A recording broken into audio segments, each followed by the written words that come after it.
mind, self, and society. From the standpoint of a social behaviorist. George H. Mead. Edited and with an introduction by Charles W. Morris. Preface. None of the material here used has been previously published. The volume is in the main composed of 2 sets of excellent student notes on the course, together with excerpts from other such notes and selections from unpublished manuscripts left by Mr. Mead. A stenographic copy of the 1927 course in social psychology has been taken as basic. This set, together with a number of similar sets for other courses, owes its existence to the devotion and foresight of Mr. George Anagnos. Sensing, as a student, the importance of the material of Mr. Mead's lectures, always delivered without notes, he found in Mr. Alvin Karras a sympathetic fellow worker who was able to provide the means necessary to employ persons to take down verbatim the various courses. The completeness of the material varies considerably, but the set basic to this volume was very full. The whole is by no means a court record, but it is certainly as adequate and as faithful a record as has been left of a great thinker's last years. This material can be utilized through the Department of Philosophy at the University of Chicago.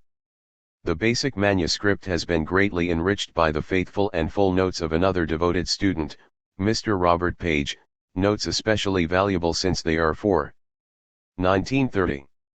The last year in which the course was given in its complete form at Chicago.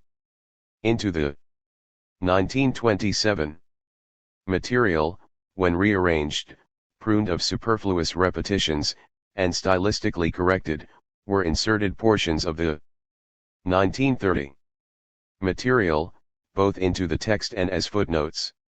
The same was done to a much lesser degree with material from other courses, and selections from other sets than 1927 and 1930 are indicated by giving the year after the selection. Insertion of material from manuscripts has been indicated by inserting MS after the selection. All titles have been added by the editor. Other editorial additions are enclosed in brackets. Supplementary essays I, II, III taken together practically constitute one unpublished manuscript. Essay 4 is a compilation made from a 1927 stenographic set of notes of an elementary ethics course. I am grateful to Mr. Anagnos, Mr. Karras, and Mr. Page for making available the bulk of the material used. Professor T. V. Smith and Professor Herbert Bloomer have read and commented on portions of the manuscript. Mr. John M. Brewster and Professor Albert M. Dunham have given freely of their time and of their intimate knowledge of Mead's views. Students too numerous to mention have kindly put at my disposal their class notes, and I wish to express to them my sincere thanks. The main work on the bibliography was done by Professor Dunham, though Mr. Brewster, Mr. V. Lewis Bassey, and Professor Merritt H. Moore have contributed items. Mr. Arthur C. Bergholz is responsible for the final bibliography. A grant by the Committee on Humanistic Research of the University made possible valuable assistance in the preparation of the manuscript. Mrs. Rachel W. Stevenson had the task of turning a confusion of marks into ordered copy. Professor James H. Tufts graciously aided in the reading of proof. My wife assisted in the preparation of the index. At every stage of the work the staff of the University Press has given its efficient assistance. I am well aware that all of our combined efforts have not been able to produce the volume which we wish George H. Mead might have written. But there is no evidence that even an added grant of life would have seen the material brought to volume form by his hands. That he was not the writer of a system is due to the fact that he was always engaged in building one. His thought was too rich in internal development to allow him to set down his ideas in ordered array. His genius expressed itself best in the lecture room. Perhaps a volume like this one, suggestive, penetrating, incomplete, conversational in tone, is the most fitting form for his thoughts, the form most able to carry to a wider audience in time and space the adventures of ideas, to use Mr. Whitehead's phrase, which made notable to smaller audiences for over 30 years Mr. Mead's lectures on social psychology. CWM. Introduction. George H. Mead as social psychologist and social philosopher. I. Philosophically, Mead was a pragmatist. Scientifically, he was a social psychologist. He belonged to an old tradition, the tradition of Aristotle, Descartes, Leibniz, of Russell, Whitehead, Dewey, which fails to see any sharp separation or any antagonism between the activities of science and philosophy, and whose members are themselves both scientists and philosophers. It would be difficult to overemphasize the contribution to philosophy made by those whose philosophy has been nourished in their own scientific activities. Mead stated in one of his lectures that the philosophy of a period is always an attempt to interpret its most secure knowledge. While that remark may need qualification in terms of the place that value considerations play in philosophical generalization, it provides the clue to Mead's own development, and indeed to pragmatism in general. By the end of the last century, no item of knowledge seemed more secure than the doctrine of biological evolution. This doctrine had dramatically called attention to the factor of developmental change in the world, as physics and mathematics had previously exhibited the element of structural constancy.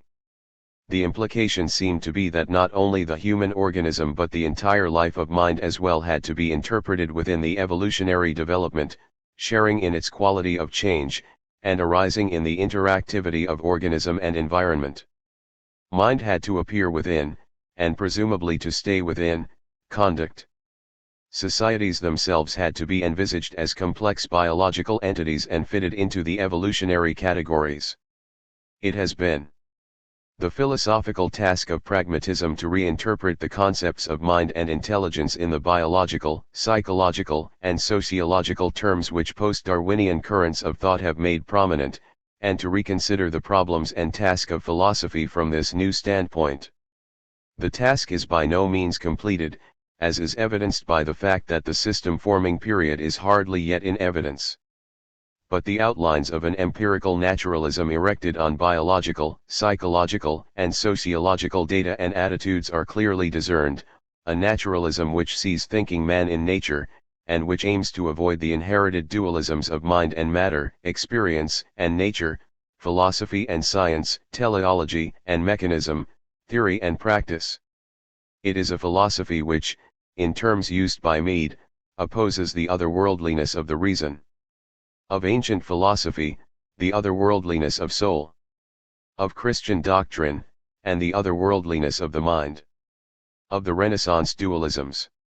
Much, too, has been done in the way of tracing the implications of the accompanying attitudes for education, aesthetics, logic, ethics, religion, scientific method, and epistemology. The pragmatic reliance upon the experimental method, coupled with the moral and valuational relation of the movement to the democratic tradition, has resulted in a conception of philosophy as having a double concern with fact and value, and a conception of the contemporary moral problem as the redirection and reformulation of human goods in terms of the attitudes and results of the experimental method. Darwinism, the experimental method, and democracy are the headwaters of the pragmatic stream. In many ways the most secure and imposing result of pragmatic activity to date has been its theory of intelligence and mind. Such a theory is, of course, basic to the whole structure. The development and elaboration of this theory defines the lifelong activity of George H. Mead. The work of Mead and Dewey is in many respects complementary, and so far as I know, never in significant opposition. They were close friends from the years at the University of Michigan, and constantly discussed their problems together during the years at the University of Chicago. A natural division of labor at a common task was the result. Neither stands to the other in the exclusive relation of teacher to student, both, in my opinion, were of equal though different intellectual stature, both shared in a mutual give and take according to their own particular genius. One if Dewey gives range and vision, Mead gave analytical depth and scientific precision. If Dewey is at once the rolling rim and many of the radiating spokes of the contemporary pragmatic wheel, Mead is the hub. And though in mileage the rim of the wheel travels farthest, it can go no farther as the crow flies than its hub can go. Mead's thought rests closely upon a few basic ideas which were refined and elaborated over many years. True to his own words, the philosophy upon which he was more and more engaged in his later years was an elaboration, a descriptive generalization, of the basic ideas which, as scientist, represented the most secure relevant knowledge he could obtain. Our task, however, is not to consider that philosophy as a whole here, too, but rather the scientific basis upon which it rests, a basis which MEAD as scientist has done much to create, and something of its social and ethical dimensions. MEAD as scientist was a social psychologist.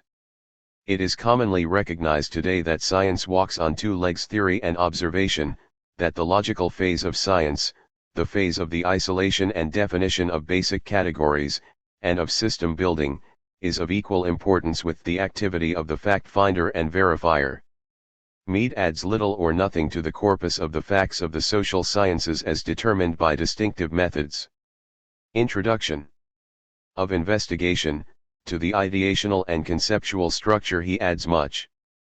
It is true that the two aspects of science are ultimately inseparable, and that scientific ideas cannot be developed or analyzed fruitfully without reference to fact, but the observations to which MEAD appeals are for the most part open to anyone. They involve no special scientific technique. Not in figures and charts and instruments is his contribution to be found, but in insight as to the nature of minds and selves and society. The terms social and psychologist have not long appeared together, nor in company with biological categories.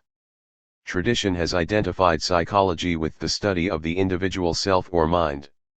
Even the post-Darwinian influence of biological concepts did not for a long time break up the inherited individualistic presuppositions, as is evidenced by the difficulties of a Huxley to find a place for moral behavior in the evolutionary process, though it did formulate the problem as to how the human mind appeared in the history of animal conduct. MEAD traces in the following pages the process by which biological considerations forced psychology through the stages of associationism, parallelism, functionalism, and behaviorism. While MEAD's own position is behavioristic, it is a social behaviorism and not an individualistic and subcutaneous one. He did not find an answer in any of the stages or schools of psychology as to how mind, full-fledged, reflective, creative, responsible, self-conscious mind appeared within the natural history of conduct. Another factor had to be brought into the account: society. It was nevertheless fortunate that MEAD was at the University of Chicago when the heavily charged psychological air precipitated itself into functional and behavioristic forms. 3. The entrance of the other factor, the social, into MEAD's thought is less easy to account for, since he himself has not traced this development. MEAD again was fortunate in being in environments in which sociology and social psychology were beginning to take the form of sciences. Idealistic philosophies such as those of Hegel and Royce stressed the social nature of the self and morality, and MEAD had studied under Royce. Tard and Baldwin had made many contributions toward a social psychology by 1900. Giddings had done his major work, and Cooley had begun his sociological career at the University of Michigan. MEAD was a friend of Cooley and taught for 3 years in that environment. Attention had gradually been paid, especially by the Germans, to the social aspects of language, to mythology, to religion, and MEAD had studied in Germany. Although he was at Berlin, and not at Leipzig with Wundt, there can be no doubt but that the influence of Wundt must be given credit for helping to isolate the concept of the gesture by seeing the social context in which it functions. Instead of being simply expressions of emotions in the Darwinian sense, gestures were well on the way to being regarded as early stages of the act of one organism responded to by another as indications of the later stages of the social act. MEAD specifically thinks of the gesture in social terms, and from such gestures traces the development of genuine language communication. In one sense, then, MEAD may be said to follow a path partially indicated by Wundt, and certainly Wundt helped him to correct the inadequacies of an individualistic psychology by the employment of social categories. For nevertheless, MEAD was no bare follower of Royce or Tard or Baldwin or Giddings or Cooley or Wundt. As the following pages make clear, he had one basic criticism which he applied to them all: they did not go the whole way in explaining how minds and selves arose within conduct. This criticism breaks into two parts. 1. They all in some sense presupposed antecedently existent minds or selves to get the social process underway. 2. Even in respect to the phases of mind or the self which they did attempt to account for socially, they failed to isolate the mechanism involved.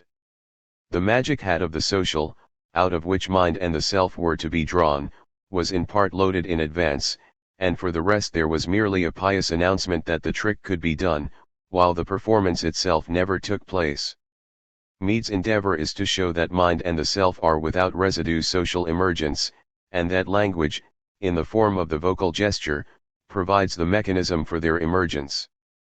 It is my belief that MEAD has been successful in these tasks, especially in the isolation of the language mechanism by which mind is socially constituted and through which the self that is conscious of itself as an object appears. There is a question whether in identifying mind with the operation of symbols it must be held that such symbols are all language symbols of a social vocal origin. If this is not so, there may be individual aspects of mind in men and animals that do not come within the scope of MEAD's terminology. In current terms, the question is as to the genetic priority of sign situations, non-language symbols, and symbol situations, language symbols. The issue here is largely as to the denotation of the words mind and symbol, since MEAD in some places admits the facts of redintegration which Hollingworth stresses, and the facts of delayed reaction which Hunter emphasizes, but unlike these men, feels that such processes do not come under the classification of significant symbol or mind.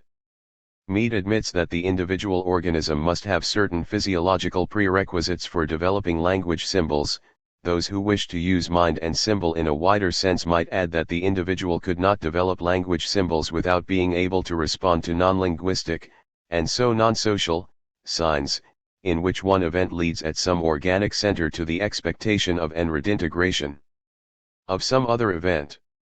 5. However this may be, with the acceptance of MEAD's use of the terms mind and self, it seems to me that he has shown that mind and the self are, without remainder, generated in a social process. And that he has for the first time isolated the mechanism of this genesis. It is hardly necessary to say that a much smaller achievement would be sufficient to serve as a milestone in science and philosophy. MEAD's work marks an early stage in the actual birth of social psychology as a science, since his basic ideas go back to the early years of this century. 6. So it is that the problem as to how the human mind and self arise in the process of conduct is answered by MEAD in biosocial terms. He does not neglect with the traditional psychologist the social process in which human development takes place. He does not neglect with the traditional social scientist the biological level of the social process by falling back upon a mentalistic and subjective conception of society as being lived in antecedent minds. 7. Both extremes are avoided by an appeal to an ongoing social process of interacting biological organisms, within which process, through the internalization of the conversation of gestures, in the form of the vocal gesture, mind and selves arise. And a third extreme of biologic individualism is avoided through the recognition of the social nature of the underlying biological process in which minds arise. The individual act is seen within the social act. Psychology and sociology are united upon a biological basis. Social psychology is grounded upon a social behaviorism. It is in these terms that MEAD endeavored to carry out a major problem posed by evolutionary conceptions, the problem of how to bridge the gap between impulse and rationality, of showing how certain biological organisms acquire the capacity of self-consciousness, of thinking, of abstract reasoning, of purposive behavior, of moral devotion, the problem in short of how man, the rational animal, arose. 3. Though not used by MEAD, the term social behaviorism may serve to characterize the relation of MEAD's position to that of John B. Watson. MEAD considered Watson's views as oversimplified, as having abstracted the individual segment of the act from the complete or social act. Though Watson talks much about language, the essence of language as found in a certain type of social interplay has escaped entirely, and hidden itself under the skin. And even there it hides in the movements of the vocal cords, or in the responses substituted for vocal responses, and is finally lost entirely among implicit responses. In contrast, For MEAD, language is an objective phenomenon of interaction within a social group, a complication of the gesture situation, and even when internalized to constitute the inner forum of the individual's mind, it remains social, a way of arousing in the individual by his own gestures the attitudes and roles of others implicated in a common social activity. A second difference lies in the treatment of the private. As Kohler has remarked in his 7.1%, Watson's position is essentially the preference for an epistemology. It says in effect that the private cannot fall within science even if it could be known to exist, hence we must write with the human animal in front of us. To describe what is so observable is perfectly proper, but as human animals we do in fact observe aspects of ourselves in our attitudes, our images, our thoughts, our emotions which we do not observe so completely in others, and that fact is communicable. Watsonism gave the impression of ruling out of court the very contents that a mature psychology must explain. Mead was keenly conscious of this situation, but clearly believed that his own version of behaviorism was adequate to the task. Not merely was it to include the neglected social aspects of the act, but also the internal aspects of the act, open mainly, but not exclusively, to the observation of the acting individual himself. Mind was not to be reduced to non-mental behavior, but to be seen as a type of behavior genetically emerging out of non-mental types. Behaviorism accordingly meant for Mead not the denial of the private nor the neglect of consciousness, but the approach to all experience in terms of conduct. Some may feel that this wider use of the term is inadvisable, that the term is Watson's. However, the present use includes all that may be observed and quantified by the radical behaviorist, and where any confusion may result, behaviorism in this wider sense may be distinguished from Watsonism. The judgment of time will perhaps regard Watsonism as behaviorism methodologically simplified for purposes of initial laboratory investigation. Mead's, and Dewey's, use of the term behaviorism to suggest the approach to experience reflective and non-reflective in terms of conduct simply signalizes with an appropriate name the direction implicit in the evolutional approach of pragmatism, a direction established long before Watson appeared on the scene and continuing after he has professionally left it. A third difference arises from the fact that Mead, in harmony with Dewey's 1896 paper on the reflex arc concept in psychology, stresses the correlativity of stimulus and response. Aspects of the world become parts of the psychological environment, become stimuli, only insofar as they affect the further release of an ongoing impulse. 8. Thus, the sensitivity and activity of the organism determine its affective environment as genuinely as the physical environment affects the sensitivity of the form.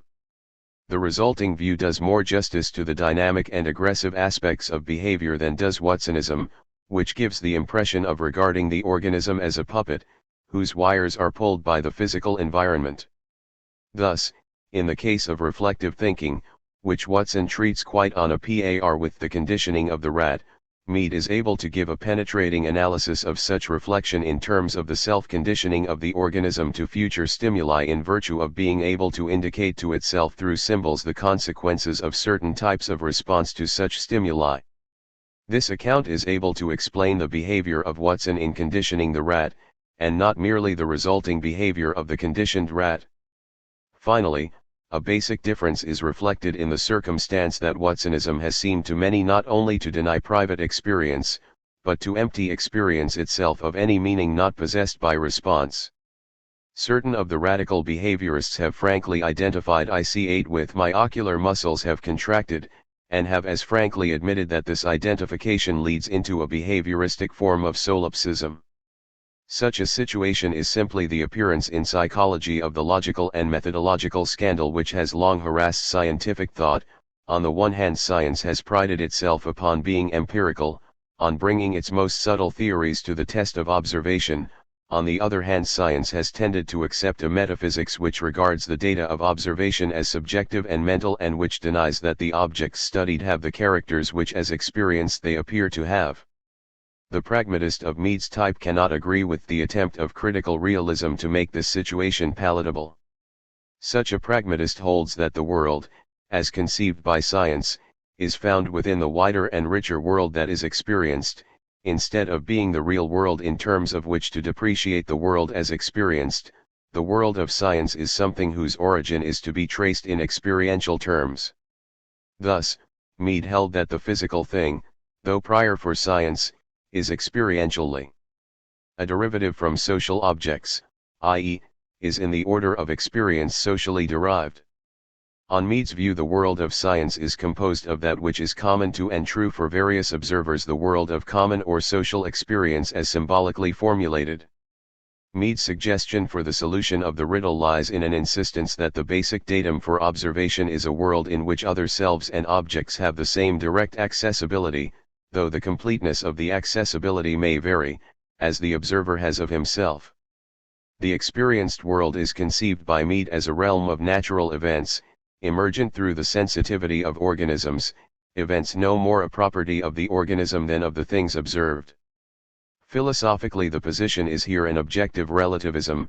Qualities of the object may yet be relative to a conditioning organism. A certain portion of the world, as experienced, is private, but a portion is social or common, and science formulates it. Private experience and common experience are polar concepts. The private can only be defined over against that which is common. It is not possible here to go into the implications for epistemology and philosophy of science of this concept of social experience. 9. It is mentioned here to show that Mead's behaviorism does not reduce the experienced world to movements of nerves and muscles, even though it insists that the characters of this world are functions of impulses seeking expression. This view does not make experience mental nor individual. It is because experience has a social dimension, because the self or organism is given in a field with others, that Mead is empirically entitled to start with the social act and to ground his social psychology upon a social behaviorism. The resulting richer and more adequate conception of behaviorism makes his account of central importance in the development of psychology, while presenting for the first time a behaviorism that can claim to be adequate to the problems of philosophy. 10. The transformation of the biologic individual to the minded organism or self takes place, on Mead's account, through the agency of language, while language in turn presupposes the existence of a certain kind of society and certain physiological capacities in the individual organisms. The minimal society must be composed of biologic individuals participating in a social act and using the early stages of each other's actions as gestures, that is, as guides to the completion of the act. In the conversation of gestures of the dog fight, each dog determines his behavior in terms of what the other dog is beginning to do, and the same holds for the boxer, the fencer, and the chick which runs to the hen at the hen's cluck. Such action is a type of communication. In one sense the gestures are symbols, since they indicate, stand for, and cause action appropriate to the later stages of the act of which they are early fragments, and secondarily to the objects implicated in such acts. 11. In the same sense, the gestures may be said to have meaning, namely, they mean the later stages of the oncoming act and, secondarily, the objects implicated. The clenched fist means the blow, the outstretched hand means the object being reached for. Such meanings are not subjective, not private, not mental, but are objectively there in the social situation. Nevertheless, this type of communication is not language proper. The meanings are not yet in mind, the biologic individuals are not yet consciously communicating selves. For these results to transpire, the symbols or gestures must become significant symbols or gestures. The individual must know what he is about, he himself, and not merely those who respond to him, must be able to interpret the meaning of his own gesture. Behavioristically, this is to say that the biologic individual must be able to call out in himself the response his gesture calls out in the other, and then utilize this response of the other for the control of his own further conduct. Such gestures are significant symbols. Through their use, the individual is taking the role of the other in the regulation of his own conduct. Man is essentially the role-taking animal. The calling out of the same response in both the self and the other gives the common content necessary for community of meaning. As an example of the significant symbol, Mead uses the tendency to call out fire, when smoke is seen in a crowded theater. The immediate utterance of the sound would simply be part of the initiated act, and would be at the best a non-significant symbol. But when the tendency to call out fire affects the individual as it affects others, and is itself controlled in terms of these effects, the vocal gesture has become a significant symbol. The individual is conscious 12 of what he is about, he has reached the stage of genuine language instead of unconscious communication, he may now be said to use symbols and not merely respond to signs, he has now acquired a mind. In looking for gestures capable of becoming significant symbols, and so of transforming the biologic individual into a minded organism, MEAD comes upon the vocal gesture. No other gesture affects the individual himself so similarly as it affects others. We hear ourselves talk as others do, but we do not see our facial expressions, nor normally watch our own actions. For MEAD, the vocal gesture is the actual fountainhead of language proper and all derivative forms of symbolism, and so of mind. Mind is the presence in behavior of significant symbols. It is the internalization within the individual of the social process of communication in which meaning emerges. It is the ability to indicate to oneself the response, and implicated objects, that one's gesture indicates to others, and to control the response itself in these terms. The significant gesture, itself a part of a social process, internalizes and makes available to the component biologic individuals the meanings which have themselves emerged in the earlier, non-significant, stages of gestural communication. Instead of beginning with individual minds and working out to society, MEAD starts with an objective social process and works inward through the importation of the social process of communication into the individual by the medium of the vocal gesture. The individual has then taken the social act into himself. Mind remains social, even in the inner forum, so developed thought goes on by one's assuming the roles of others and controlling one's behavior in terms of such role-taking. Since the isolation of the physical thing is for MEAD dependent upon the ability to take the role of the other, and since thought about such objects involves taking their roles, even the scientist's reflection about physical nature is a social process, though the objects thought about are no longer social. 13. Not all animals which communicate at the level of the conversation of gestures pass to the level of the significant symbol. Indeed, MEAD quite clearly believes that no animal but man has made the transition from impulse to rationality, although he generally adds the qualification that no evidence is at hand to suggest otherwise. His position seems to be that only the human organism has the neurological makeup necessary for the significant symbol. MEAD's neurological remarks are frequently made in terms congenial to the older and more static forms of behaviorism in terms of the number of nerve cells, the possible combinations of cells, the breaking up and reassociating of the elements of older associations rather than in terms of the more congenial dynamical conceptions found in Child, Lashley, Kohler, and Pavlov. His basic points, however, are independent of these changes in biological categories. In discussing the neurological conditions of the significant symbol, he stresses on the one hand the importance of the cortex and on the other what he calls the temporal dimension of the human nervous system, the ability of a slowly developing act to be controlled in its development by acts which it itself initiates. I take it that all control by the future rests on the possibility of such behavior. It is presumably the human cortex, whose place in the higher reflexes the reflexologists have made abundantly clear, and the temporal dimension of the nervous system, which allows the control of the gesture in terms of the consequences of making it, which permit the human animal alone to pass from the level of the conversation of gestures to that of the significant language symbol, and the absence of which prevent the talking birds from really talking. These two characteristics, coupled with the place of the human hand in the isolation of the physical object, are supposedly the organic bases which determine the biological differentiations of man and the animals. It is the same agency of language which on this theory makes possible the appearance of the self. Indeed, the self, mind, consciousness of, and the significant symbol are in a sense precipitated together. MEAD finds the distinguishing trait of selfhood to reside in the capacity of the minded organism to be an object to itself. The mechanism by which this is possible on a behavioristic approach is found in the role-taking which is involved in the language symbol. Insofar as one can take the role of the other, he can, as it were, look back at himself from, respond to himself from, that perspective, and so become an object to himself. Thus again, it is only in a social process that selves, as distinct from biological organisms, can arise selves as beings that have become conscious of themselves. Nor is it merely the process of being aware of oneself that is social. The self that one becomes conscious of in this manner is itself social in form, though not always in content. MEAD stresses two stages in the development of the self, the stages of play and the game. In play, the child simply assumes one role after another of persons and animals that have in some way or other entered into its life.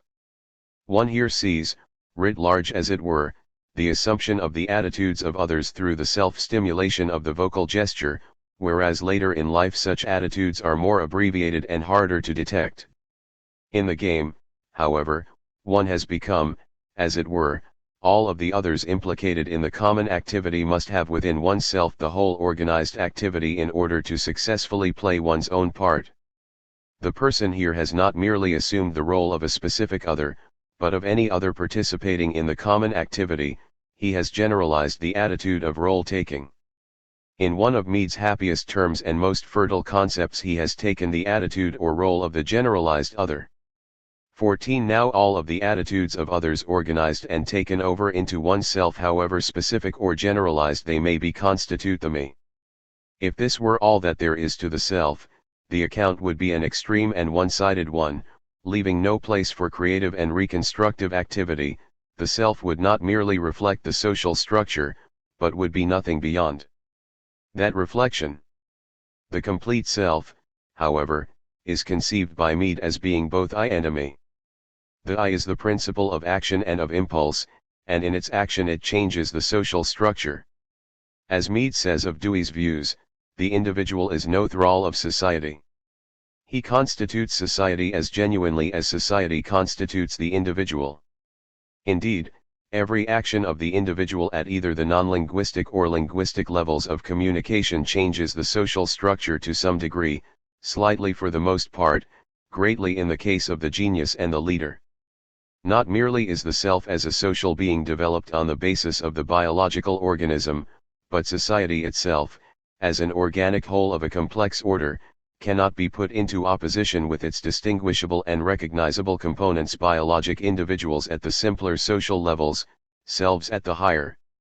This point is worth making, since some readers have gained the impression that pragmatism has lost the individual in society. Certain phrases of MEAD may suggest this at times, but the recognition of the biologic individual, the I over against the me, and the fact that while selves presuppose a prior social process, they in turn make possible the organization of a distinctively human society, should silence all doubt. Any other interpretation is incompatible with the stress which MEAD's instrumentalism and ethical theory put upon thought as a reconstructive activity, and upon the individual thinker as, to use Dewey's phrase, a reconstructive center of society. 15. Through a social process, then, the biologic individual of proper organic stuff gets a mind and a self. Through society, the impulsive animal becomes a rational animal, a man. 16. In Veer. Tuesday of the internalization or importation of the social process of communication, the individual gains the mechanism of reflective thought, the ability to direct his action in terms of the foreseen consequences of alternative courses of action, acquires the ability to make himself an object to himself and to live in a common moral and scientific world, becomes a moral individual with impulsive ends transformed into the conscious pursuit of ends in view. Because of the emergence of such an individual, society is in turn transformed. It receives through the reflective social self the organization distinctive of human society, instead of playing his social part through physiological differentiation, as in the case of the insect, or through the bare influence of gestures upon others. The human individual regulates his part in the social act through having within himself the roles of the others implicated in the common activity. In attaining a new principle of social organization, society has gained a new technique of control, since it has now implanted itself within its component parts, and so regulates, to the degree that this is successfully done, the behavior of the individual in terms of the effect on others of his contemplated action. And finally, in the process, society has provided a technique for its own transformation. It can rationally wish to do no more than present to each of its members, through the me, the social setting within which conduct is to take place, and to make each responsible for the social values affected through this action.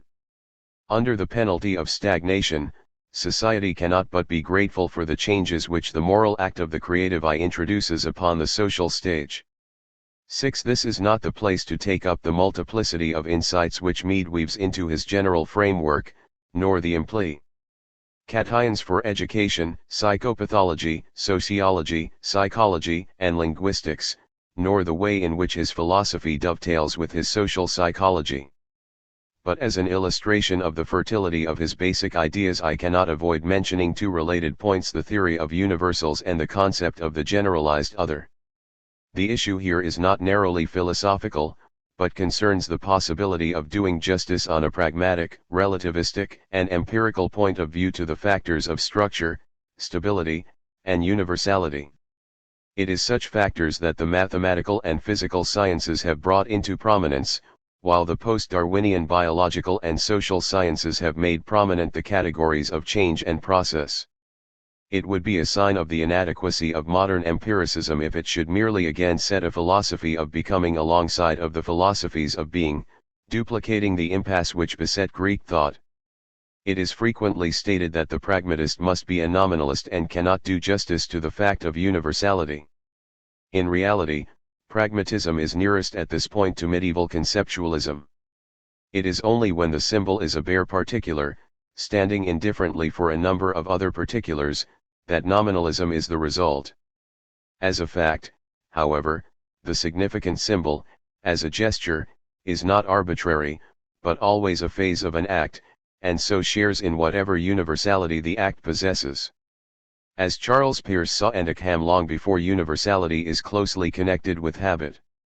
An act is universal in that many objects or aspects of objects can serve as appropriate stimuli. Any object that one can sit on is a seat, any object that drives the nail is a hammer. Now the word seat and hammer, as universals, are themselves segments of the involved attitudes, and not isolated particulars. The individual repetitions of the words, like a specific act of sitting or hammering, are instances, replicas, in Peirce's terms, of the universality of the attitude. It is in the attitude that the idea or concept as a universal lies. The concepts denote whatever objects fulfill the requirements of the act, that is, any objects that have the characteristics suitable to serve as stimuli for the ongoing act. Universality is thus not an entity but a functional relation of symbolization between a series of gestures and of objects, the individual members of which are instances of the universal. This position, elaborated somewhat beyond MEAD's brief references, is essentially an objective relativism in regard to universals. Just as objects have for MEAD colors and values in certain situations involving organisms, so objects have the character of universality in relation to an act capable of being furthered by various objects or aspects of objects. The objects have universality in relation to the act which they indifferently support.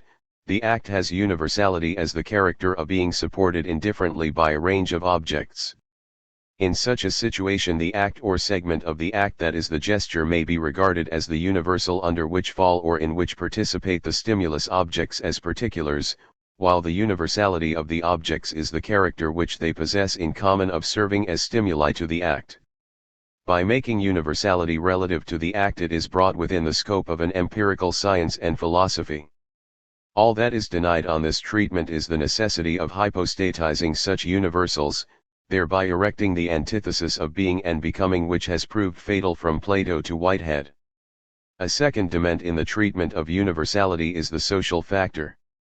The generalized other, in terms of the account just given, may be regarded as the universalization of the process of role-taking.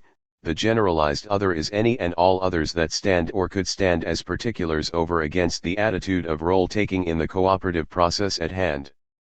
Looked at from the standpoint of the act, the generalized other is the act of role-taking in its universality. Insofar as what the individual does or says is understandable by, accepted by, or true for any other individuals implicated in a common activity, and without common activity there would be no community of meaning, then what is done or said has a new type of universality, social universality. Such universality is in one sense of the term a synonym for objective. Ity. It is for the positivist the most important type of objectivity, some would say the only possible type. The individual transcends what is given to him alone when through communication he finds that his experience is shared by others, that is, that his experience and the experiences of others fall under the same universal, in the first sense of that term. Where the particulars or instances of this universal fall within different experiential perspectives, universality has taken on the social dimension. The individual has, as it were, gotten outside of his limited world by taking the roles of others, being assured through communication empirically grounded and tested that in all these cases the world presents the same appearance. Where this is attained, experience is social, common, shared. It is only against this common world that the individual distinguishes his own private experience. At the minimum, science is the record in verbalized form of the more universal aspects of such a common world. It attains an independence of the particular perspective of the observer by finding that which is common to many, and ideally to all, observers. MEAD shows in his penetrating analysis of the social psychology of physical relativity, which thus becomes an instance of his general theory of role-taking, that the invariance sought and presumably found lies in the isolation of a formula that is true of the world whatever the point of observation. Independence of experience and universal truth may mean more than independent of any particular experience and true for all observations, but they cannot mean less. There are varying degrees of such social universality. While not absent in morality and aesthetics, it is wider in science, and there in proportion to the degree of formalism possible. It is the relational structure of the world that reveals the greatest universality. Mathematics and logic are simply the end results of the search for structural invariance. As the lowest common denominators of the world of discourse, and so of action and the world talked about, they are, as it were, common to all rational beings. While MEAD himself gives no elaboration of his axial references to logic, his account contains in implicit form the germs of a theory of logic and a philosophy of mathematics.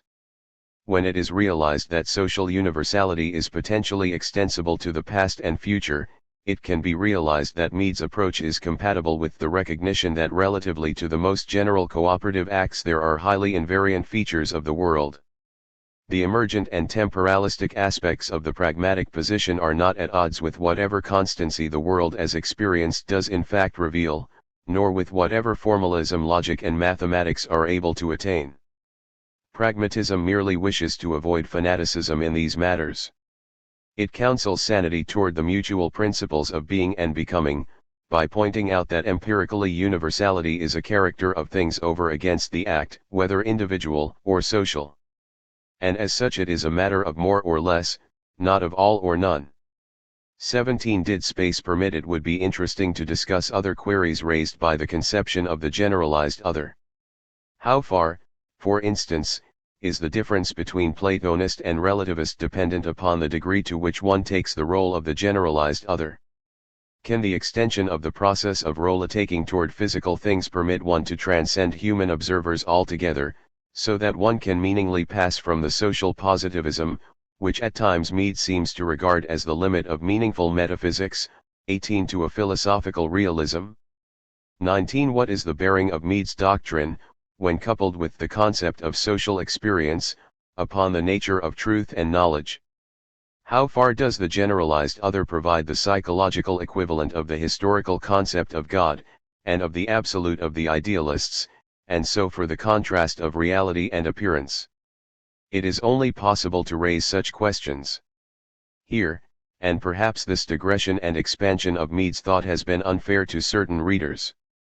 It has been entered into in order to show the power of MEAD's social psychology for the approach to problems which pragmatism has not sufficiently discussed, and where its critics have been most just in detecting lacunae. 7. MEAD, in common with all pragmatists since James, held an interest theory of value, that is good which satisfies an interest or impulse. 20 But once again Mead's statement of this is in objective relativistic terms. Value is the character of an object in its capacity of satisfying an interest. It resides neither in the object alone nor in an emotional state of the subject. Interests or impulses clash, however, and so arises the problem of the standard of value and the need for evaluation. The aesthetic object brings the emotionally toned impulses into a harmonious whole. The object capable of so stimulating and integrating the impulses has aesthetic character or value. Through an object of such a character one enjoys the recovery of the sense of the final outcome in partial achievement, savoring the end that he is fashioning. 21 The artist plays upon attitudes, arousing in himself, by the use of his medium, the emotional aspects of an attitude which his work in varying degrees communicates to others by calling out in them this attitude. In so far as this is done, the aesthetic exaltation is the fusion of the I and the me made possible by the object. Mead believed, without elaborating his views in detail, that his version of behavioristic psychology gives a fruitful basis for aesthetic theory. Aesthetic value is, as it were, a consummatory gift offered to the self by nature or by the artist. The task of the moral life is to create through reflective effort a similar integration of impulse at the level of interacting selves. 22 In its essentials, Mead's ethical theory is the same as Dewey's, but the approach through the social psychology of the self throws the conception into new relief. Being social, there is no psychological problem as to how the self can take others into account in its reflective activity, just as there is no problem of surmounting hedonism on a view which takes an act directed upon objects as its basic unit.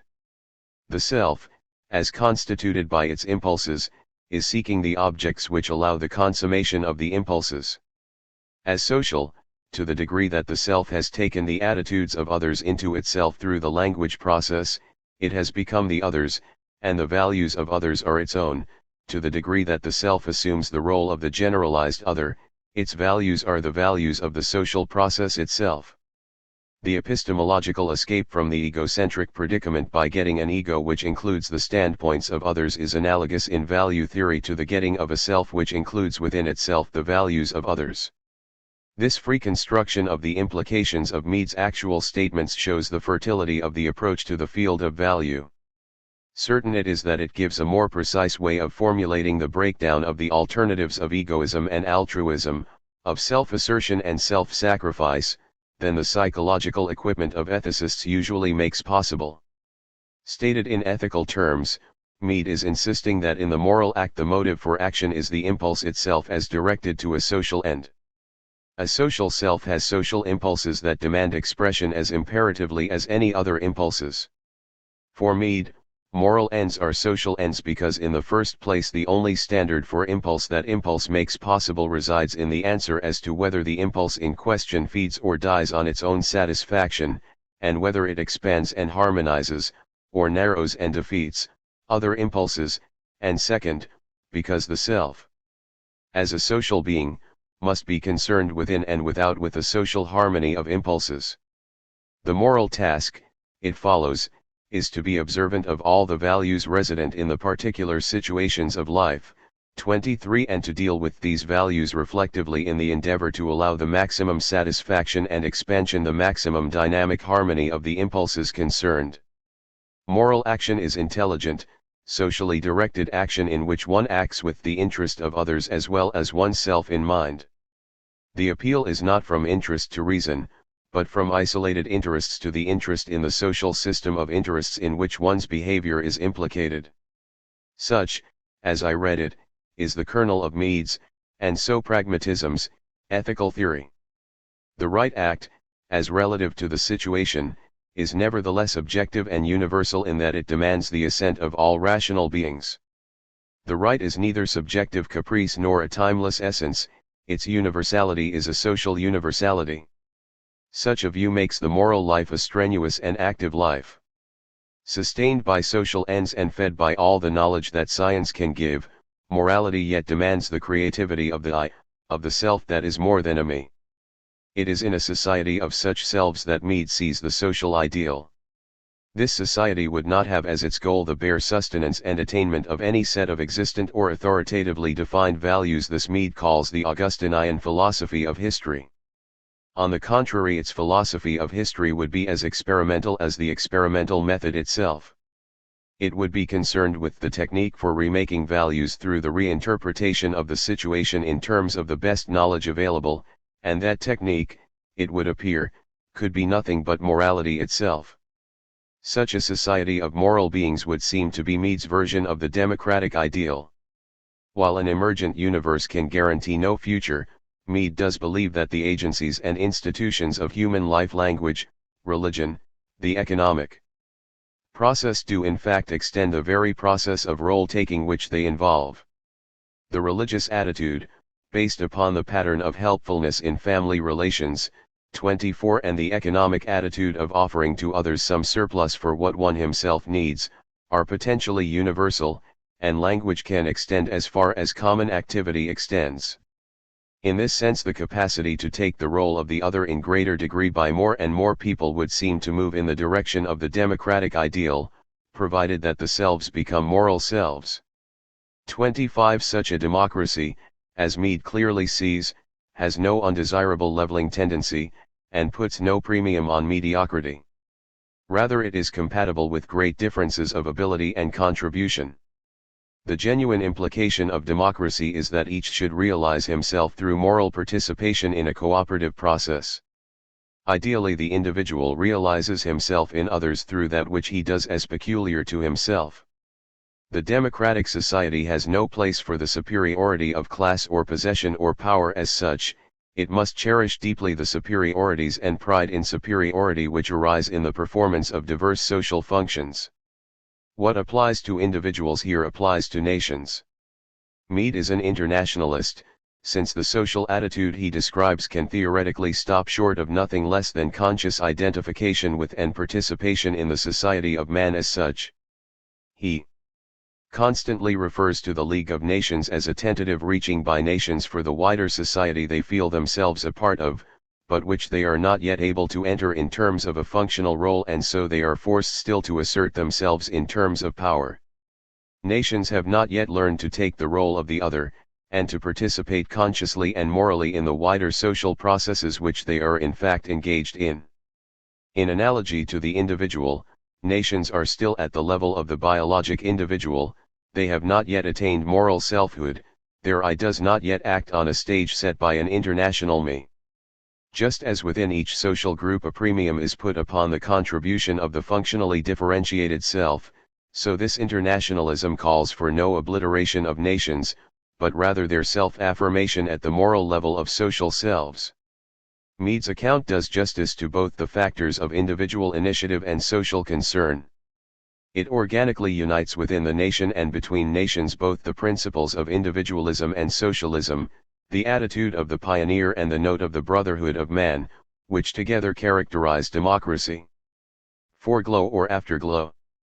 If the democratic ideal moves toward realization, George H. Mead, together with John Dewey, will have been one of its major philosophical mouthpieces, a Walt Whitman in the realm of thought. If forces to the left or right make impossible this realization, Mead will have helped to write its epitaph. Whatever be the fate of the democratic ideal, George H. Mead's extraordinarily fertile ideas have not merely given him a secure place among the creators of social psychology, led to social and ethical theories of intrinsic interest, and provided a matrix for a significant expansion of pragmatism in the form of the philosophy of the act, but they give every indication of having within themselves the power to enrich the concepts of the social sciences, to suggest new avenues of empirical investigation, and to open new horizons for philosophical interpretation. Charles W. Morris. Part I. The point of view of social behaviorism 1. Social psychology and behaviorism. Autheal psychology has, as a rule, dealt with various phases of social experience from the psychological standpoint of individual experience. The point of approach which I wish to suggest is that of dealing with experience from the standpoint of society, at least from the standpoint of communication as essential to the social order. Social psychology, on this view, presupposes an approach to experience from the standpoint of the individual, but undertakes to determine in particular that which belongs to this experience because the individual himself belongs to a social structure, a social order. No very sharp line can be drawn between social psychology and individual psychology. Social psychology is especially interested in the effect which the social group has in the determination of the experience and conduct of the individual member. If we abandon the conception of a substantive soul endowed with the self of the individual at birth, then we may regard the development of the individual's self, and of his self-consciousness within the field of his experience, as the social psychologist's special interest. There are, then, certain phases of psychology which are interested in studying the relation of the individual organism to the social group to which it belongs, and these phases constitute social psychology as a branch of general psychology. Thus, in the study of the experience and behavior of the individual organism or self in its dependence upon the social group to which it belongs, we find a definition of the field of social psychology.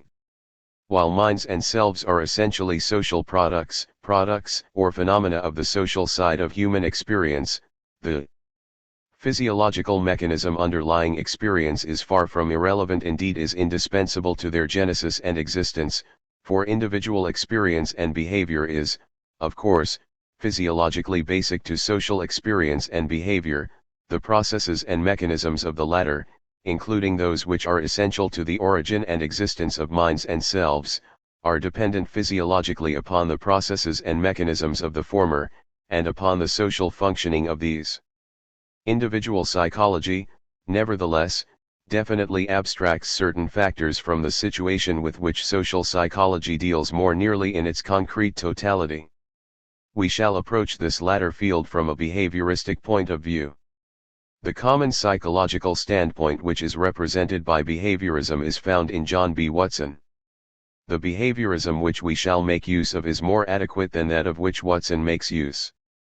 Behaviorism in this wider sense is simply an approach to the study of the experience of the individual from the point of view of his conduct, particularly, but not exclusively, the conduct as it is observable by others. Historically, behaviorism entered psychology through the door of animal psychology. There it was found to be impossible to use what is termed introspection. One cannot appeal to the animal's introspection, but must study the animal in terms of external conduct. Earlier animal psychology added an inferential reference to consciousness, and even undertook to find the point in conduct at which consciousness appears. This inference had, perhaps, varying degrees of probability, but it was one which could not be tested experimentally. It could be then simply dropped as far as science was concerned. It was not necessary for the study of the conduct of the individual animal. Having taken that behavioristic standpoint for the lower animals, it was possible to carry it over to the human animal. There remained, however, the field of introspection, of experiences which are private and belong to the individual himself, experiences commonly called subjective. What was to be done with these? John B. Watson's attitude was that of the Queen, off with their heads. There were no such things. There was no imagery, and no consciousness. The field of so-called introspection Watson explained by the use of language symbols. 1. These symbols were not necessarily uttered loudly enough to be heard by others, and often only involved the muscles of the throat without leading to audible speech. That was all there was to thought. One thinks, but one thinks in terms of language. In this way Watson explained the whole field of inner experience in terms of external behavior. Instead of calling such behavior subjective, it was regarded as the field of behavior that was accessible only to the individual himself. One could observe his own movements, his own organs of articulation, where other persons could not normally observe them. Certain fields were accessible to the individual alone, but the observation was not different in kind. The difference lay only in the degree of accessibility of others to certain observations. One could be set up in a room by himself and observe something that no one else could observe. What a man observed in the room would be his own experience. Now, in this way something goes on in the throat or the body of the individual which no one else can observe. There are, of course, scientific instruments that can be attached to the throat or the body to reveal the tendency toward movement. There are some movements that are easily observable and others which can be detected only by the individual himself, but there is no qualitative difference in the two cases. It is simply recognized that the apparatus of observation is one that has various degrees of success. That, in brief, is the point of view of Watson's behavioristic psychology. It aims to observe conduct as it takes place, and to utilize that conduct to explain the experience of the individual without bringing in the observation of an inner experience, a consciousness as such. There was another attack on consciousness, that of William James in his 1904 article entitled, "Does Consciousness Exist?" James pointed out that if a person is in a room, the objects of the interior can be looked at from two standpoints. The furniture, for instance, may be considered from the standpoint of the person who bought it and used it, from the point of view of its color values which attach to it in the minds of the persons who observe them, its aesthetic value, its economic value, its traditional value. All of these we can speak of in terms of psychology. They will be put into relationship with the experience of the individual. One man puts one value upon it and another gives it another value. But the same objects can be regarded as physical parts of a physical room. What James insisted upon was that the two cases differ only in an arrangement of certain contents in different series. The furniture, the walls, the house itself, belong to one historical series. We speak of the house as having been built, of the furniture as having been made. We put the house and furniture into another series when one comes in and assesses these objects from the point of view of his own experience. He is talking about the same chair, but the chair is for him now a matter of certain contours, certain colors, taken from his own experience. It involves the experience of the individual. Now one can take a cross-section of both of these two orders so that at a certain point there is a meeting of the two series. The statement in terms of consciousness simply means the recognition that the room lies not only in the historical series but also in the experience of the individual. There has been of late in philosophy a growing recognition of the importance of James's insistence that a great deal has been placed in consciousness that must be returned to the so-called objective world. Psychology itself cannot very well be made a study of the field of consciousness alone, it is necessarily a study of a more extensive field. It is, however, that science which does make use of introspection, in the sense that it looks within the experience of the individual for phenomena not dealt with in any other science's phenomena to which only the individual himself has experiential access. That which belongs, experientially, to the individual qua individual, and is accessible to him alone, is certainly included within the field of psychology, whatever else is or is not thus included. This is our best clue in attempting to isolate the field of psychology. The psychological datum is best defined, therefore, in terms of accessibility. That which is accessible, in the experience of the individual, only to the individual himself, is peculiarly psychological. I want to point out, however, that even when we come to the discussion of such inner experience, we can approach it from the point of view of the behaviorist, provided that we do not too narrowly conceive this point of view. What one must insist upon is that objectively observable behavior finds expression within the individual, not in the sense of being in another world, a subjective world, but in the sense of being within his organism. Something of this behavior appears in what we may term attitudes, the beginnings of acts. Now, if we come back to such attitudes, we find them giving rise to all sorts of responses. The telescope in the hands of a novice is not a telescope in the sense that it is to those on top of Mount Wilson. If we want to trace the responses of the astronomer, we have to go back into his central nervous system, back to a whole series of neurons, and we find something there that answers to the exact way in which the astronomer approaches the instrument under certain conditions. That is the beginning of the act, it is a part of the act. The external act which we do observe is a part of the process which has started within, the values for which we say the instrument has are values through the relationship of the object to the person who has that sort of attitude. If a person did not have that particular nervous system, the instrument would be of no value. It would not be a telescope. In both versions of behaviorism, certain characteristics which things have and certain experiences which individuals have can be stated as occurrences inside of an act. 5. But part of the act lies within the organism and only comes to expression later. It is that side of behavior which I think Watson has passed over. There is a field within the act itself which is not external, but which belongs to the act, and there are characteristics of that inner organic conduct which do reveal themselves in our own attitudes, especially those connected with speech. Now, if our behavioristic point of view takes these attitudes into account, we find that it can very well cover the field of psychology. In any case, this approach is one of particular importance because it is able to deal with the field of communication in a way which neither Watson nor the introspectionist can do. We want to approach language not from the standpoint of inner meanings to be expressed, but in its larger context of cooperation in the group taking place by means of signals and gestures. 6. Meaning appears within that process. Our behaviorism is a social behaviorism. Social psychology studies the activity or behavior of the individual as it lies within the social process.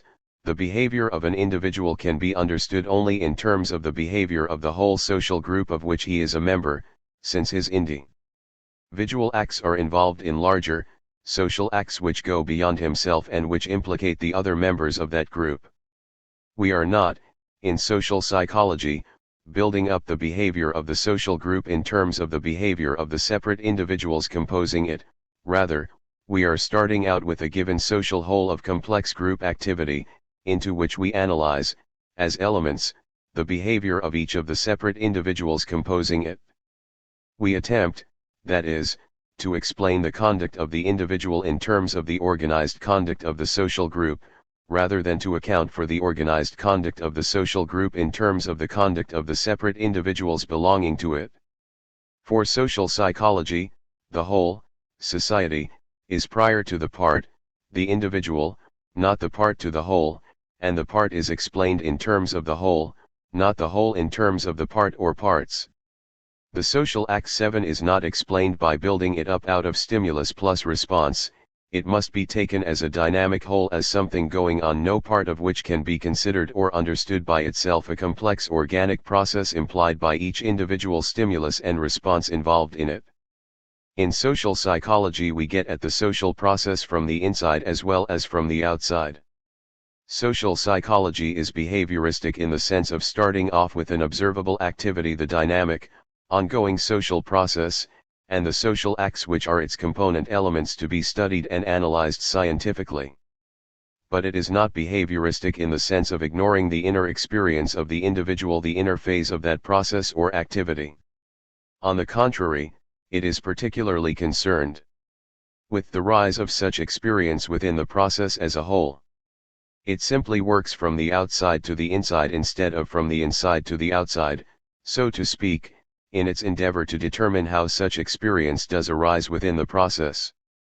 The act, then, and not the tract, is the fundamental datum in both social and individual psychology when behavioristically conceived, and it has both an inner and an outer phase, an internal and an external aspect. These general remarks have had to do with our point of approach. It is behavioristic, but unlike Watsonian behaviorism, it recognizes the parts of the act which do not come to external observation, and it emphasizes the act of the human individual in its natural social situation. To the behavioristic significance of attitudes, the problem that presents itself as crucial for human psychology concerns the field that is opened up by introspection. This field apparently could not be dealt with by a purely objective psychology which only studied conduct as it takes place for the observer. In order that this field could be brought within the range of objective psychology, the behaviorist, such as Watson, did what he could to cut down the field itself, to deny certain phenomena supposed to lie only in that field, such as consciousness as distinct from conduct without consciousness. The animal psychologists studied conduct without taking up the question as to whether it was conscious conduct or not. 8. But when we reach the field of human conduct, we are in fact able to distinguish reflexes which take place without consciousness. There seems, then, to be a field which the behavioristic psychology cannot reach. The Watsonian behaviorist simply did what he could to minimize this difference. The field of investigation of the behaviorist has been quite largely that of the young infant, where the methods employed are just the methods of animal psychology. He has endeavored to find out what the processes of behavior are, and to see how the activities of the infant may be used to explain the activities of the adult. It is here that the psychologist brings in the conditioned reflexes. He shows that by a mere association of certain stimuli he can get results which would not follow from these secondary stimuli alone. This conditioning of reflexes can be carried over into other fields, such as those of terror on the part of an infant. He can be made to fear something by associating the object with others producing terror. The same process can be used for explaining more elaborate conduct in which we associate elements with certain events which are not directly connected with them, and by elaborating this conditioning we can, it is believed, explain the more extended processes of reasoning and inference. In this way a method which belongs to objective psychology is carried over into the field which is dealt with ordinarily in terms of introspection. That is, instead of saying we have certain ideas when we have certain experiences, and that these ideas imply something else, we say that a certain experience has taken place at the same time that the first experience has taken place, so that now this secondary experience arouses the response which belongs to the primary experience. There remain contents, such as those of imagery, which are more resistant to such analysis. What shall we say of responses that do not answer to any given experience? We can say, of course, that they are the results of past experiences. But take the contents themselves, the actual visual imagery that one has, it has outline, it has color, it has values, and other characters which are isolated with more difficulty. Such experience is one which plays a part, and a very large part, in our perception, our conduct, and yet it is an experience which can be revealed only by introspection. The behaviorist has to make a detour about this type of experience if he is going to stick to the Watsonian type of behavioristic psychology. Such a behaviorist desires to analyze the act, whether individual or social, without any specific reference to consciousness whatever and without any attempt to locate it either within the field of organic behavior or within the larger field of reality in general. He wishes, in short, to deny its existence as such altogether. Watson insists that objectively observable behavior completely and exclusively constitutes the field of scientific psychology, individual and social. He pushes aside as erroneous the idea of mind or consciousness, and attempts to reduce all mental phenomena to conditioned reflexes and similar physiological mechanisms, in short, to purely behavioristic terms. This attempt, of course, is misguided and unsuccessful, for the existence as such of mind or consciousness, in some sense or other, must be admitted. The denial of it leads inevitably to obvious absurdities. But though it is impossible to mind or consciousness to purely behavioristic terms in the sense of thus explaining it away and denying its existence as such entirely, yet it is not impossible to it in these terms, and to do so without explaining it away, or denying its existence as such, in the least. Watson apparently assumes that to deny the existence of mind or consciousness as a psychical stuff, substance, or entity is to deny its existence altogether, and that a naturalistic or behavioristic account of it as such is out of the question. But, on the contrary, we may deny its existence as a psychical entity without denying its existence in some other sense at all, and if we then conceive it functionally, and as a natural rather than a transcendental phenomenon, it becomes possible to deal with it in behavioristic terms. In short, it is not possible to deny the existence of mind or consciousness or mental phenomena, nor is it desirable to do so, but it is possible to account for them or deal with them in behavioristic terms which are precisely similar to those which Watson employs in dealing with non-mental psychological phenomena, phenomena which, according to his definition of the field of psychology, are all the psychological phenomena there are. Mental behavior is not reducible to non-mental behavior. But mental behavior or phenomena can be explained in terms of non-mental behavior or phenomena, as arising out of, and as resulting from complications in the latter. If we are going to use behavioristic psychology to explain conscious behavior, we have to be much more thoroughgoing in our statement of the act than Watson was. We have to take into account not merely the complete or social act, but what goes on in the central nervous system as the beginning of the individual's act and as the organization of the act. Of course, that takes us beyond the field of our direct observation. It takes us beyond that field because we cannot get at the process itself. It is a field that is more or less shut off, seemingly because of the difficulty of the country itself that has to be investigated. The central nervous system is only partly explored. Present results, however, suggest the organization of the act in terms of attitudes. There is an organization of the various parts of the nervous system that are going to be responsible for acts, an organization which represents not only that which is immediately taking place, but also the later stages that are to take place. If one approaches a distant object, he approaches it with reference to what he is going to do when he arrives there. If one is approaching a hammer, he is muscularly all ready to seize the handle of the hammer. The later stages of the act are present in the early stages, not simply in the sense that they are all ready to go off, but in the sense that they serve to control the process itself. They determine how we are going to approach the object, and the steps in our early manipulation of it.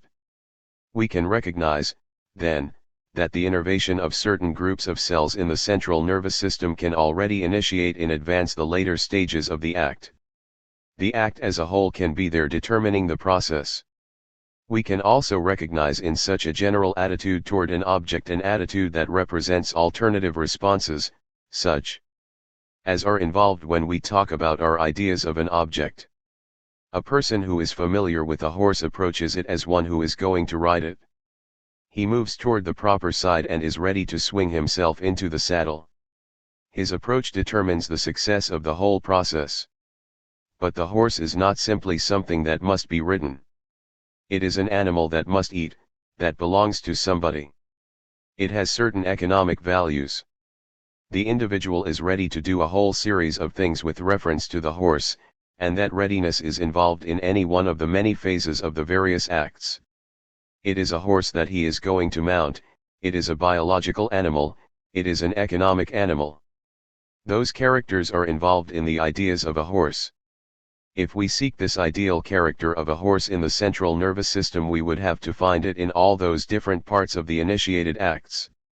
One would have to think of each as associated with the other processes in which he uses the horse, so that no matter what the specific act is, there is a readiness to act in these different ways with reference to the horse. We can find in that sense in the beginning of the act just those characters which we assign to horse as an idea, or if you like, as a concept. If we are going to look for this idea in a central nervous system, we have to look for it in the neurons, particularly in the connection between the neurons. There are whole sets of connections there which are of such a character that we are able to act in a number of ways, and these possible actions have their effect on the way in which we do act. For example, if the horse belongs to the rider acts in a different way than if it belongs to someone else. These other processes involved determine the immediate action itself and particularly the later stages of the act, so that the temporal organization of the act may be present in the immediate process. We do not know how that temporal organization takes place in the central nervous system. In some sense, these later processes which are going to take place, and are in some sense started, are worked into the immediate process. A behavioristic treatment, if it is made broad enough, if it makes use of the almost indefinite complexities existing in the nervous system, can adjust itself to many fields which were supposed to be confined to an introspective attack. Of course, a great deal of this must be hypothetical. We learn more day by day of what the connections are, but they are largely hypothetical. However, they can at least be stated in a behavioristic form. We can, therefore, in principle, state behavioristically what we mean by an idea. 3. The behavioristic significance of gestures. The behaviorist of the Watsonian type has been prone to carry his principle of conditioning over into the field of language. By a conditioning of reflexes, the horse has become associated with the word horse, and this in turn releases the set of responses. We use the word, and the response may be that of mounting, buying, selling or trading. We are ready to do all these different things. This statement, however, lacks the recognition that these different processes which the behaviorist says are identified with the word horse must be worked into the act itself, or the group of acts, which gather about the horse. They go to make up that object in our experience, and the function of the word is a function which has its place in that organization, but it is not, however, the whole process. We find that same sort of organization seemingly extended in the conduct of animals lower than man. Those processes which go to make up our objects must be present in the animals themselves who have not the use of language. It is, of course, the great value, or one of the great values, of language that it does give us control over this organization of the act. That is a point we will have to consider in detail later, but it is important to recognize that that to which the word refers is something that can lie in the experience of the individual without the use of language itself. Language does pick out and organize the content in experience. It is implemented for that purpose. Language is part of social behavior. 9. There is an indefinite number of signs or symbols which may serve the purpose of what we term language. We are reading the meaning of the conduct of other people when, perhaps, they are not aware of it. There is something that reveals to us what the purpose is, just the glance of an eye, the attitude of the body which leads to the response. The communication set up in this way between individuals may be very perfect. Conversation in gestures may be carried on which cannot be translated into articulate speech. This is also true of the lower animals. Dogs approaching each other in hostile attitude carry on such a language of gestures.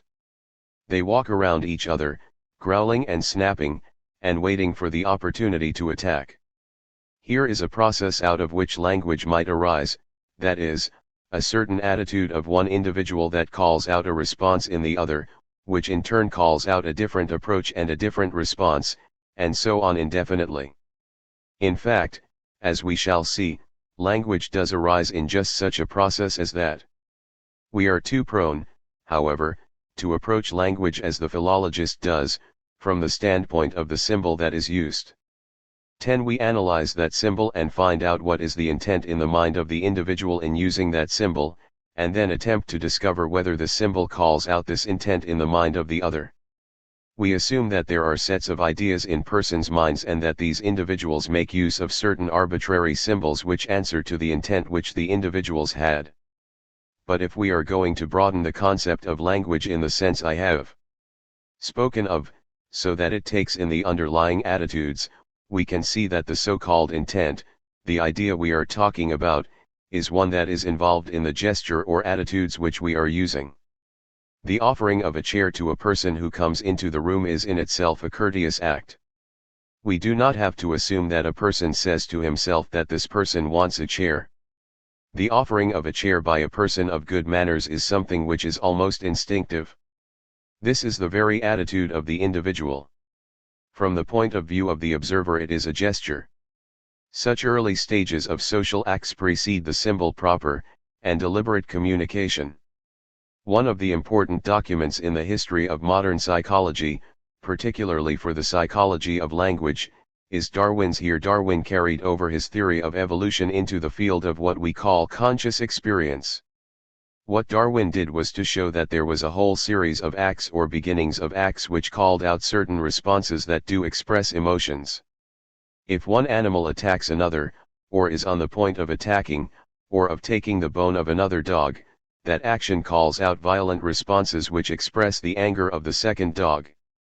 There we have a set of attitudes which express the emotional attitude of dogs, and we can carry this analysis into the human expression of emotion. The part of our organism that most vividly and readily expresses the emotions is the face, and Darwin studied the face from this point of view. He took, naturally, the actor, the man whose business it is to express the emotions by the movements of the countenance, and studied the muscles themselves, and in studying them he undertook to show what the value of these changes of the face might be in the actual act. We speak of such expressions as those of anger, and note the way in which the blood may suffuse the face at one stage and then leave it at another. Darwin studied the blood flow in fear and in terror. In these emotions one can find changes taking place in the blood flow itself. These changes have their value. They represent, of course, changes in the circulation of blood in the acts. These actions are generally actions which are rapid and can only take place if the blood is flowing rapidly. There must be a change in the rhythm of circulation, and this generally registers itself in the countenance. Many of our acts of hostility exhibit themselves in attitudes of the face similar to animals which attack with their teeth. The attitude, or in a more generalized term, the gesture, has been preserved after the value of the act has disappeared. The title of Darwin's work indicates his point of approach. He was dealing with these gestures, these attitudes, as expressive of emotions, and assuming at the time that the gesture has this function of expressing the emotions. That attitude has been preserved, on this view, after the value of the act has disappeared. This gesture seems to remain for the purpose of expressing emotions. One naturally assumed there an attitude in the experience of animals which answers in some sense to those of the human animal. One could apply the doctrine of the survival of the fittest here also. The implication in this particular case was that these gestures or attitudes had lost the value which they had in the original acts, and yet had survived. The indication was that they had survived because they served certain valuable functions, and the suggestion was that this was the expression of the emotions. That attitude on Darwin's part is reflected in the work of other psychologists, men who were interested, as Darwin was, in the study of the act, in the information that is conveyed by one individual to another by his attitude. They assume that these acts had a reason for existence because they expressed something in the mind of the individual. It is an approach like that of the philologist. They assume that language existed for the purpose of conveying certain ideas, certain feelings. If one considers, he realizes that this is a false approach. It is quite impossible to assume that animals do undertake to express their emotions. They certainly do not undertake to express them for the benefit of other animals. The most that can be said is that the expressions did set free a certain emotion in the individual, an escape valve, so to speak, an emotional attitude which the animal needed, in some sense, to get rid of. They certainly could not exist in these lower animals as means of expressing emotions. We cannot approach them from the point of view of expressing a content in the mind of the individual. We can, of course, see how, for the actor, they may become definitely a language. An actor, for example, may undertake to express his rage, and he may do it by an expression of the countenance, and so convey to the audience the emotion he intended. However, he is not expressing his own emotion but simply conveying to the audience the evidence of anger, and if he is successful he may do it more effectively, as far as the audience is concerned, than a person who is in reality angered. There we have these gestures serving the purpose of expression of the emotions, but we cannot conceive that they arose as such a language in order to express emotion. Language, then, has to be studied from the point of view of the gestural type of conduct within which it existed without being as such a definite language. And we have to see how the communicative function could have arisen out of that prior sort of conduct. The psychology of Darwin assumed that emotion was a psychological state, a state of consciousness, and that this state could not itself be formulated in terms of the attitude or the behavior of the form. It was assumed that the emotion is there and that certain movements might give evidence of it. The evidence would be received and acted upon by other forms that were fashioned like itself. That is, it presupposed the conscious state over against the biological organism. The conscious state was that which was to be expressed in the gesture or the attitude. It was to be expressed in behavior and to be recognized in some fashion as existent in the consciousness of the other form through this medium of expression.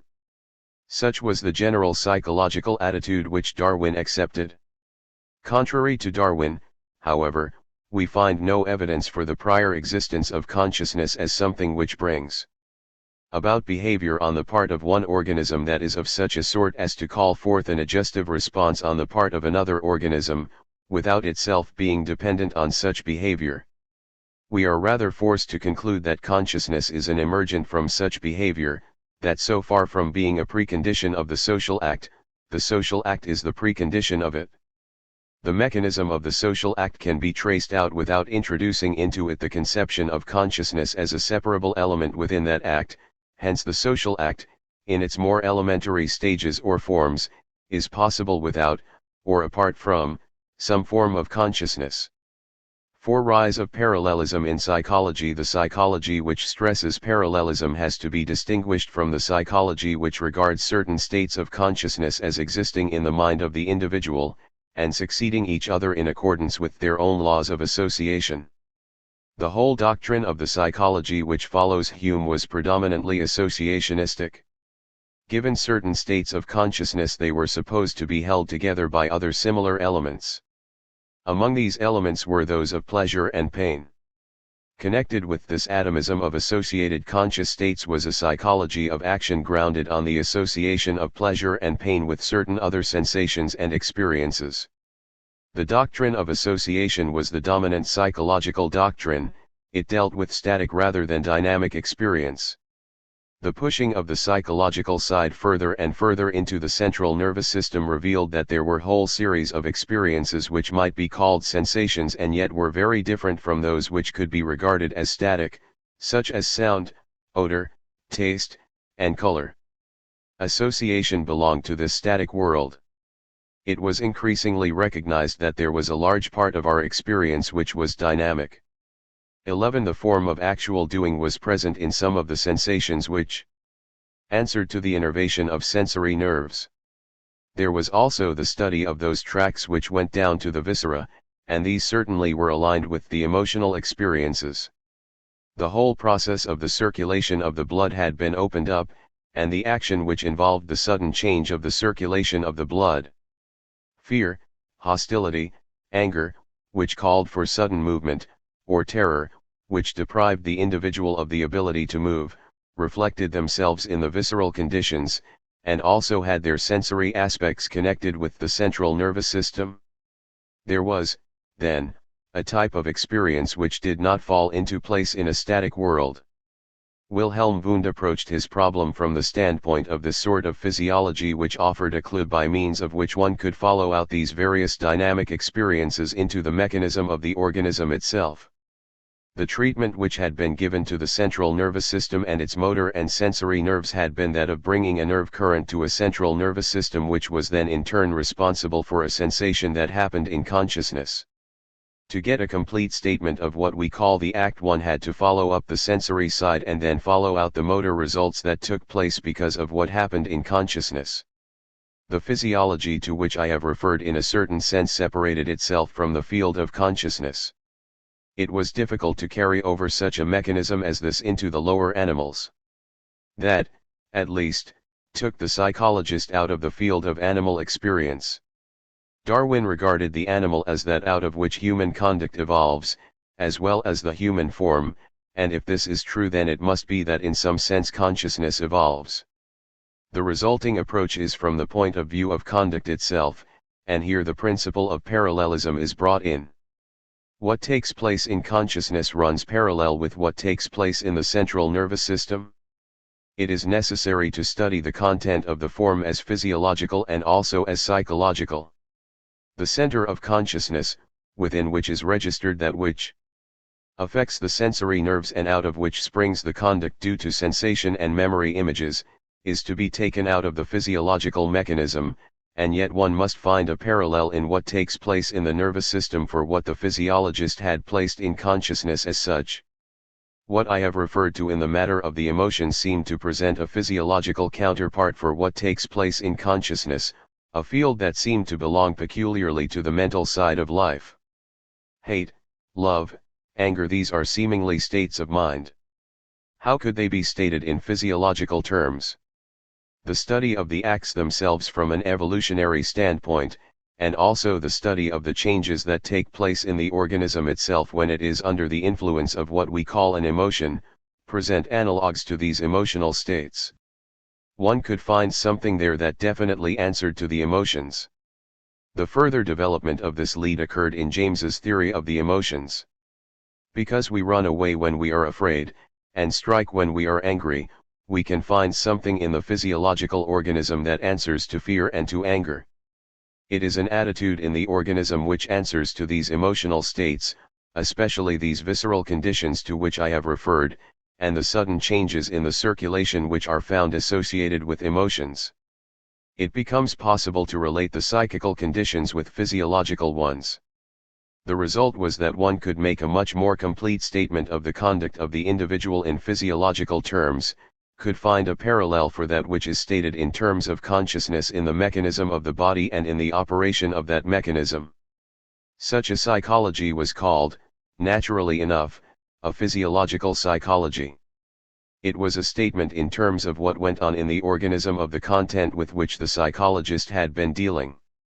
What is there in the act of the animal which answers to these different so-called psychological categories? What is there that answers to the sensations, to the motor responses? When these questions were answered physiologically, they, of course, involved mechanisms located inside of the act, for all that takes place in the body is action. It may be delayed action, but there is nothing there that is itself simply a state, a physiological state that could be compared with a static state. We come then to the sensations and undertake to state them in terms of complete reflex action. We deal with the sensation from the standpoint of the stimulus, and when we come to deal with the various emotional states we deal with them in terms of the preparation for action and the act itself as it is going on. 12. That is, it becomes now essential to relate a set of psychical states with the different phases of the act. Parallelism, then, is an attempt to find analogues between action and experienced contents. The inevitable result of this analysis was to carry psychology from a static to a dynamic form. It was not simply a question of relating what was found in introspection with what is found in the organism, it became a question of relating together those things which were found in introspection in the dynamic way in which the physiological elements were related to the life of the organism. Psychology became in turn associational, motor, functional, and finally behavioristic. The historical transformation of psychology was a process which took place gradually. Consciousness was something which could not be simply dispensed with. In early psychology there was a crude attempt to account for consciousness as a certain secretion in the brain, but this was only a ridiculous phase of the transformation. Consciousness was something that was there, but it was something that could be brought into closer and closer relationship with what went on in the body. What went on there had a certain definite order. Everything that took place in the body was part of an act. The earlier conception of the central nervous system assumed that one could locate certain faculties of the mind in certain parts of the brain, but a study of the central nervous system did not reveal any such correlation. It became evident that there were nothing but paths in the central nervous system. 13. The cells of the brain were seen to be parts of the nervous paths provided with material for carrying on the system, but nothing was found there to carry on the preservation of an idea as such. There was nothing in the central nervous system which would enable one to locate a tract given over to abstractions. There was a time when the frontal lobe was regarded as the locus of thought processes, but the frontal lobe also represents nothing but paths. The paths make very complicated conduct possible, they complicate the act enormously through the mechanism of the brain, but they do not set up any structure which functionally answers to ideas. So the study of consciousness from the standpoint of the organism inevitably led men to look at consciousness itself from the point of view of action. What, for example, is our experience that answers to clenching of the fist? Physiological psychology followed the action out through the nerves that came from the muscles of the arm and hand. The experience of the act would then be the sensation of what was going on. In consciousness as such there is an awareness of what the organ was doing, there is a parallelism between what goes on in the organ and what takes place in consciousness. This parallelism is, of course, not a complete parallelism. There seems to be consciousness corresponding only to the sensory nerves. 14. We are conscious of some things and not conscious of others, and attention seems to play a very great part in determining which is the case.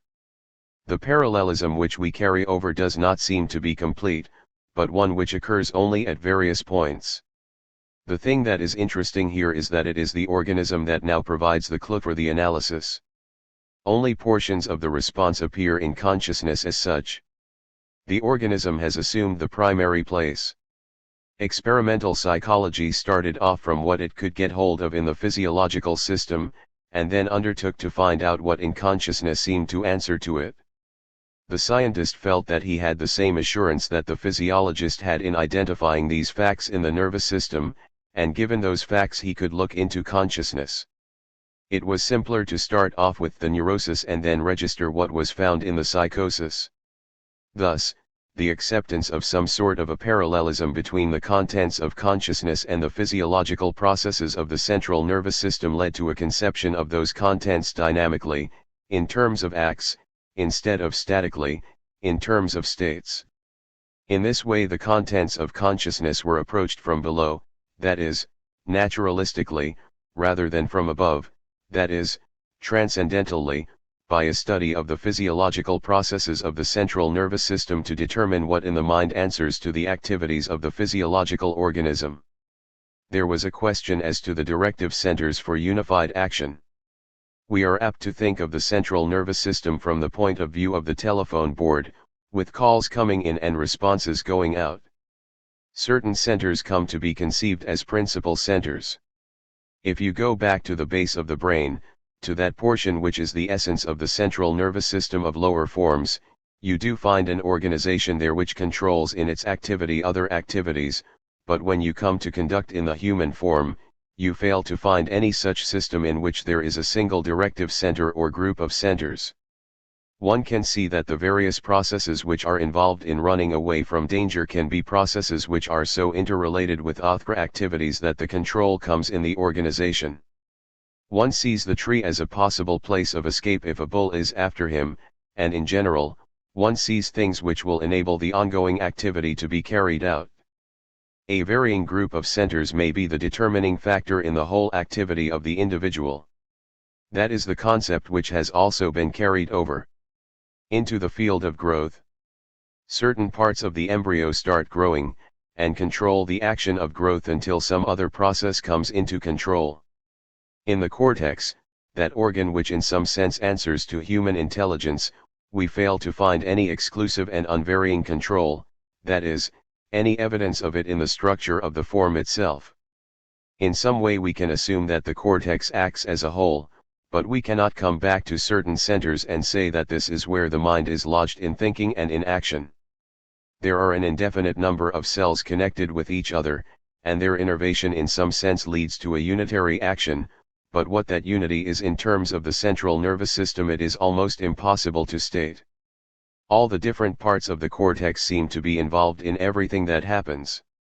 All the stimuli that reach the brain are reflected into all parts of the brain, and yet we do get a unitary action. There remains, then, a problem which is by no means definitely solved, the unity of the action of the central nervous system.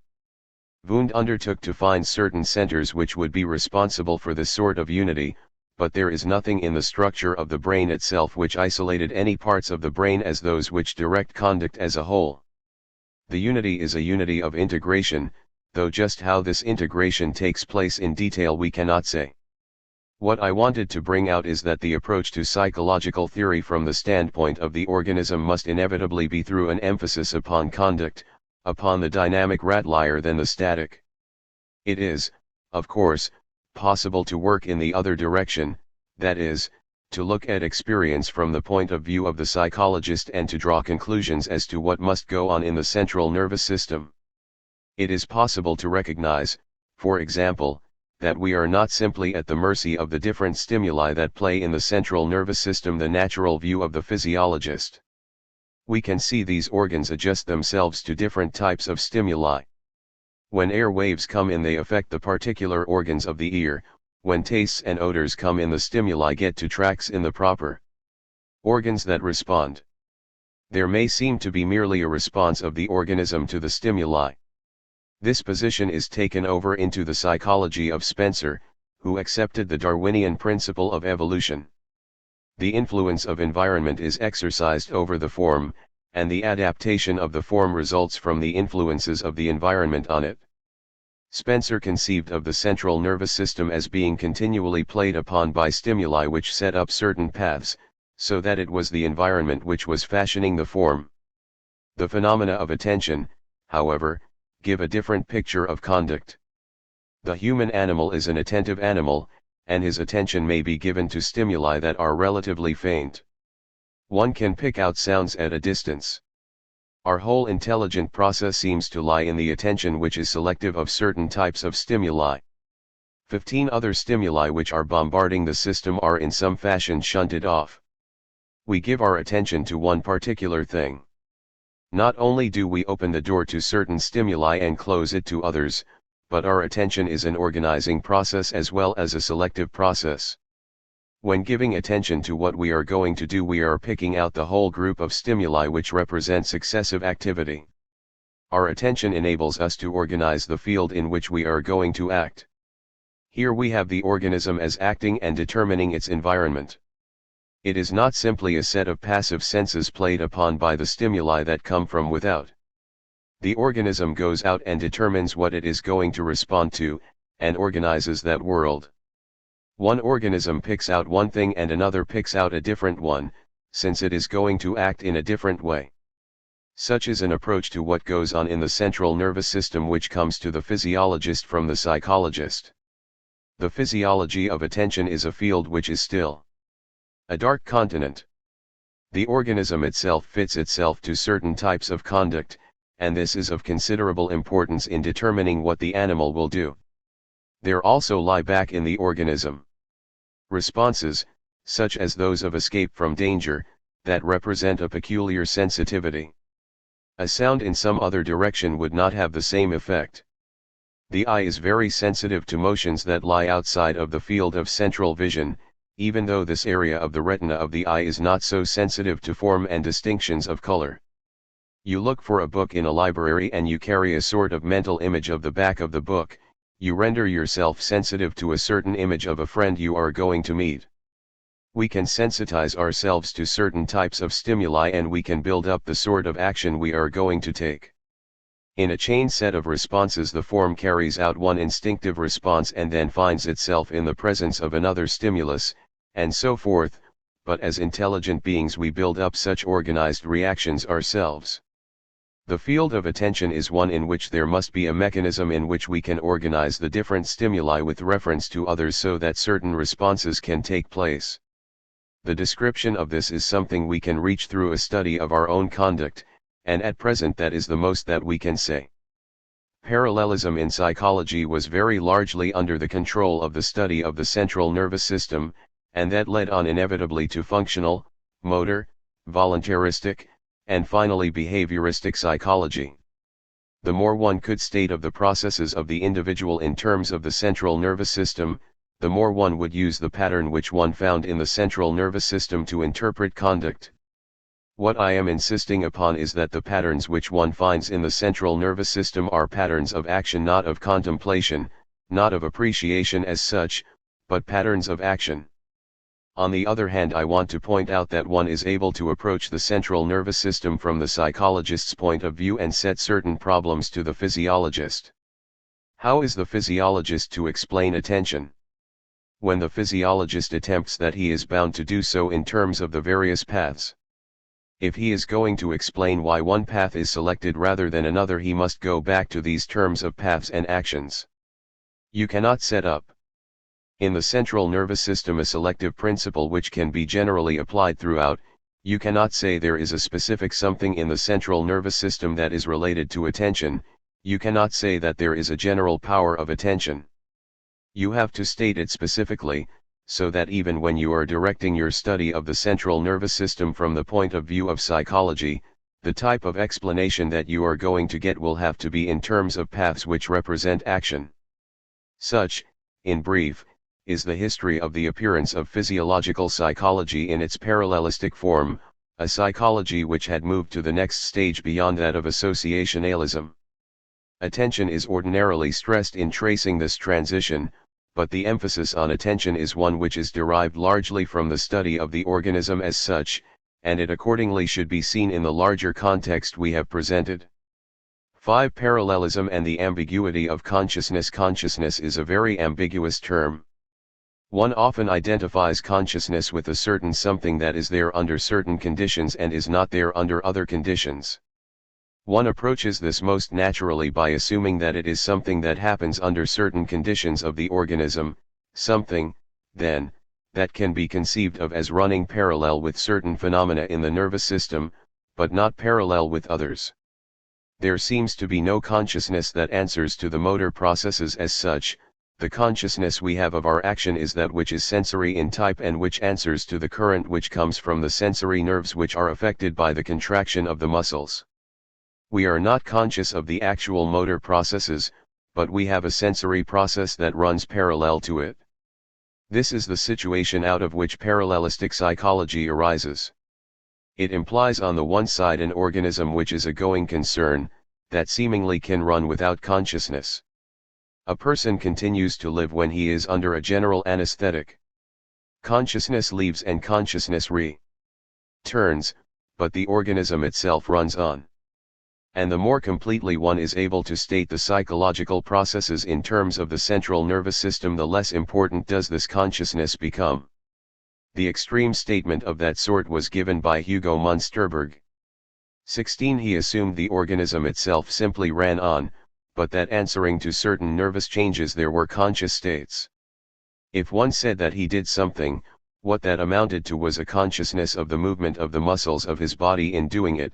The consciousness of the beginning of the act is that which he interpreted as his own volition to act. There is only a consciousness of certain processes that are going on. Parallelism in this extreme form, however, left out of account just such processes as those of attention and the selective character of consciousness. If the physiologist had been able to point out the mechanism of the central nervous system by which we organize our action, there might be still dominant such a statement in terms of this extreme parallelism which would regard the individual as simply conscious of the selection which the organism made. But the process of selection itself is so complex that it becomes almost impossible to state it, especially in such terms. Consciousness as such is peculiarly selective, and the processes of selection, of sensitizing the organ to stimuli, are something very difficult to isolate in the central nervous system. William James points out that the amount of difference which you have to give to a certain stimulus to make it dominant is very slight, and he could conceive of an act of volition which holds on to a certain stimulus, and just gives it a little more emphasis than it otherwise would have. Wundt tried to make parallelism possible by assuming the possibility of certain centers which could perform this selective function. But there was no satisfactory statement of the way in which one could get this interaction between an organism and a consciousness, of the way in which consciousness could act upon a central nervous system. So that we get at this stage of the development of psychology parallelism rather than interactionism. The parallelistic phase of psychology reveals itself not simply as one of the passing forms which has appeared in psychological investigation, but as one which has served a very evident purpose and met a very evident need. We do distinguish, in some sense, the experiences that we call conscious from those going on in the world around us. We see a color and give it a certain name. We find that we are mistaken, due to a defect in our vision, and we go back to the spectral colors and analyze it. We say there is something that is independent of our immediate sensory process. We are trying to get hold of that part of experience that can be taken as independent of one's own immediate response. We want to get hold of that so that we can deal with the problem of error. Where no error is involved, we do not draw the line. If we discover that a tree seen at a distance is not there when we reach the spot, we have mistaken something else for a tree. Thus, we have to have a field to which we can refer our own experience, and also we require objects which are recognized to be independent of our own vision. We want the mechanism which will make that distinction at any time, and we generalize it in this way. We work out the theory of sense perception in terms of the external stimulus, so that we can get hold of that which can be depended upon in order to distinguish it from that which cannot be depended upon in the same way. Even an object that is actually there can still be so resolved. In the laboratory we can distinguish between the stimulus and the sense experience. The experimenter turns on a certain light and he knows just what that light is. He can tell what takes place in the retina and in the central nervous system, and then he asks what the experience is aft. He puts all sorts of elements in the process so that the subject will mistake what it is. He gets on the one side conscious data, and on the other side the physical processes that are going on. He carries this analysis only into a field which is of importance for his investigation, and he himself has objects out there which could be analyzed in the same fashion. We want to be able to distinguish what belongs to our own experience from that which can be stated, as we say, in scientific terms. We are sure of some processes, but we are not sure as to the reaction of people to these processes. We recognize that there are all sorts of differences among individuals. We have to make this distinction, so we have to set up a certain parallelism between things which are there and have a uniform value for everybody, and things which vary with certain individuals. We seem to get a field of consciousness and a field of physical things which are not conscious. I want to distinguish the differences in the use of the term consciousness to stand for accessibility to certain contents, and as synonymous with certain contents themselves. When you shut your eyes, you shut yourself off from certain stimuli. If one takes an anesthetic, the world is inaccessible to him. Similarly, sleep renders one inaccessible to the world. Now I want to distinguish this use of consciousness, that of rendering one accessible and inaccessible to certain fields, from these contents themselves which are determined by the experience of the individual. We want to be able to deal with an experience which varies with the different individuals, to deal with the different contents which in some sense represent the same object. We want to be able to separate those contents which vary from contents which are in some sense common to all of us. Our psychologists undertake definitely to deal with experience as it varies with individuals. Some of these experiences are dependent upon the perspective of the individual and some are peculiar to a particular organ. If one is colorblind, he has a different experience from a person with a normal eye.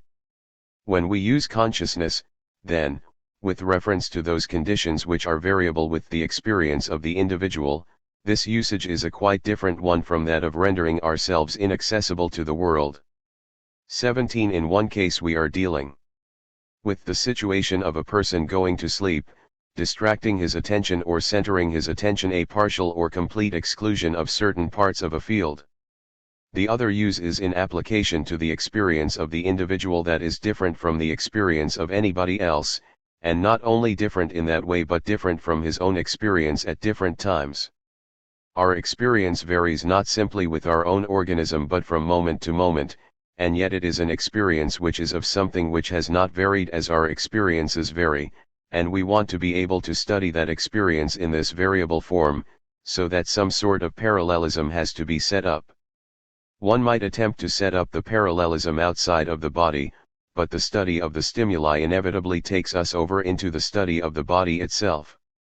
Different positions will lead to different experiences in regard to such an object as a penny placed on a certain spot. There are other phenomena that are dependent upon the character of the eye, or the effect of past experiences.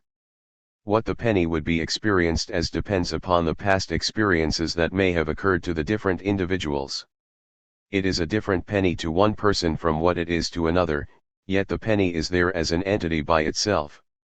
We want to be able to deal with these spatially perspectival differences in individuals. Still more important from a psychological standpoint is the perspective of memory, by means of which one person sees one penny and another sees another penny. These are characters which we want to separate, and it is here that the legitimacy of our parallelism lies, namely, in that distinction between the object as it can be determined, physically and physiologically, as common to all, and the experience which is peculiar to a particular organism, a particular person.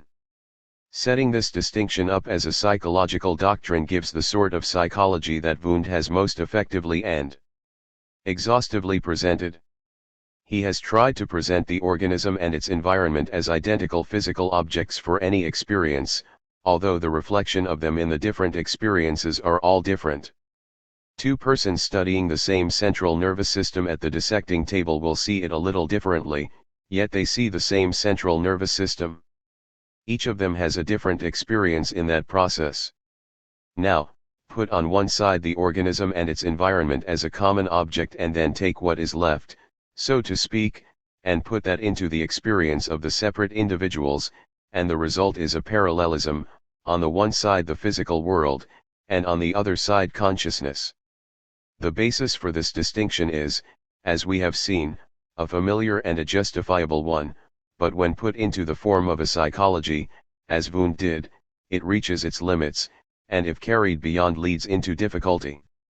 The legitimate distinction is that which enables a person to identify that phase of an experience which is peculiar to himself, which has to be studied in terms of a moment in his biography. There are facts which are important only insofar as they lie in the biography of the individual. The technique of that sort of a separation comes back to the physiological environment on one side and to the experience on the other. In this way an experience of the object itself is contrasted with the individual's experience, consciousness on one side with the unconscious world on the other.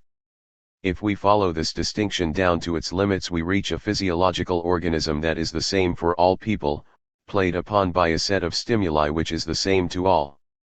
We want to follow the effects of such stimuli in the central nervous system up to the point where a particular individual has a specific experience.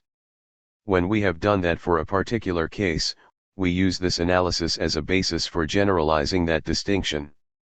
We can say that there are physical things on one side and mental events on the other. We assume that the experienced world of each person is looked upon as a result of a causal series that lies inside of his brain. We follow stimuli into the brain, and there we say consciousness flashes out. In this way we have ultimately to locate all experience in the brain, and then old epistemological ghosts arise. Whose brain is it? How is the brain known? Where does that brain lie? The whole world comes to lie inside of the observer's brain, and his brain lies in everybody else's brain, and so on without end. All sorts of difficulties arise if one undertakes to erect this parallelistic division into a metaphysical one. The essentially practical nature of this division must now be pointed out. 6. The program of behaviorism. We have seen that a certain sort of parallelism is involved in the attempt to state the experience of the individual insofar as it is peculiar to him as an individual. What is accessible only to that individual, what takes place only in the field of his own inner life, must be stated in its relationship to the situation within which it takes place. One individual has one experience and another has another experience, and both are stated in terms of their biographies, but there is in addition that which is common to the experience of all. And our scientific statement correlates that which the individual himself experiences, and which can ultimately be stated only in terms of his experience, with the experience which belongs to everyone. This is essential in order that we may interpret what is peculiar to the individual. We are always separating that which is peculiar to our own reaction, that which we can see that other persons cannot see, from that which is common to all. We are referring what belongs to the experience just of the individual to a common language, to a common world. And when we carry out this relationship, this correlation, into what takes place physically and physiologically, we get a parallelistic psychology. The particular color or odor that any one of us experiences is a private affair.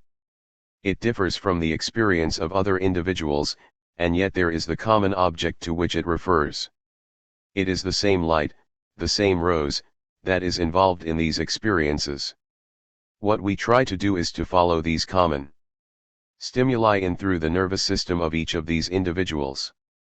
We aim to get the statement in universal terms which will answer to those particular conditions. We want to control them as far as we can, and it is that determination of the conditions under which the particular experience takes place that enables us to carry out that control. 18. If one says that his experience of an object is made up of different sensations and then undertakes to state the conditions under which those sensations take place, he may say that he is stating those conditions in terms of his own experience. But they are conditions which are common to all. He measures, he determines just what is taking place, but this apparatus with which he measures is, after all, made up of his sensuous experience. Things that are hot or cold, rough or smooth, the objects themselves, are stated in terms of sensations, but they are stated in terms of sensations which we can make universal, and we take these common characters of experience and find in terms of them those experiences which are peculiar to the different individuals. Psychology is interested in this correlation, in finding out what the relationship is between what goes on in the physical world and what goes on in the organism when a person has a sensory experience. That program was carried out by Hermann Helmholtz. 19. The world was there in terms which could be stated in the laws of science, i.e., the stimuli were stated in physical terms. What goes on in the nervous system could be stated more and more exactly, and this could be correlated with certain definite experiences which the individual found in his own life. And the psychologist is interested in getting the correlation between the conditions under which the experience takes place and that which is peculiar to the individual. He wishes to make these statements as universal as possible, and is scientific in that respect. He wants to state the experience of an individual just as closely as he can in terms of the field which he can control, those conditions under which it appears. He naturally tries to state the conduct of the individual in terms of his reflexes, and he carries back as far as he can the more complex reflexes of the individual to the simpler forms of action. He uses, as far as he is able to use, a behavioristic statement, because that can be formulated in terms of this same field over which he has control. The motive back of modern psychology gets an expression in the field of mental testing, where one is getting correlations between certain situations and certain responses. It is characteristic of this psychology that not only is it as behavioristic as it can be, in that it states the experience of the individual as completely as it can in objective terms, but it also is interested in getting such statements and correlations so that it can control conduct as far as possible. We find modern psychology interested in practical problems, especially those of education. We have to lead the intelligences of infants and children into certain definite uses of media, and certain definite types of responses. How can we take the individual with his peculiarities and bring him over into a more nearly uniform type of response? He has to have the same language as others, and the same units of measurement, and he has to take over a certain definite culture as a background for his own experience. He has to fit himself into certain social structures and make them a part of himself. How is that to be accomplished? We are dealing with separate individuals, and yet these individuals have to become a part of a common whole. We want to get the correlation between this world which is common and that which is peculiar to the individual.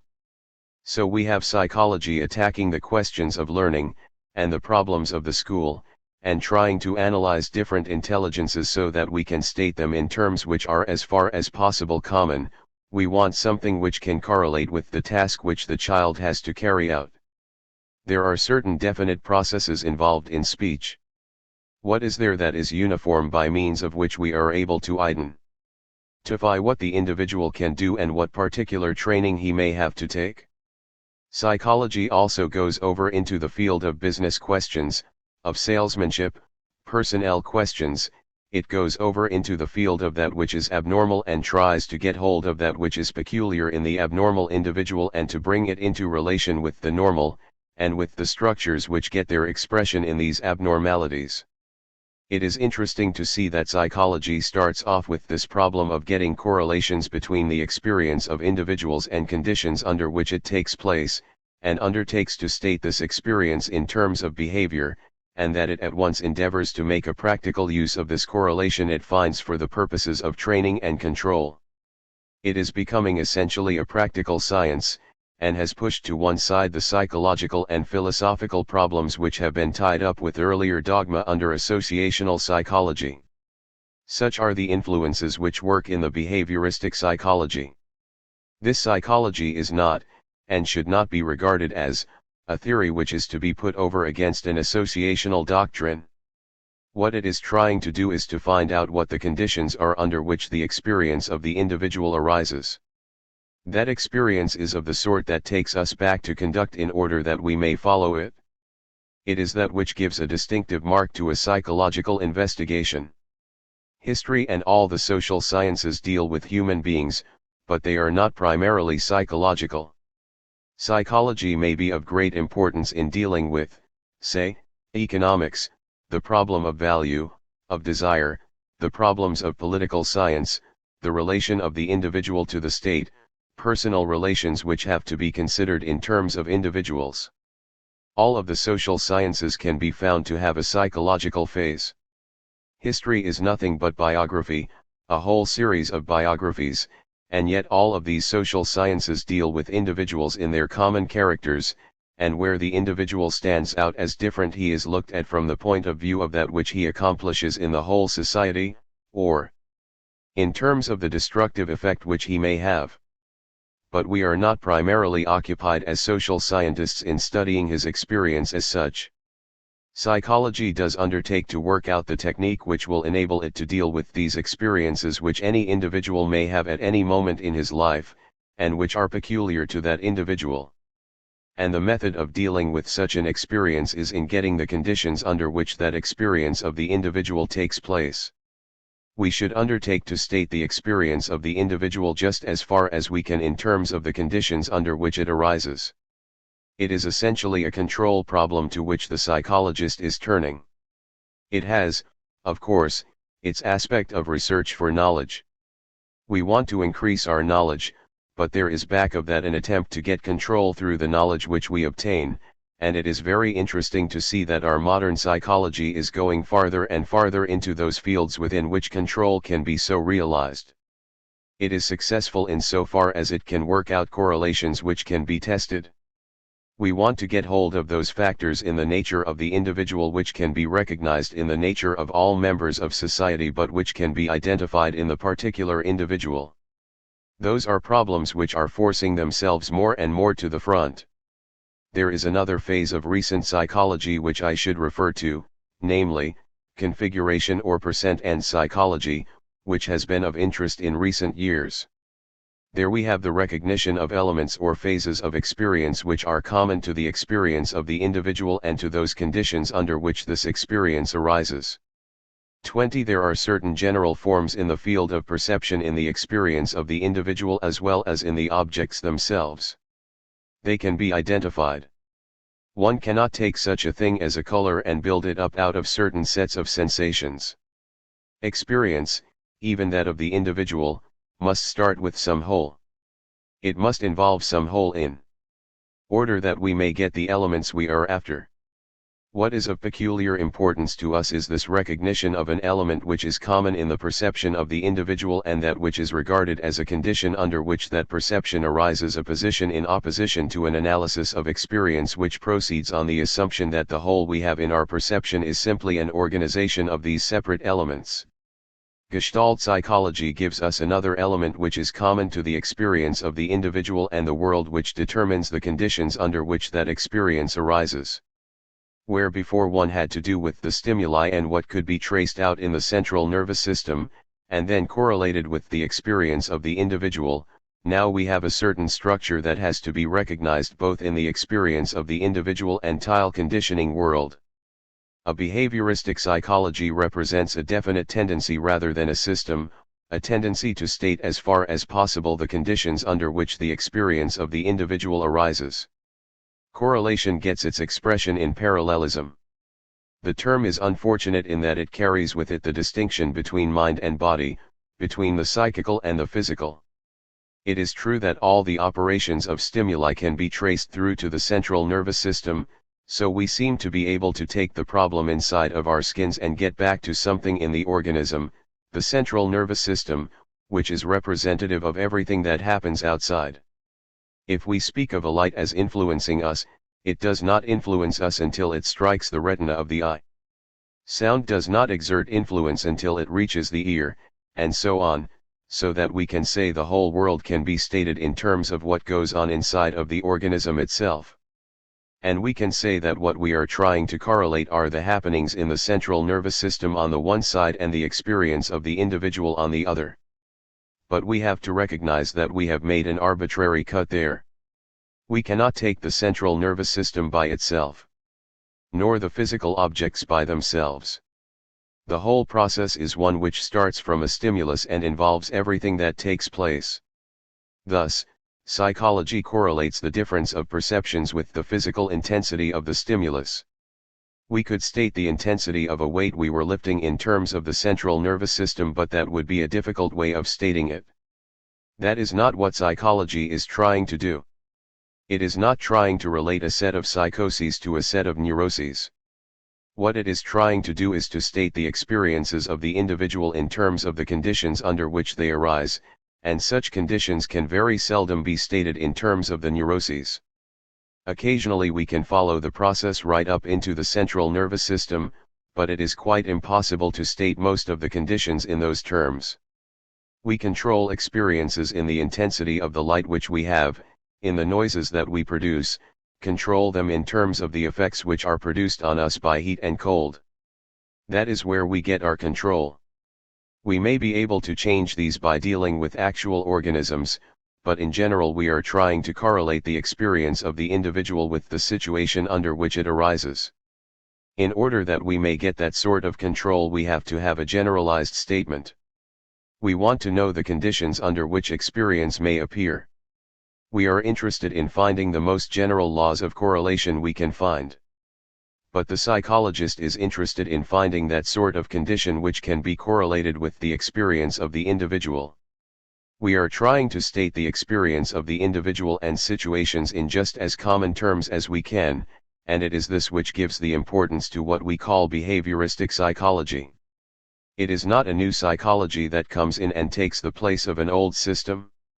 An objective psychology is not trying to get rid of consciousness, but trying to state the intelligence of the individual in terms which will enable us to see how that intelligence is exercised, and how it may be improved.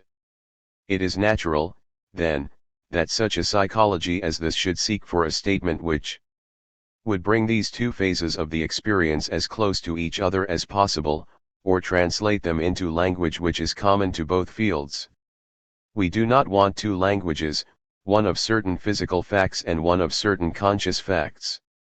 If you push that analysis to the limit, you get such results as where you say that everything that takes place in consciousness in some way has to be located in the head, because you are following up a certain sort of causal relation which affects consciousness.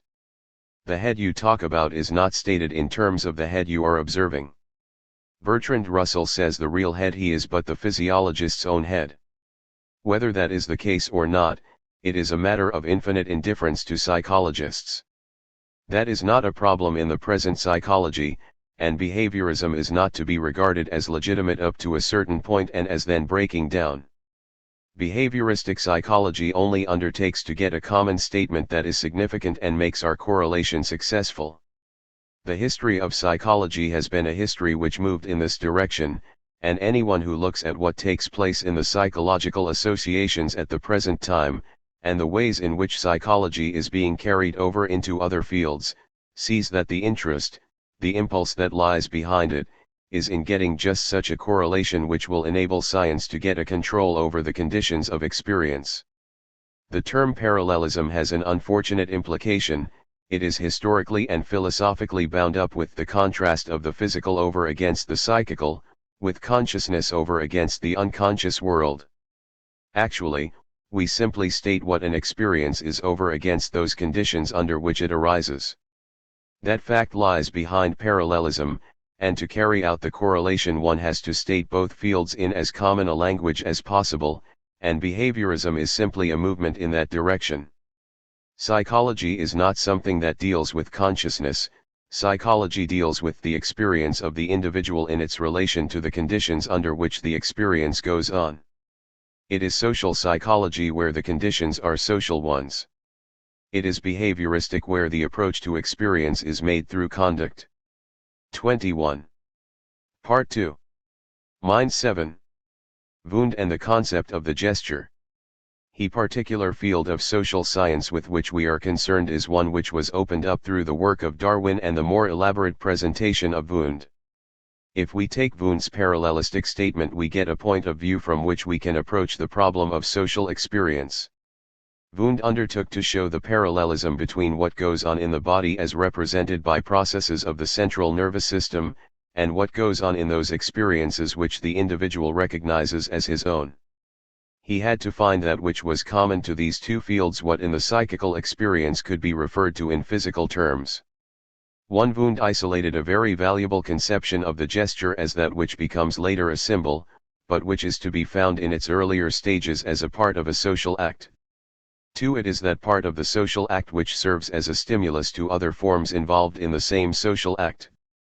I have given the illustration of the dog fight as a method of presenting the gesture.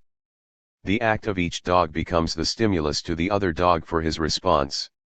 There is then a relationship between these two, and as the act is responded to by the other dog, it, in turn, undergoes change.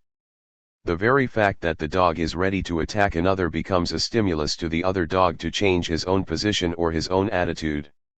He has no sooner done this than the change of attitude in the second dog in turn causes the first dog to change his attitude. We have here a conversation of gestures. They are not, however, gestures in the sense that they are significant.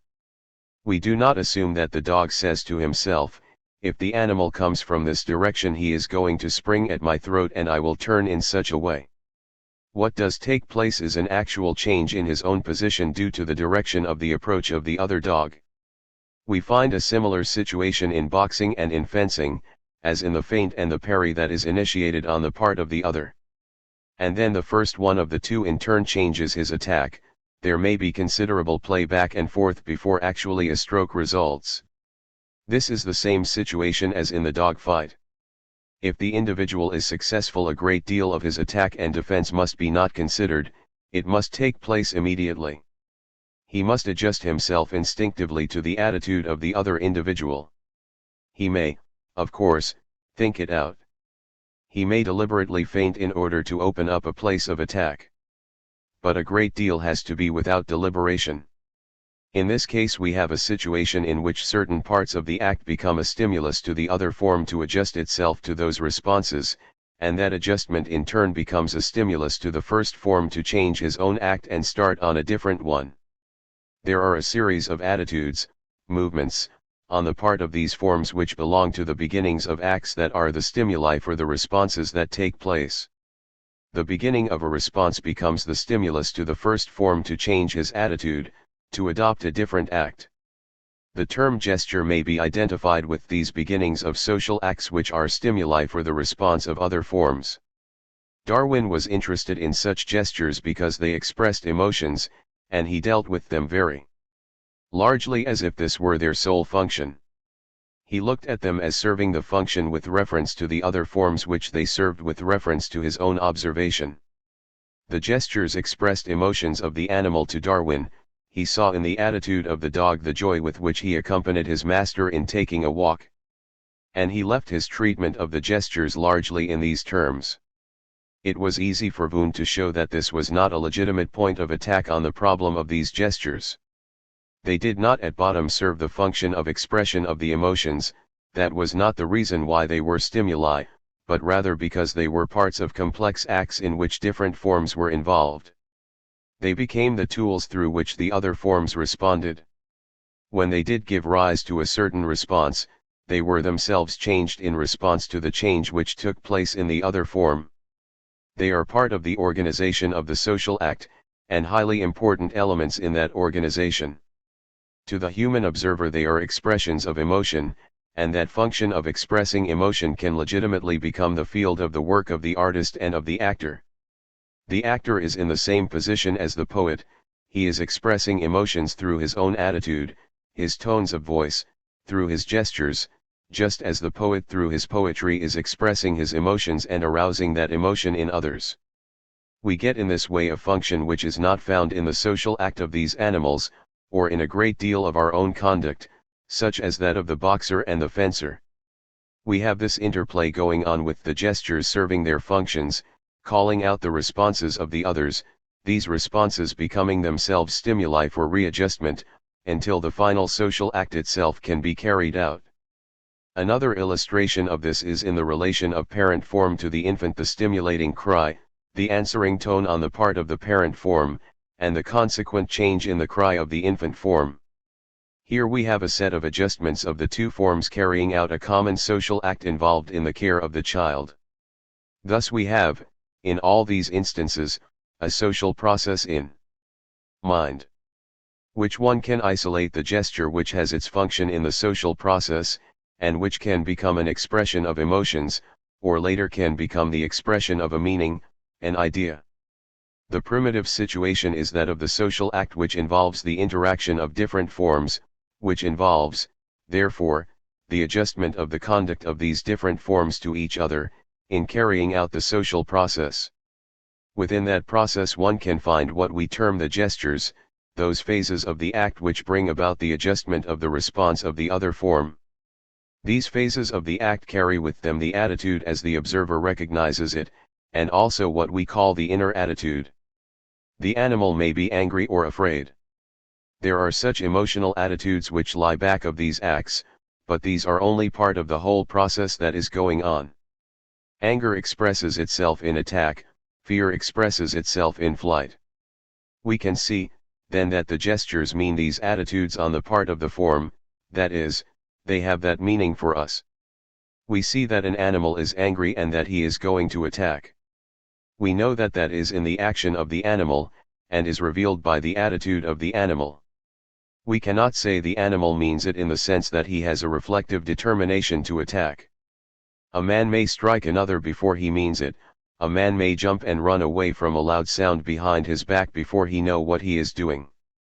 If he has the idea in his mind, then the gesture not only means this to the observer but it also means the idea which the individual has. In one case the observer sees that the attitude of the dog means attack, but he does not say that it means a conscious determination to attack on the part of the dog. However, if somebody shakes his fist in your face, you assume that he has not only a hostile attitude but that he has some idea behind it. You assume that it means not only a possible attack, but that the individual has an idea in his experience. When, no, that gesture means this idea behind it and it arouses that idea in the other individual, then we have a significant symbol. In the case of the dog fight we have a gesture which calls out appropriate response. In the present case we have a symbol which answers to a meaning in the experience of the first individual and which also calls out that meaning in the second individual. Where the gesture reaches that situation it has become what we call language. It is now a significant symbol and it signifies a certain meaning. 3. The gesture is that phase of the individual act to which adjustment takes place on the part of other individuals in the social process of behavior. The vocal gesture becomes a significant symbol, unimportant, as such, on the merely affective side of experience, when it has the same effect on the individual making it that it has on the individual to whom it is addressed or who explicitly responds to it, and thus involves a reference to the self of the individual making it. The gesture in general, and the vocal gesture in particular, indicates some object or other within the field of social behavior, an object of common interest to all the individuals involved in the given social act, thus directed toward or upon that object. The function of the gesture is to make adjustment possible among the individuals implicated in any given social act with reference to the object or objects with which that act is concerned, and the significant gesture or significant symbol affords far greater facilities for such adjustment and readjustment than does the non-significant gesture, because it calls out in the individual making it the same attitude toward it, or toward its meaning, that it calls out in the other individuals participating with him in the given social act, and thus makes him conscious of their attitude toward it, as a component of his behavior, and enables him to adjust his subsequent behavior to theirs in the light of that attitude. In short, the conscious or significant conversation of gestures is a much more adequate and effective mechanism of mutual adjustment within the social act involving, as it does, the taking, by each of the individuals carrying it on, of the attitudes of the others toward himself than is the unconscious or non-significant conversation of gestures. When, in any given social act or situation, one individual indicates by a gesture to another individual what this other individual is to do, The first individual is conscious of the meaning of his own gesture, or the meaning of his gesture appears in his own experience insofar as he takes the attitude of the second individual toward that gesture, and tends to respond to it implicitly in the same way that the second individual responds to it explicitly. Gestures become significant symbols when they implicitly arouse in an individual, making them the same responses which they explicitly arouse, or are supposed to arouse, in other individuals, the individuals to whom they are addressed, and in all conversations of gestures within the social process, whether external, between different individuals, or internal, between a given individual and himself. The individual's consciousness of the content and flow of meaning involved depends on his thus taking the attitude of the other toward his own gestures. In this way, every gesture comes within a given social group or community to stand for a particular act or response, namely, the act or response which it calls forth explicitly in the individual to whom it is addressed, and implicitly in the individual who makes it, and this particular act or response for which it stands is its meaning as a significant symbol. Only in terms of gestures as significant symbols is the existence of mind or intelligence possible, for only in terms of gestures which are significant symbols can thinking, which is simply an internalized or implicit conversation of the individual with himself by means of such gestures, take place. The internalization in our experience of the external conversations of gestures which we carry on with other individuals in the social process is the essence of thinking, and the gestures thus internalized are significant symbols because they have the same meanings for all individual members of the given society or social group, i.e., they respectively arouse the same attitudes in the individuals making them that they arouse in the individuals responding to them, otherwise the individual could not internalize them or be conscious of them and their meanings. As we shall see, the same procedure which is responsible for the genesis and existence of mind or consciousness, namely, the taking of the attitude of the other toward oneself, or toward one's own behavior, also necessarily involves the genesis and existence at the same time of significant symbols, or significant gestures. In Wundt's doctrine, the parallelism between the gesture and the emotion or the intellectual attitude of the individual, makes it possible to set up a like parallelism in the other individual. The gesture calls out a gesture in the other form which will arouse or call out the same emotional attitude and the same idea. Where this has taken place, the individuals have begun to talk to each other. What I referred to before was a conversation of gestures which did not involve significant symbols or gestures. The dogs are not talking to each other, there are no ideas in the minds of the dogs, nor do we assume that the dog is trying to convey an idea to the other dog.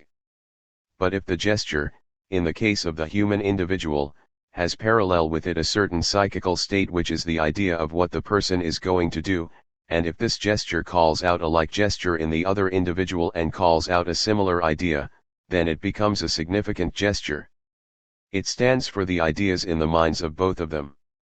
There is some difficulty in carrying out this analysis if we accept Wundt's parallelism. When a person shakes his fist in your face, that is a gesture in the sense in which we use the term, the beginning of an act that calls out a response on your part. Your response may vary, it may depend on the size of the man, it may mean shaking your fist, or it may mean flight. A whole series of different responses are possible. In order that Wundt's theory of the origin of language may be carried out, the gesture which the first individual makes use of must in some sense be reproduced in the experience of the individual in order that it may arouse the same idea in his mind. We must not confuse the beginning of language with its later stages. It is quite true that as soon as we see the attitude of the dog we say that it means an attack, or that when we see a person looking around for a chair, mind that it means he would like to sit down. The gesture is one which means these processes, and that meaning is aroused by what we see. But we are supposed to be at the beginning of these developments of language. If we assume that there is a certain psychical state answering to a physical state, how are we going to get to the point where the gesture will arouse the and gesture in the attitude of the other individual? In the very beginning, the other person's gesture means what you are going to do about it. It does not mean what he is thinking about or even his emotion. Supposing his angry attack aroused fear in you, then you are not going to have anger in your mind, but fear. His gesture means fear as far as you are concerned. That is the primitive situation. Where the big dog attacks the little dog puts his tail between his legs and runs away, but the gesture does not call out in the second individual what it did in the first. The response is generally of a different kind from the stimulus in the social act, a different action is aroused. If you assume that there is a certain idea answering to that act, then you want at a later stage to get the idea of the first form, but originally your idea will be your own idea which answers to a certain end. If we say that gesture A has idea A as answering to it, gesture A in the first form calls out gesture B and its related idea B in the second form. Here the idea that answers to gesture A is not idea A but idea B. Such a process can never arouse in one mind just the idea which the other person has in his. How, in terms of Wundt's psychological analysis of communication, does a responding organism get or experience the same idea or psychical correlate of any given gesture that the organism making this gesture has? The difficulty is that Wundt presupposes selves as antecedent to the social process in order to explain communication within that process, whereas, on the contrary, selves must be accounted for in terms of the social process, and in terms of communication, and individuals must be brought into essential relation within that process before communication, or the contact between the minds of different individuals, becomes possible. The body is not a self, as such, it becomes a self only when it has developed a mind within the context of social experience. It does not occur to Wundt to account for the existence and development of selves and minds within, or in terms of, the social process of experience, and his presupposition of them as making possible that process, and communication within it, invalidates his analysis of that process. For if, as Wundt does, you presuppose the existence of mind at the start, as explaining or making possible the social process of experience, then the origin of minds and the interaction among minds become mysteries. But if, on the other hand, you regard the social process of experience as prior, in a rudimentary form, to the existence of mind and explain the origin of minds in terms of the interaction among individuals within that process, then not only the origin of minds, but also the interaction among minds, which is thus seen to be internal to their very nature and presupposed by their existence or development at all, cease to seem mysterious or miraculous. Mind arises through communication by a conversation of gestures in a social process or context of experience, not communication through mind. Wundt thus overlooks the important fact that communication is fundamental to the nature of what we term mind, and it is precisely in the recognition of this fact that the value and advantage of a behavioristic account of mind is chiefly to be found. Thus, Wundt's analysis of communication presupposes the existence of minds which are able to communicate, and this existence remains an inexplicable mystery on his psychological basis, whereas the behavioristic analysis of communication makes no such presupposition, but instead explains or accounts for the existence of minds in terms of communication and social experience, and by regarding minds as phenomena which have arisen and developed out of the process of communication and of social experience, generally phenomena which therefore presuppose that process, rather than being presupposed by it. This analysis is able to throw real light on their nature. Wundt serves a dualism or separation between gesture, or symbol, and idea, between sensory process and psychic content, because his psychophysical parallelism commits him to this dualism, and although he recognizes the need for establishing a functional relationship between them in terms of the process of communication within the social act, yet the only relationship of this sort which can be established on his psychological basis is one which entirely fails to illuminate the bearing that the context of social experience has upon the existence and development of mind. Such illumination is provided only by the behavioristic analysis of communication, and by the statement of the nature of mind in terms of communication to which that analysis leads. 8. Imitation and the origin of language. Wundt's difficulty has been resolved in the past through the concept of imitation. Of course, if it were true that when a person shakes his fist in your face you just imitate him, you would be doing what he is doing and have the same idea as he has. There are, in fact, certain cases where the responses are like the stimuli in the social act, but as a rule they are different. And yet it has been generally assumed that certain forms imitate each other. There has been a good deal of study on this problem of imitation and the part it is supposed to play in conduct, especially in lower forms, but the result of this study has been to minimize imitation, even in the conduct of the higher animals. The monkey has been traditionally the most imitative animal, but under scientific study this was found to be a myth. The monkey learns very quickly but he does not imitate. Dogs and cats have been studied from this standpoint, and the conduct of one form has not been found to serve the purpose of arousing the same act in the other form. In the human form there seems to be imitation in the case of a vocal gesture, the important gesture as far as language is concerned. So the philologist in particular, before the psychologist reached a more accurate analysis, went on the assumption that we imitate the sounds that we hear. There seemed to be a good deal of evidence for this also in certain animal forms, particularly those forms that utilize a richer phonetic articulation, such as birds. The sparrow can be taught to imitate the canary by close association with the canary. The parrot learns to speak. It is not, we shall see, genuine speech, for he is not conveying ideas, but we commonly say the parrot imitates the sounds that appear about it. Imitation as a general instinct is now discredited in human psychology. There was a time when people assumed that there was a definite impulse on the part of the human animal just to do what it saw other people do. There is a great deal of seeming imitation on the part of children. Also there is among undeveloped forms a speech that appears to be nothing but imitation. There are persons whom we consider unintelligent who say things over without having any idea of what is meant, a bare repetition of sounds they hear. But the question still remains why the form should so imitate. Is there any reason for imitation? We assume that all conduct has back of it some function. What is the function of imitation? Seemingly we get an answer in the development of young forms. The young fox goes about with the parents, hunts with them, learns to seize and avoid the right animals. It has no original objection to the odor of a man, but after it has been with the old fox the scent of man will cause it to run away. There is, in this case, a series of responses which become definitely associated with a particular stimulus. If the young form goes about with the parent, those responses which are all there in its nature become associated with certain definite stimuli. We can, in a very generalized sense, speak of the fox as imitating its parents and avoiding man.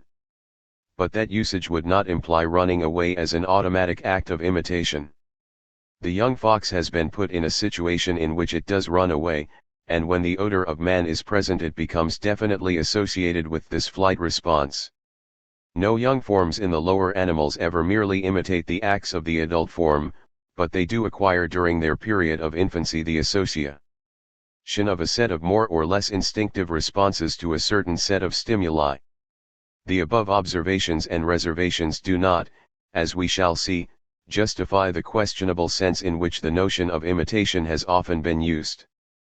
The term imitation became of great importance, for a time, in social psychology and in sociology.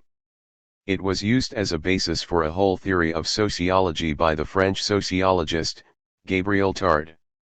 For the psychologist at first, without adequate analysis, assumed on the part of the person a tendency to do what other persons do. One can see how difficult it would be to work out any mechanism of that sort. Why should a person wink because another person winks? What stimulus would cause another person to act in that way? The sight of another person acting in another way? This is an impossible assumption. In the parallelism of Wundt we have the basis for his account of language. Wundt assumed a physical situation which has a certain import for the conduct of the form, and on the other hand he assumed a psychical complex of ideas which are in a certain sense the expression of physiological or biological values. His problem is to get out of this situation language as significant communication. There are such situations as that represented by the conversation of gestures to which I have referred, situations in which certain phases of the act become stimuli to the forms involved in it to carry out their part in the act. Now these parts of the act which are stimuli for the other forms in their social activity are gestures. Gestures are then that part of the act which is responsible for its influence upon other forms. The gesture in some sense stands for the act as far as it affects the other form. The threat of violence, such as a clenched fist, is the stimulus to the other form for defense or flight. It carries with it the import of the act itself. I am not referring to import in terms of reflective consciousness, but in terms of behavior. For the observer, the gesture means the danger and the response of the individual to that danger. It calls out a certain sort of an act. If we assume a consciousness in which there is not only present the stimulus in the form of sensation but also an idea, then there is in the mind the sensation in which the stimulus appears, a vision of the clenched fist, and besides that the idea of the attack. The clenched fist, in so far as it calls out that idea, may be said to mean the danger. Now the problem is to get this relationship between the idea and the symbol itself into the conversation of gestures. As I pointed out before, this relationship is not given in the immediate response of fighting or running. It may be present there, but as far as the conversation of gestures is concerned, an act of one sort calls out an act of a different sort in the other form. That is, the threat which is involved leads, we will say, to flight. The idea of flight is not the idea of attack. In the conversation of gestures there is the preparation for the full social process involving the actions in different forms, and the gestures, which are the parts of the act, serve to stimulate the other forms. They call out acts different from themselves. While they may call out acts which are alike, as a rule the response is different from the stimulus itself. The cry of a child calls out the response of the care of the mother, the one is fear and the other protection, solicitude. The response is not in any sense identical with the other act. If there is an idea, in the Wundtian sense, the psychical content that answers to a certain particular stimulus, that will not get its reflection in the response. What language seems to carry is a set of symbols answering to certain content which is measurably identical in the experience of the different individuals. If there is to be communication as such, the symbol has to mean the same thing to all individuals involved. If a number of individuals respond in different ways to the stimulus means different things to them. If a number of persons are lifting a weight, one person takes one position and another a different position. If it is a cooperative process requiring different sorts of responses, then the call on the part of one individual to act calls out different mind responses in the others. The conversation of gestures does not carry with it a symbol which has a universal significance to all the different individuals. It may be quite effective without that, since the stimulus which one individual gives may be the proper stimulus to call out different responses in the individuals in the group. It is not essential that the individuals should give an identical meaning to the particular stimulus in order that each may properly respond. People get into a crowd and move this way, and that way, they adjust themselves to the people coming toward them, as we say, unconsciously. They move in an intelligent fashion with reference to each other, and perhaps all of them think of something entirely different, but they do find in the gestures of others, their attitudes and movements, adequate stimuli for different responses. This illustrates a conversation of gestures in which there is cooperative activity without any symbol that means the same thing to all. Of course, it is possible for intelligent individuals under such conditions to translate these gestures into significant symbols, but one need not stop to translate into terms of that sort. Such a universal discourse is not at all essential to the conversation of gestures in cooperative conduct. Such cooperative conduct is presumably the only type of conduct which one finds among the ants and bees. In these very complex societies there is an interrelationship of different forms that seemingly is as complex as human conduct in many respects. There are societies of 1 million individuals in some of the large ant nests, and divided up into different groups with different functions. What is a stimulus to action for one leads to a different response in another. There is cooperative activity, but no evidence of any significant language in the conduct of these insects. It is, of course, a field in which a great deal of work has to be done, but still there has been no evidence found of any significant symbols. I want to make clear the difference between those two situations. There can be a high degree of intelligence, as we use that term, in the conduct of animals without any significant symbols, without any presentation of meanings as such. What is essential is cooperative activity, so that the gesture of one form calls out the proper response to others. But the gesture of one may call out very different responses on the part of other forms, and yet there may be no common meaning which all the different forms give to any particular gesture. There is no common symbol that for the ants means food. Food means a great many things, things that have to be gathered, that have to be stored, that have to be carried by the workers and placed in the mouths of the fighters. There is no evidence that there is any symbol that means food as such. The sight, the odor of food, and its position lead to a certain response. An ant picks a food object up and staggers back to the nest with it. Later it means something to be eaten, it means a whole series of activities. The odor along the path is a stimulus to other insects following along the path, but there is no symbol that means path to such a group. The odor of a strange form in the nest means attack from other forms, but if a strange ant is dipped in liquid formed by crushing ants from the nest and then placed in the nest, there is no attack, even though his form is very much larger. The odor does not mean an enemy as such. Contrast these two situations. In one there is a highly complex social activity in which the gestures are simply stimuli to the appropriate response of the whole group. In the human situation there is a different response which is mediated by means of particular symbols or particular gestures which have the same meaning for all members of a group. Here the cry of an enemy is not simply a stimulus to attack. It means that a person of a different race, of a different community, is present, and that there is warfare going on. It has the same meaning to all individuals, and that meaning may mediate a whole series of different responses. As I have said, the problem from Wundt's standpoint is to get this second character over into the more primitive conversation of gestures, or conduct which is mediated by a conversation of gestures. A mere intelligent response on the part of the different members of a group to a single stimulus, to what to the observer is a single stimulus, does not carry with it any communication. Now how is one to reach genuine language? Wundt starts off with the assumption that there are psychical conditions that answer to certain stimuli, and an association between them. Certain sights, odors, and especially sounds are associated with certain ideas.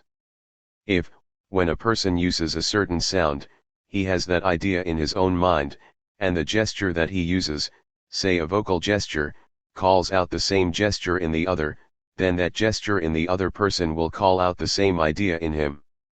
Say the word enemy calls out a hostile response. Now, when I say enemy, it calls out the same response in your mind that it calls out in mine. There we would have a particular symbol that has a common meaning. If all members of the group were so constituted that it has this meaning, then there would be a basis for communication by means of significant symbols. The difficulty in this analysis to which I have been referring is to account for a particular gesture calling out the same gesture in another individual, even if we assume that this same idea is associated with the same vocal gesture in another individual. Assuming that the word enemy means hostility, how can the situation arise in which one person says enemy, and the other person says enemy too? Where one person says is enemy, one individual will fight and another will run away. There we have two different significations answering to the sound. What we want to get is the one stimulus which has a certain psychical content calling out the same stimulus in another form, and so the same content. We seem to have the beginnings of that process among the talking birds.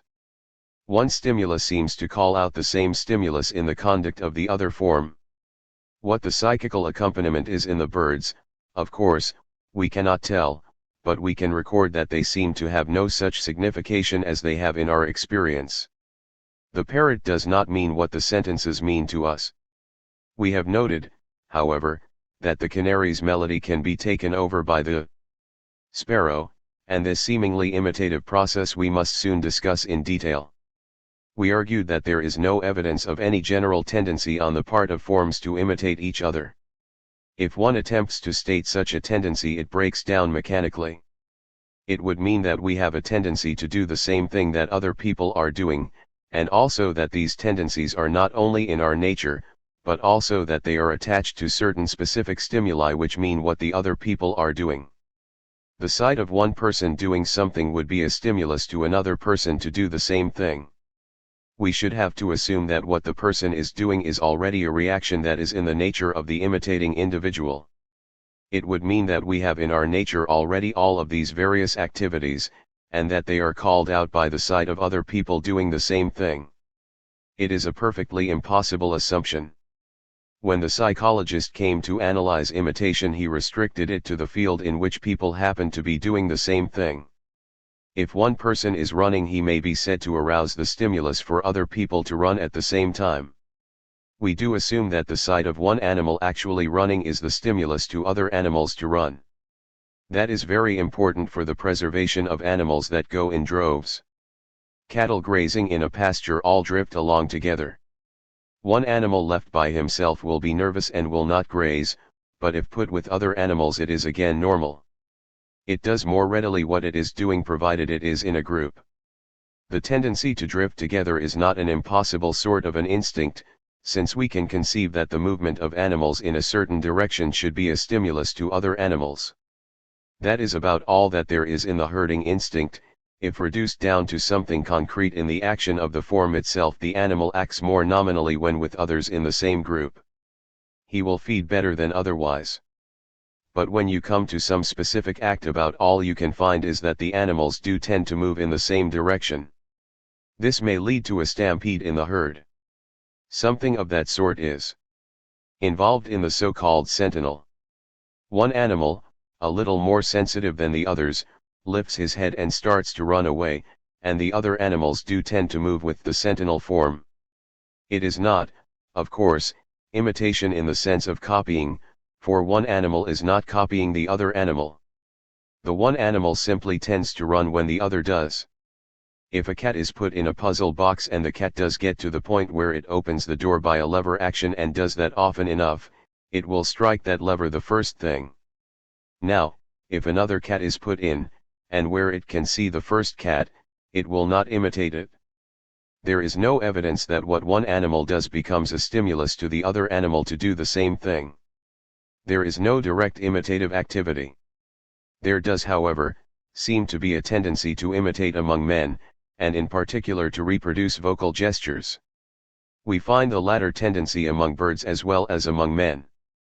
If you go into a locality where there is a peculiar dialect and remain there for a length of time, you find yourself speaking the same dialect, and it may be something which you did not want to do.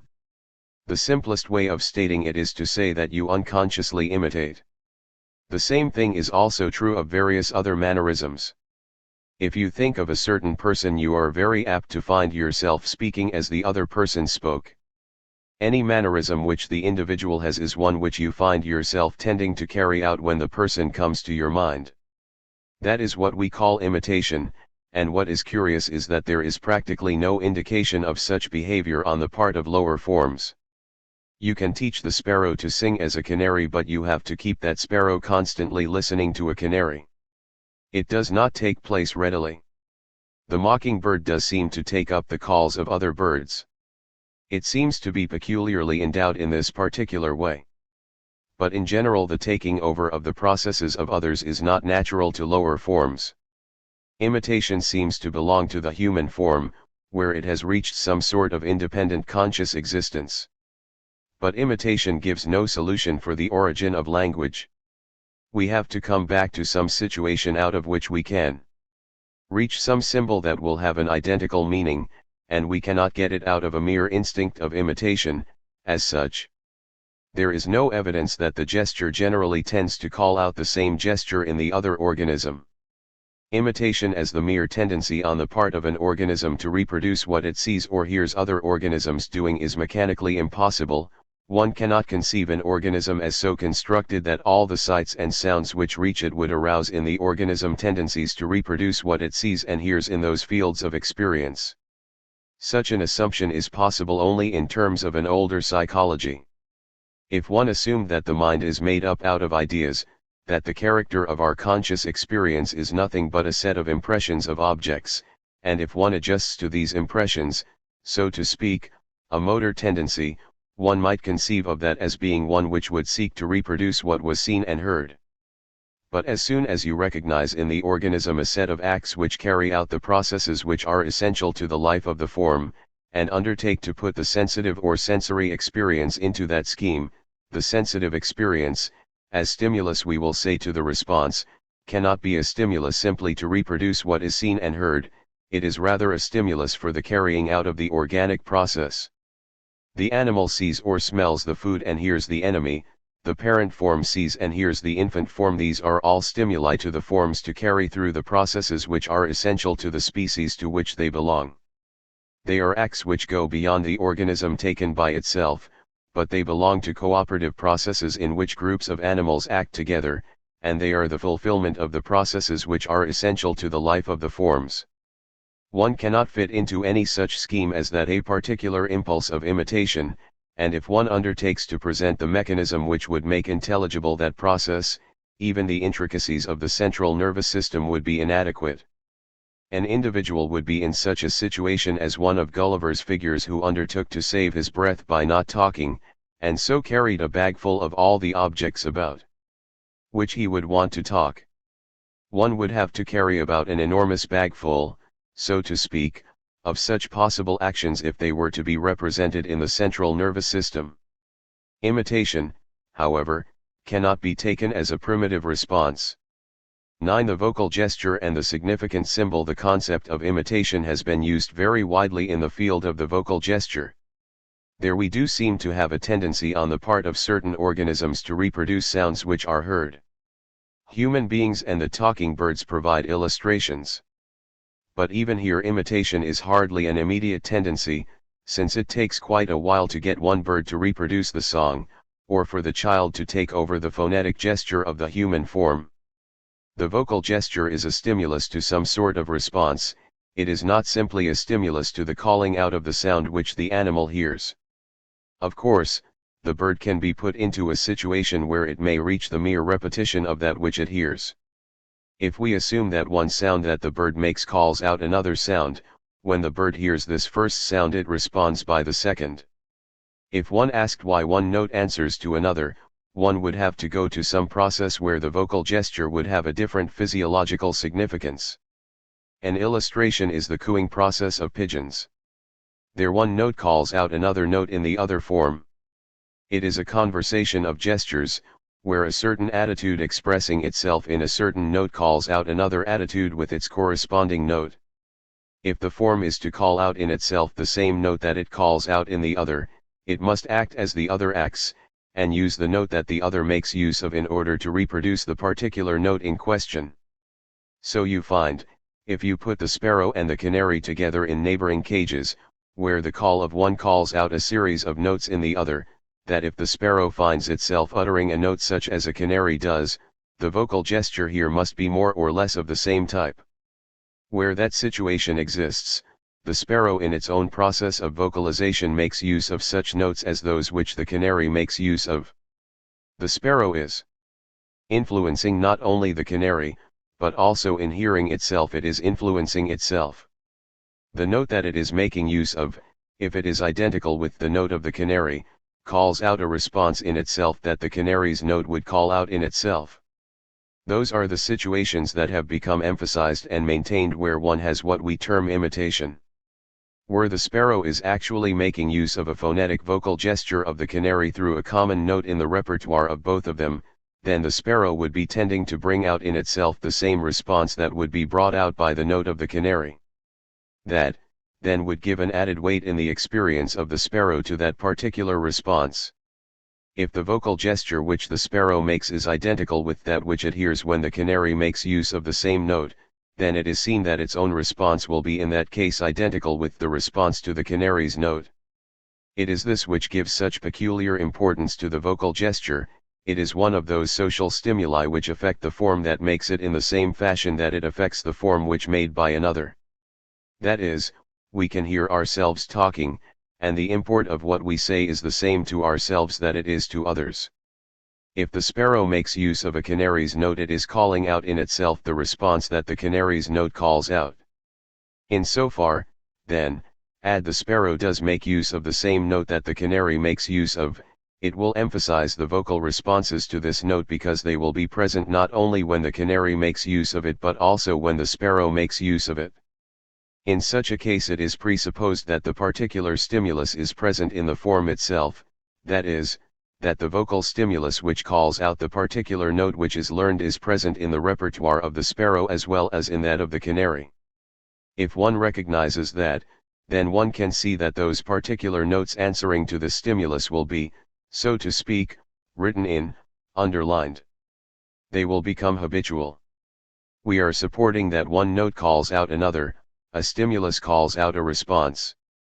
If this note which calls out this response is used not only by the canary but also by the sparrow, then whenever the sparrow hears the canary it makes use of that particular note, and if it has the same note in its own repertoire then there is a double tendency to bring about this particular response, so that it becomes more frequently made use of and becomes more definitely a part of the singing of the sparrow than otherwise. Such are the situations in which the sparrow does take the role of the canary insofar as there are certain notes to which it tends to react just as the canary does. There is a double weight, so to speak, upon this particular note or series of notes. It is in such a fashion that we can understand the learning by the sparrow of the canary's song.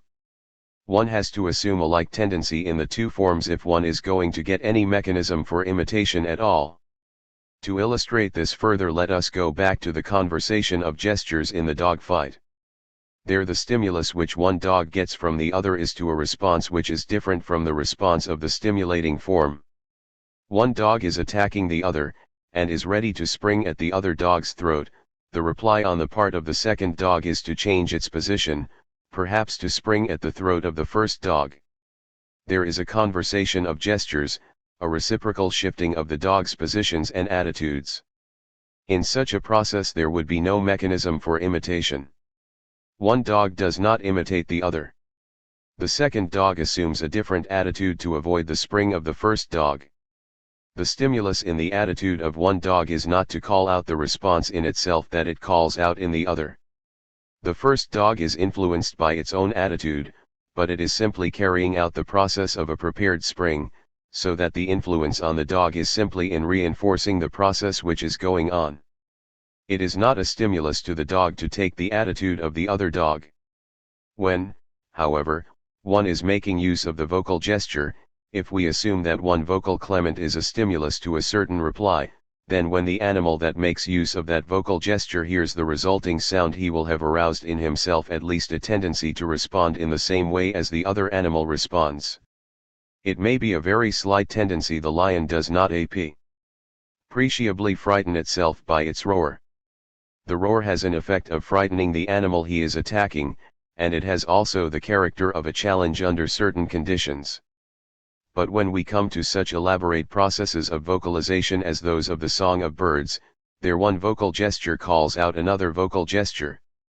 These, of course, have their function in the intercourse of the birds, but the gestures themselves become of peculiar importance. The vocalization plays a very large part in such a process as wooing, and one call tends to call out another note. In the case of the lion's roar, the response is not so much a vocal sound as it is a flight, or, if you like, a fight. The response is not primarily a vocal response.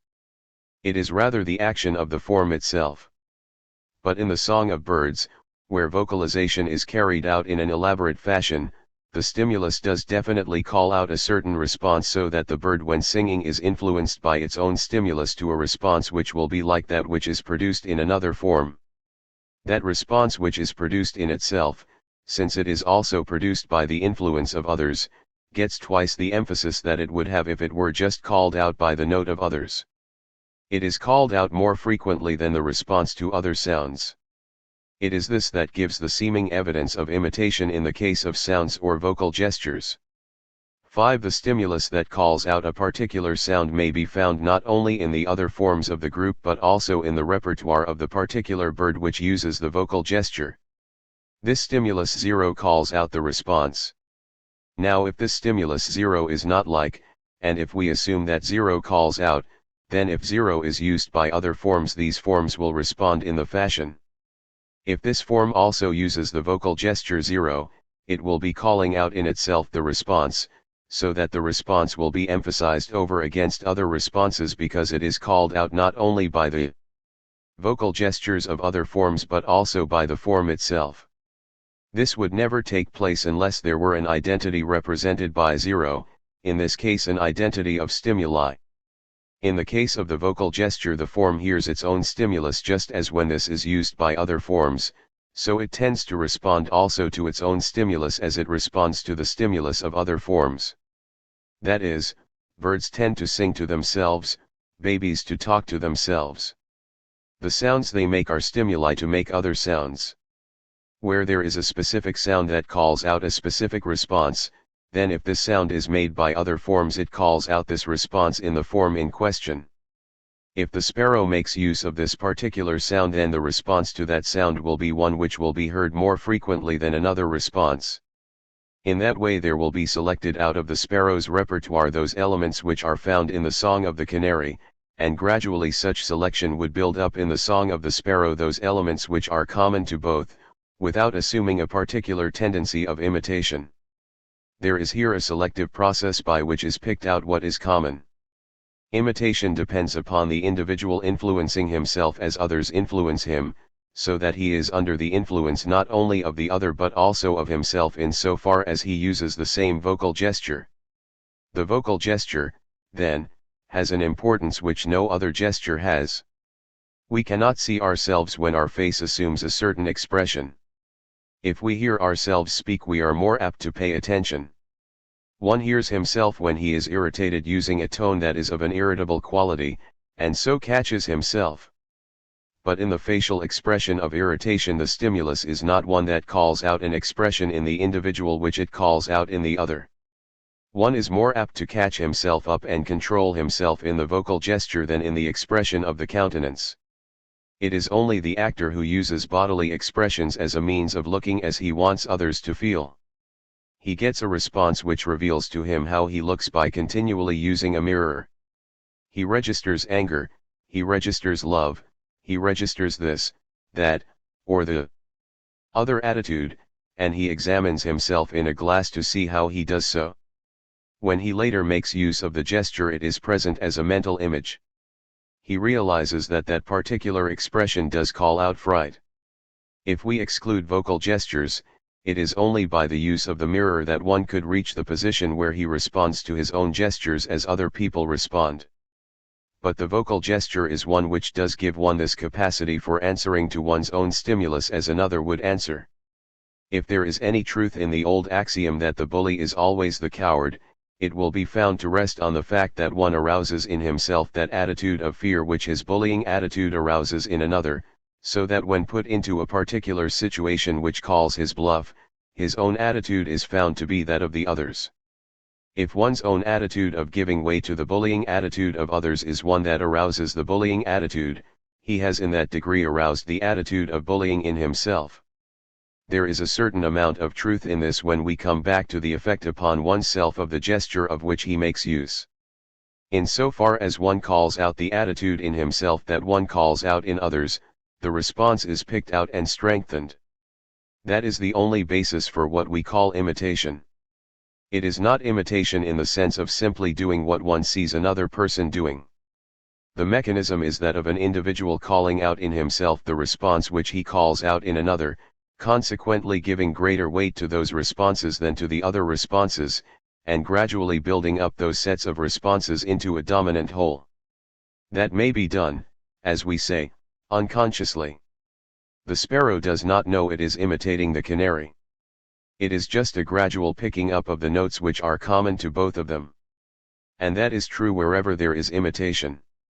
So far as exclamatory sounds are concerned, and they would answer in our own vocal gestures to what is found in those of animals, the response to these does not enter into immediate conversation, and the influence of these responses on the individual are comparatively slight.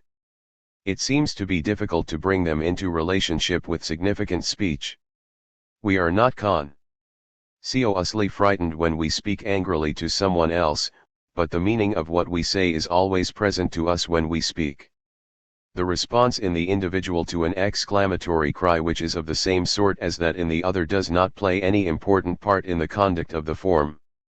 The response of the lion to its roar is of very little importance in the response of the form itself, but our response to the meaning of what we say is constantly attached to our conversation. We must be constantly responding to the gesture we make if we are to carry on successful vocal conversation. The meaning of what we are saying is the tendency to respond to it. You ask somebody to bring a visitor a chair. You arouse the tendency to get the chair in the other, but if he is slow to act, you get the chair yourself. The response to the vocal gesture is the doing of a certain thing, and you arouse that same tendency in yourself. You are always replying to yourself, just as other people reply. You assume that in some degree there must be identity in the reply. It is action on a common basis. I have contrasted two situations to show what a tongue road speech or communication has to travel from the situation where there is nothing but vocal cries over to the situation in which significant symbols are utilized. What is peculiar to the latter is that the individual responds to his own stimulus in the same way as other people respond. Then the stimulus becomes significant, then one is saying something. As far as a parrot is concerned, its speech means nothing, but where one significantly says something with his own vocal process, he is saying it to himself as well as to everybody else within reach of his voice. It is only the vocal gesture that is fitted for this sort of communication, because it is only the vocal gesture to which one responds or tends to respond as another person tends to respond to it. It is true that the language of the hands is of the same character. One sees oneself using the gestures which those who are deaf make use of. They influence one the same way as they influence others.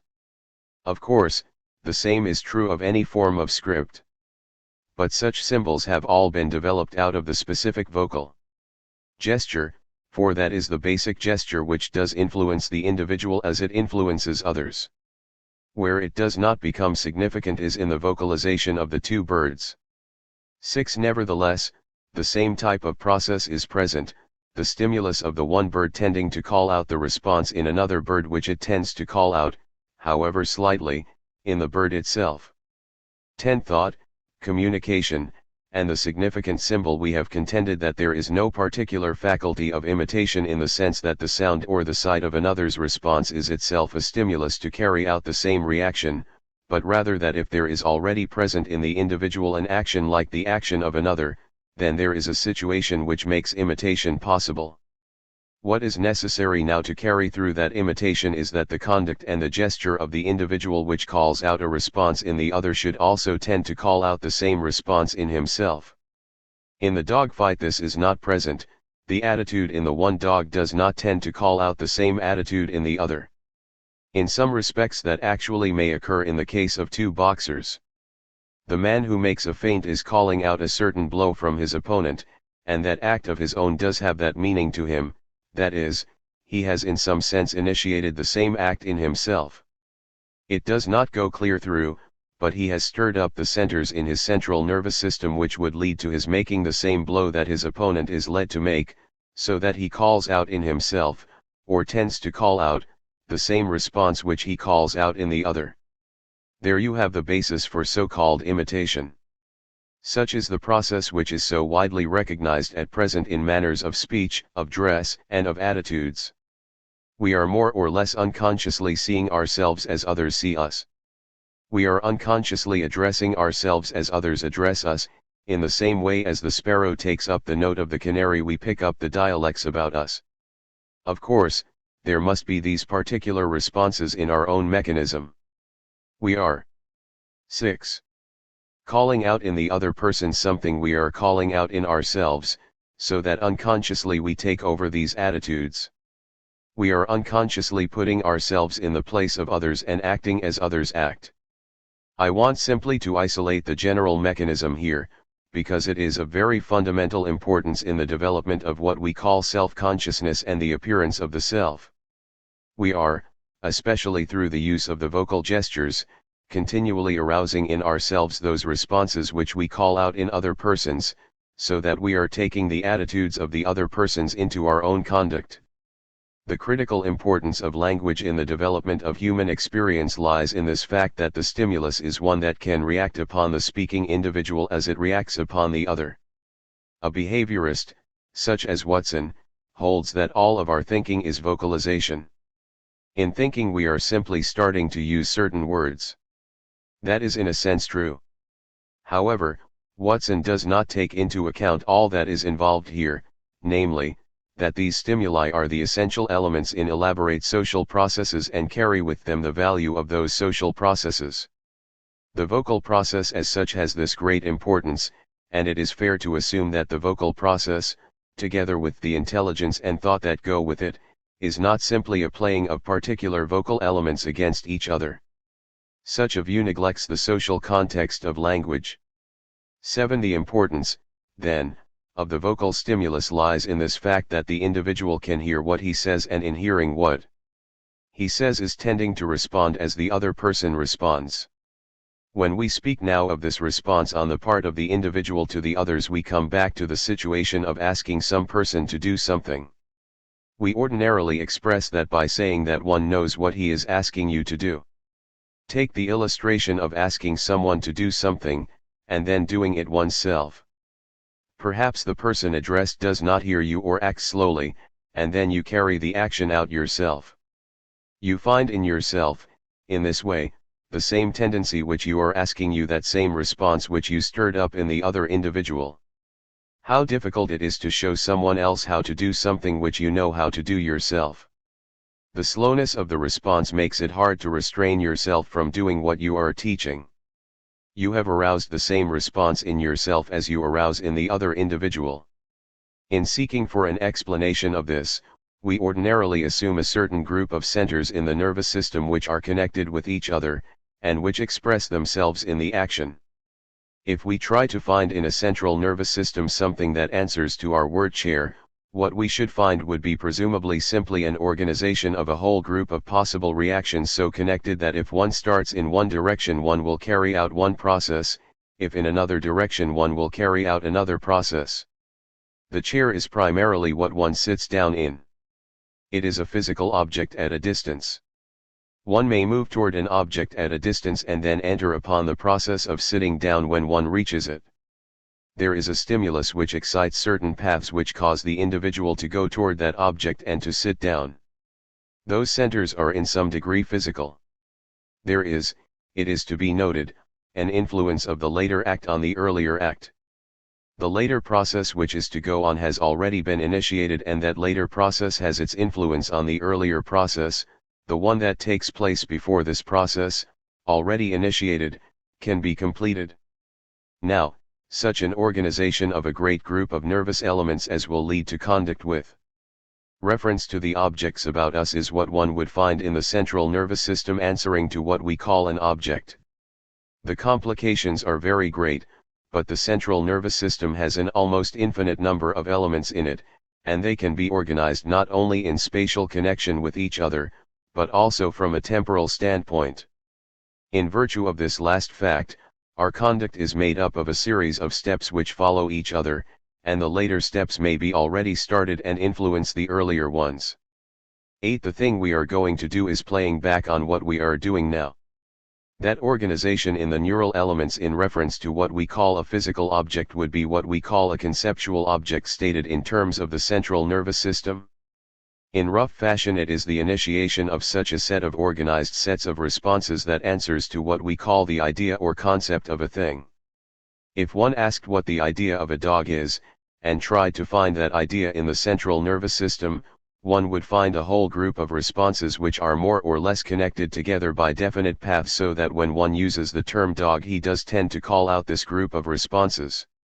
A dog is a possible playmate, a possible enemy, one's own property or somebody else's.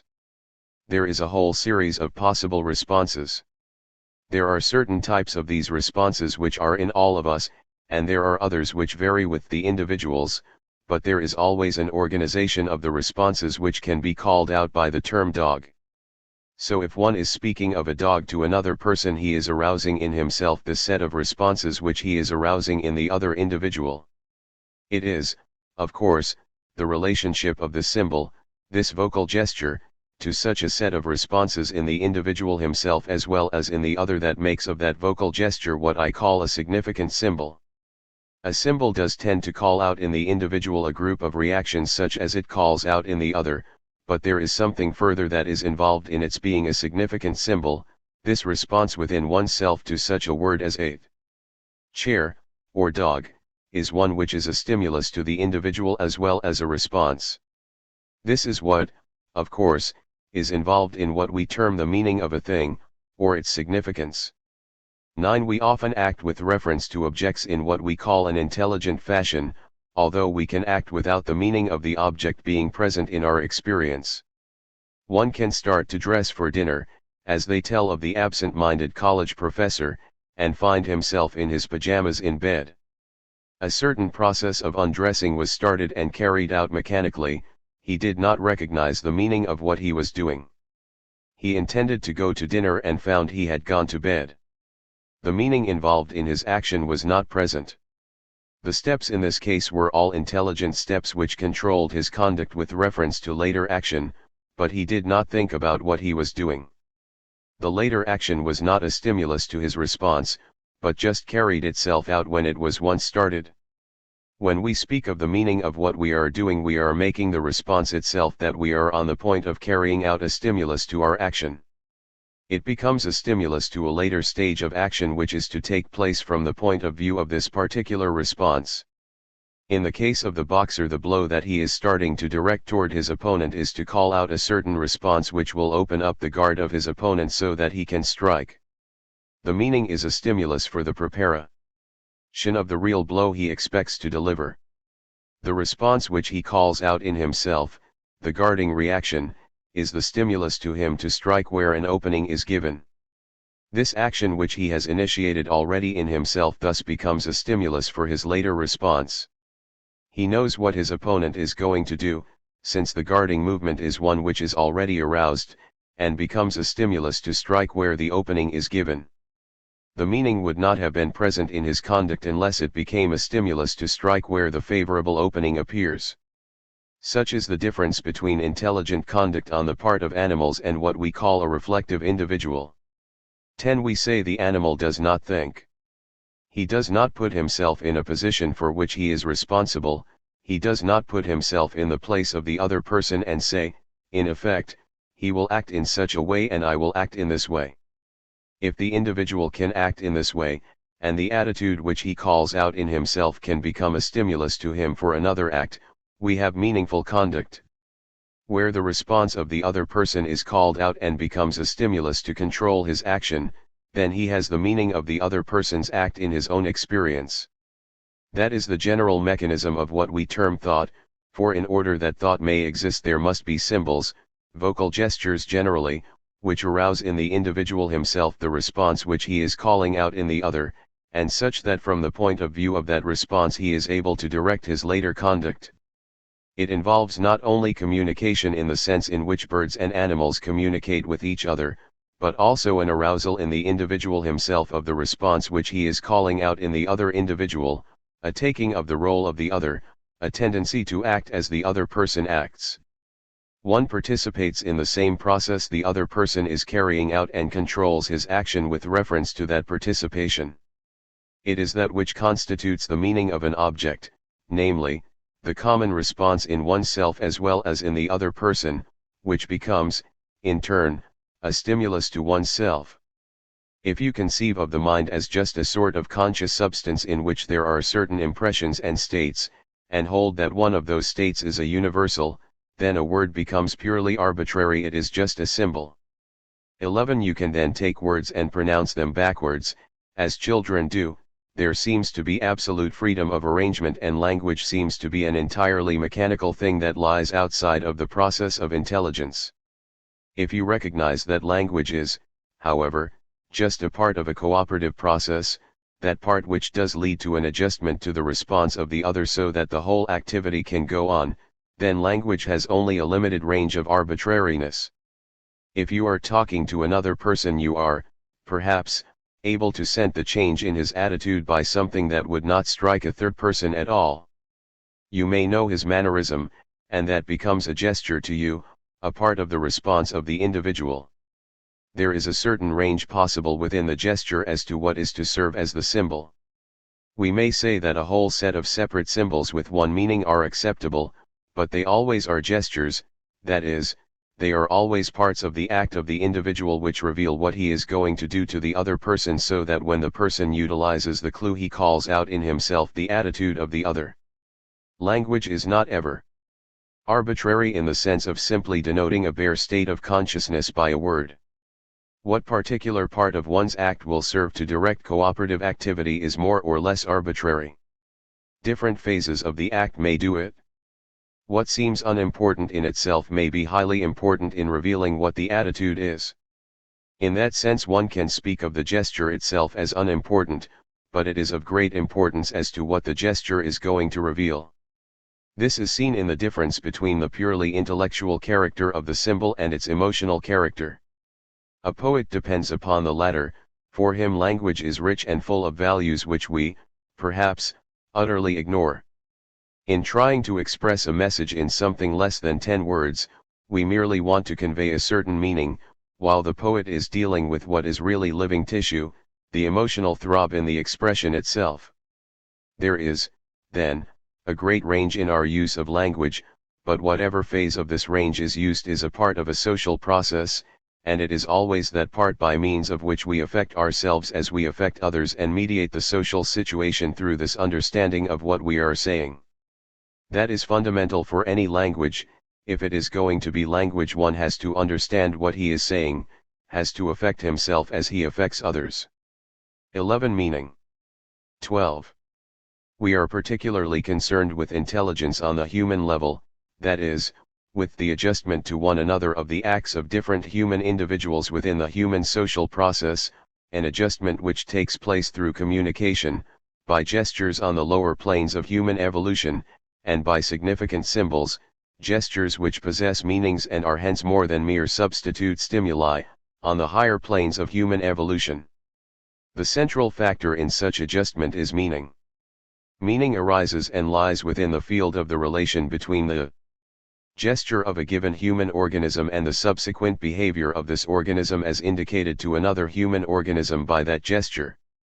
If that gesture does so indicate to another organism the subsequent, or resultant, behavior of the given organism, then it has meaning. In other words, the relationship between a given stimulus as a gesture and the later phases of the social act of which it is an early, if not the initial, phase constitutes the field within which meaning originates and exists. Meaning is thus a development of something objectively there as a relation between certain phases of the social act. It is not a psychical addition to that act, and it is not an idea as traditionally conceived. A gesture by one organism, the resultant of the social act in which the gesture is an early phase, and the response of another organism to the gesture, are the relata in a triple or threefold relationship of gesture to first organism, of gesture to second organism, and of gesture to subsequent phases of the given social act, and this threefold relationship constitutes the matrix within which meaning arises, or which develops into the field of meaning. The gesture stands for a certain resultant of the social act, a resultant to which there is a definite response on the part of the individuals involved therein, so that meaning is given or stated in terms of response. Meaning is implicit if not always explicit in the relationship among the various phases of the social act to which it refers, and out of which it develops. And its development takes place in terms of symbolization at the human evolutionary level. We have been concerning ourselves, in general, with the social process of experience and behavior as it appears in the calling out by the act of one organism of an adjustment to that act in the responsive act of another organism. We have seen that the nature of meaning is intimately associated with the social process as it thus appears, that meaning involves this threefold relation among phases of the social act as the context in which it arises and develops, this relation of the gesture of one organism to the adjustive response of another organism, also implicated in the given act, and to the completion of the given act. a relation such that the second organism responds to the gesture of the first as indicating or referring to the completion of the given act. For example, the chick's response to the cluck of the mother hen is a response to the meaning of the cluck refers to danger or to food, as the case may be, and has this meaning or connotation for the chick. The social process, as involving communication, is in a sense responsible for the appearance of new objects in the field of experience of the individual organisms implicated in that process. Organic processes or responses in a sense constitute the objects to which they are responses, that is to say, any given biological organism is in a way responsible for the existence, in the sense of the meanings they have for it, of the objects to which it physiologically and chemically responds. There would, for example, be no food, no edible objects if there were no organisms which could digest it. And similarly, the social process in a sense constitutes the objects to which it responds, or to which it is an adjustment. That is to say, objects are constituted in terms of meanings within the social process of experience and behavior through the mutual adjustment to one another of the responses or actions of the various individual organisms involved in that process, an adjustment made possible by means of a communication which takes the form of a conversation of gestures in the earlier evolutionary stages of that process, and of language in its later stages. Awareness or consciousness is not necessary to the presence of meaning in the process of social experience. A gesture on the part of one organism in any given social act calls out a response on the part of another organism which is directly related to the action of the first organism and its outcome, and a gesture is a symbol of the result of the given social act of one organism, the organism making it, insofar as it is responded to by another organism, thereby also involved in that act, as indicating that result. The mechanism of meaning is thus present in the social act before the emergence of consciousness or awareness of meaning occurs. The act or adjustive response of the second organism gives to the gesture of the first organism the meaning which it has. Symbolization constitutes objects not constituted before, objects which would not exist except for the context of social relationships wherein symbolization occurs. Language does not simply symbolize a situation or object which is already there in advance, it makes possible the existence or the appearance of that situation or object, for it is a part of the mechanism whereby that situation or object is created. The social process relates the responses of one individual to the gestures of another, as the meanings of the latter, and is thus responsible for the rise and existence of new objects in the social situation, objects dependent upon or constituted by these meanings. Meaning is thus not to be conceived, fundamentally, as a state of consciousness, or as a set of organized relations existing or subsisting mentally outside the field of experience into which they enter. On the contrary, it should be conceived objectively, as having its existence entirely within this field itself. 13. The response of one organism to the gesture of another in any given social act is the meaning of that gesture, and also is in a sense responsible for the appearance or coming into being of the new object or new content of an old object to which that gesture refers through the outcome of the given social act in which it is an early phase. 4. To repeat, objects are in a genuine sense constituted within the social process of experience, by the communication and mutual adjustment of behavior among the individual organisms which are involved in that process and which carry it on. Just as in fencing the parry is an interpretation of the thrust, so, in the social act, the adjustive response of one organism to the gesture of another is the interpretation of that gesture by that organism, it is the meaning of that gesture. At the level of self-consciousness such a gesture becomes a symbol, a significant symbol. But the interpretation of gestures is not, basically, a process going on in a mind as such, or one necessarily involving a mind, it is an external, overt, physical or physiological process going on in the actual field of social experience. Meaning can be described, accounted for, or stated in terms of symbols or language at its highest and most complex stage of development, the stage it reaches in human experience, but language simply lifts out of the social process a situation which is logically or implicitly there already. The language symbol is simply a significant or conscious gesture. Two main points are being made here. 1. That the social process, through the communication which it makes possible among the individuals implicated in it, is responsible for the appearance of a whole set of new objects in nature, which exist in relation to it, objects, namely, of common sense, and 2. That the gesture of one organism and the adjustive response of another organism to that gesture within any given social act bring out the relationship that exists between the gesture as the beginning of the given act and the completion or resultant of the given act, to which the gesture refers. These are the two basic and complementary logical aspects of the social process. The result of any given social act is definitely separated from the gesture indicating it by the response of another organism to that gesture, a response which points to the result of that act as indicated by that gesture. This situation is all there is completely given on the non-mental, non-conscious level, before the analysis of it on the mental or conscious level. Dewey says that meaning arises through communication. 14. It is to the content to which the social process gives rise that this statement refers, not to bare ideas or printed words as such, but to the social process which has been so largely responsible for the objects constituting the daily environment in which we live, a process in which communication plays the main part. That process can give rise to these new objects in nature only insofar as it makes possible communication among the individual organisms involved in it, and the sense in which it is responsible for their existence. Indeed, for the existence of the whole world of common sense objects is the sense in which it determines, conditions, and makes possible their abstraction from the total structure of events, as identities which are relevant for everyday social behavior, and in that sense, or as having that meaning, they are existent only relative to that behavior. In the same way, at a later, more advanced stage of its development, communication is responsible for the existence of the whole realm of scientific objects as well as identities abstracted from the total structure of events by virtue of their relevance for scientific purposes. The logical structure of meaning, we have seen, is to be found in the threefold relationship of gesture to adjustive response and to the resultant of the given social act.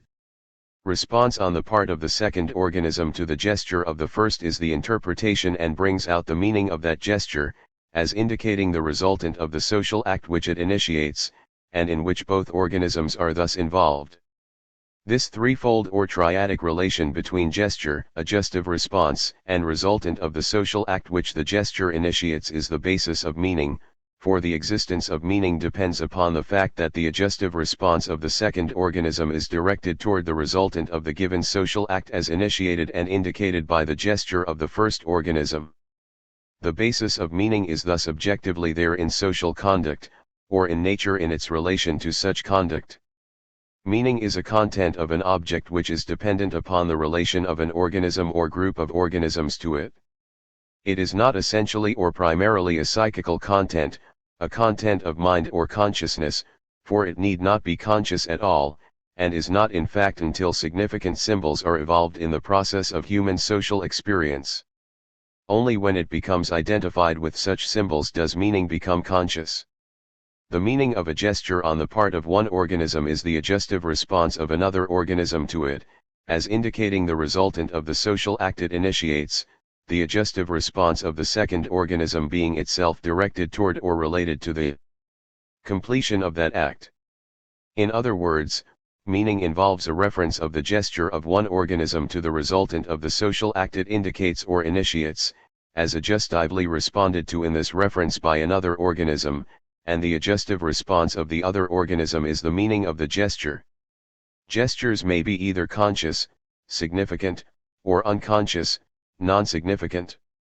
The conversation of gestures is not significant below the human level, because it is not conscious, that is, not and #conscious, though it is conscious in the sense of involving feelings or sensations.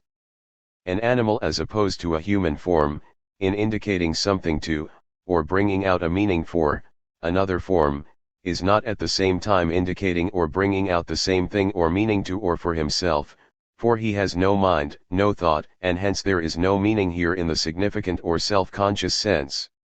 A gesture is not significant when the response of another organism to it does not indicate to the organism making it what the other organism is responding to. 15. Much subtlety has been wasted on the problem of the meaning of meaning.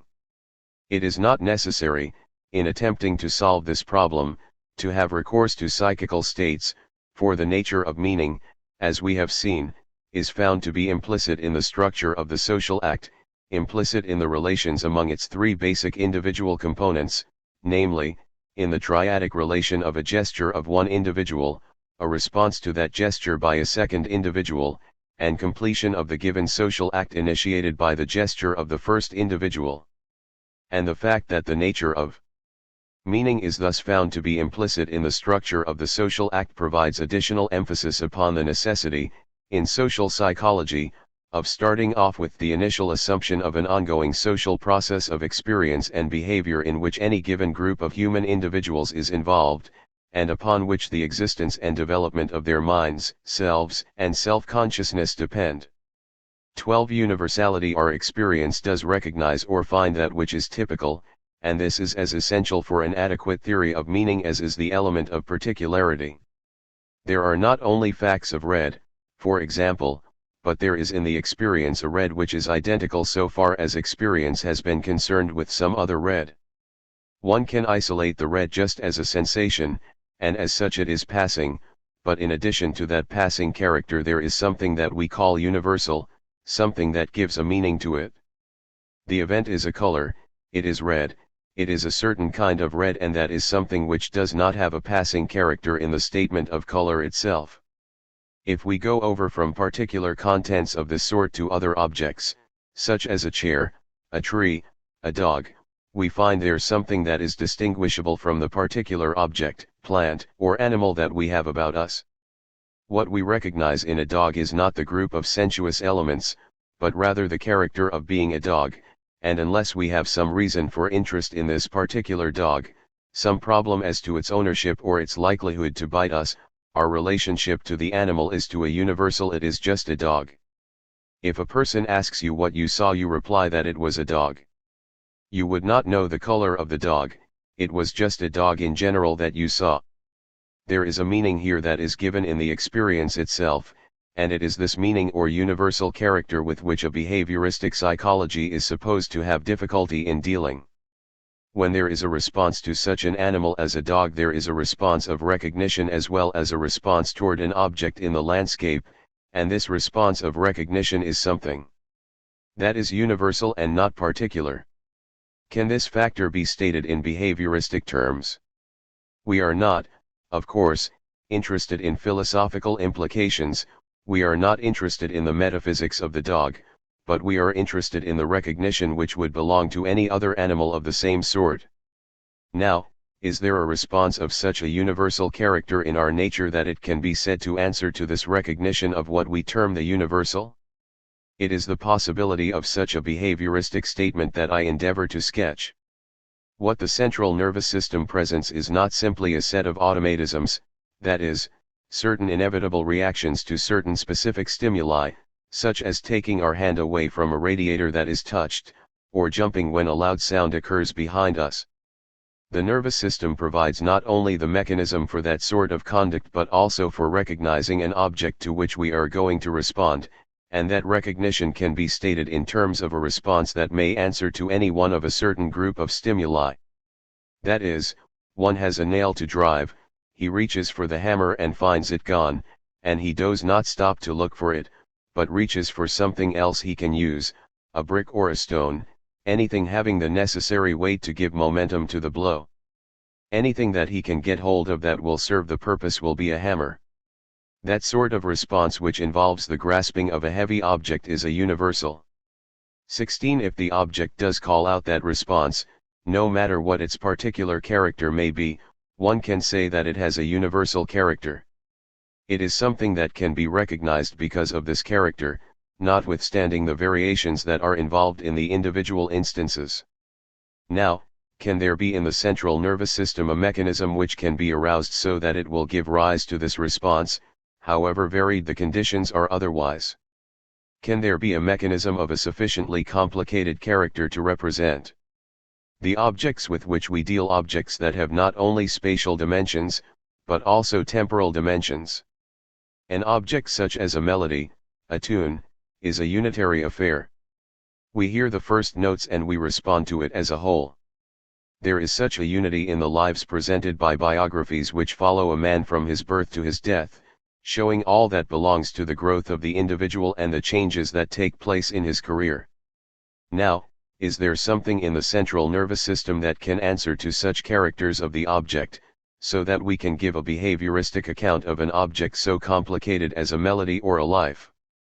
The mere complication does not present serious difficulty, because the central nervous system has an almost infinite number of elements and possible combinations, but can one find a structure there in the central nervous system that would answer to a certain type of response which represents for us the character of the object which we recognize, as distinct from the mere sensations? Recognition always implies a something that can be discovered in an indefinite number of objects. One can only sense a color once, insofar as color means an immediate relationship of the light waves to the retina of a normal nervous system. That experience happens and is gone, and cannot be repeated. But something is recognized, there is a universal character given in the experience itself which is at least capable of an indefinite number of repetitions. It is this which has been supposed to be beyond the behavioristic explanation or statement. What a behavioristic psychology does is to state that character of the experience in terms of the response. It may be said that there cannot be a universal response, but only a response to a particular object. On the contrary, insofar as the response is one that can take place with reference to the brick, a stone, a hammer, there is a universal in the form of the response that answers to a whole set of particulars, and the particulars may be indefinite in number, provided only they have certain characters in relation to the response. The relationship of this response to an indefinite number of stimuli is just the relationship that is represented in what we call recognition. When we use the term recognition, we may mean no more than that we pick up an object that serves this particular purpose. What we generally mean is that the character of the object that is a stimulus to its recognition is present in our experience. We can have, in this, something that is universal as over against various particulars. I think we can recognize in any habit that which answers to different stimuli, the response is universal and the stimulus is particular. As long as this element serves as a stimulus, calls out this response, one can say the particular comes under this universal. That is the statement of the behavioristic psychology of the universal form as over against the particular instance. The next point is rather a matter of degree, illustrated by the more complex objects such as a symphony, or a life, with all their variations and harmonious contrasts. When a music critic discusses such a complex object as a symphony, can we say that there is something in the central nervous system that answers to the object which the critic has before him? Or take the biography of a great man, a Lincoln or a Gladstone, where the historian, say Morley, has before him that entire life with all its indefinite number of elements. Can he be said to have in his central nervous system an object that answers to that attitude of recognizing Gladstone in all his changes as the same Gladstone? Could one, if he had the mechanism to do so, pick out in the historian's brain what answers to Gladstone? What would it be, supposing that it could be done? It would certainly not be just a single response to the name Gladstone. In some way it must represent all of the connections which took place in his experience, all those connections which were involved in his conduct insofar as their analogues took place in Gladstone's life. It must be some sort of a unity, such a unity that if this whole is touched at any point it may bring out any other element in the historian's experience of Gladstone.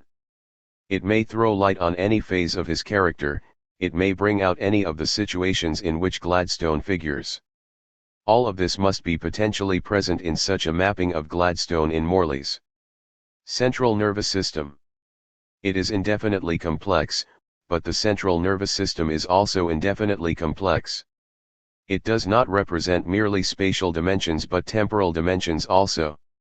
It can represent an action which is delayed, which is dependent upon an earlier reaction, and this later reaction can, in its inception, but before it takes place overtly, influence the earlier reaction. We can conceive, then, in the structure of the central nervous system such a temporal dimension as that of the melody, or recognition of the notes and their distance from each other in the scale, and our appreciation of these as actually affected by the beginning of our response to the later notes, as when we are expecting a certain sort of an ending. If we ask how that expectation shows itself in our experience, we should have difficulty in detailing it in terms of behavior, but we realize that this experience is determined by our readiness to respond to later notes, and that such readiness can be there without the notes being themselves present. The way in which we are going to respond to a major or minor ending does determine the way in which we appreciate the notes that are occurring. It is that attitude that gives the character of our appreciation of all extended musical compositions. What is given at the outset is determined by the attitude to what is to come later. That is a phase of our experience which James has illustrated by his discussion of the sensory character of such conjunctions as and, but, though. If you assert a proposition and add, but, you determine the attitude of the hearer toward it. He does not know what you are going to introduce, but he does know there is some sort of an exception to it. His knowledge is not stated in reflective form, but is rather an attitude. There is a but attitude, an if attitude, a though attitude. It is such attitudes which we assume toward the beginning of a melody, toward the rhythm involved in poetry. It is these attitudes that give the import to the structure of what we are dealing with. There are certain attitudes which we assume toward a rising column or toward its supports, and we only have to have suggestions of the object to call out those attitudes. The artist and the sculptor play upon these attitudes just as the musician does. Through the indication of the stimuli, each is able to bring in the reflection of the complexities of a response. Now, if one can bring in a number of these and get a multiform reflection of all of these attitudes into harmony, he calls out an aesthetic response which we consider beautiful. It is the harmonizing of these complexities of response that constitutes the beauty of the object. There are different stimuli calling out an indefinite number of responses, and the natures of these are reflected back into our immediate experience, and brought into harmonious relationship with each other. The later stages of the experience itself can be present in the immediate experience which influences them. Given a sufficiently complicated central nervous system, we can then find an indefinite number of responses, and these responses can be not only immediate but delayed, and as delayed can be already influencing present conduct. We can thus find, in some sense, in the central nervous system what would answer to complex objects, with their somewhat vague and indefinite meaning, as they lie in our actual experience, objects complex not only spatially but also temporally. When we respond to any phase of these objects, all the other values are there ready to play into it, and give it its intellectual and emotional content. I see no reason why one should not find, then, in the organization of the attitude as presented in the central nervous system, what it is we refer to as the meaning of the object, that which is universal. The answering of the response to an indefinite number of stimuli which vary from each other is something that gives us the relation of the universal to the particular, and the complexity of the object may be as indefinitely great as are the elements in the central nervous system that represent possible temporal and spatial combinations of our own conduct. We can speak, then, legitimately of a certain sort of response which a Morley has to a Gladstone, a response that can find its expression in the central nervous system, taking into account all of its complexities. Thinking takes place in terms of universals, and a universal is an entity that is distinguishable from the object by means of which we think it. When we think of a spade, we are not confined in our thought to any particular spade. Now if we think of the universal spade, there must be something that we think about, and that is confessedly not given in the particular occurrence which is the occasion of the thought. The thought transcends all the occurrences. Must we assume a realm of such entities, essences, or subsistence, to account for our thinking? That is generally assumed by modern realists. Dewey's answer seems to be that we have isolated by our abstracting attention certain features of spades which are irrelevant to the particular different spades, though they have their existence or being in these particular spades. These characters which will occur in any spade that is a spade are therefore irrelevant to any one of them. We may go farther and say that these characters are irrelevant to the occurrence of the spades that arise and are worn out. In other words, they are irrelevant to time, and may be called eternal objects or entities. But, says Dewey, this irrelevancy of these characters to time in our thought does not abstract their being from the particular spades. Dewey quite agrees with the realists aforesaid that the meaning is not lodged in the word itself, that is, he is not a nominalist. He insists, however, that the meaning resides in the spade as a character which has arisen through the social nature of thinking. I suppose we can say in current terminology that meanings have emerged in social experience, just as colors emerged in the experience of organisms with the apparatus of vision. 17. Meaning as such, i.e., the object of thought, arises in experience through the individual stimulating himself to take the attitude of the other in his reaction toward the object. Meaning is that which can be indicated to others while it is by the same process indicated to the indicating individual. In so far as the individual indicates it to himself in the role of the other, he is occupying his perspective, and as he is indicating it to the other from his own perspective, and as that which is so indicated is identical, it must be that which can be in different perspectives. It must therefore be a universal, at least in the identity which belongs to the different perspectives which are organized in the single perspective, and in so far as the principle of organization is one which admits of other perspectives than those actually present, the universality may be logically indefinitely extended. Its universality in conduct, however, amounts only to the irrelevance of the differences of the different perspectives to the characters which are indicated by the significant symbols use, i.e., the gestures which indicate to the individual who uses them what they indicate to the others, for whom they serve as appropriate stimuli in the cooperative process. 18. The significant gesture or symbol always presupposes for its significance the social process of experience and behavior in which it arises, or, as the logicians say, a universe of discourse is always implied as the context in terms of which, or as the field within which, significant gestures or symbols do in fact have significance. This universe of discourse is constituted by a group of individuals carrying on and participating in a common social process of experience 19 and behavior, within which these gestures or symbols have the same or common meanings for all members of that group, whether they make them or address them to other individuals, or whether they overtly respond to them as made or addressed to them by other individuals. A universe of discourse is simply a system of common or social meanings. 20. The very universality and impersonality of thought and reason is from the behavioristic standpoint the result of the given individual taking the attitudes of others toward himself, and of his finally crystallizing all these particular attitudes into a single attitude or standpoint which may be called that of the generalized other. Alternative ways of acting under an indefinite number of different particular conditions or in an indefinite number of different possible situations, ways which are more or less identical for an indefinite number of normal individuals, are all that universals, however treated in logic or metaphysics, really amount to. They are meaningless apart from the social acts in which they are implicated and from which they derive their significance.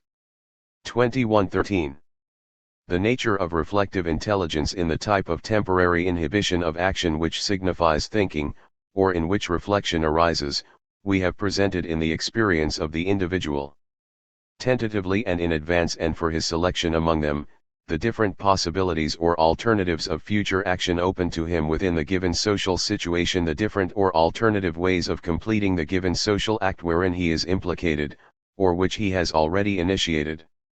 Reflection or reflective behavior arises only under the conditions of self-consciousness, and makes possible the purposive control and organization by the individual organism of its conduct with reference to its social and physical environment, i.e., with reference to the various social and physical situations in which it becomes involved and to which it reacts.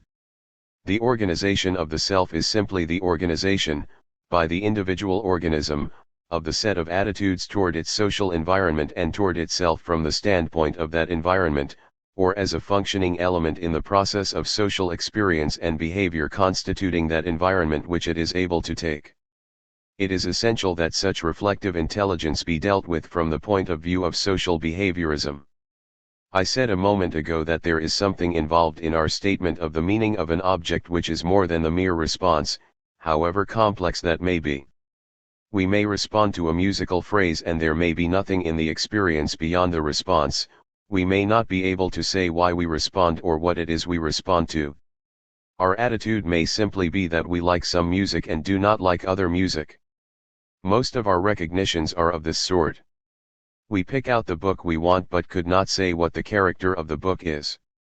We probably could give a more detailed account of the countenance of a man we meet for the first time than of our most intimate friends.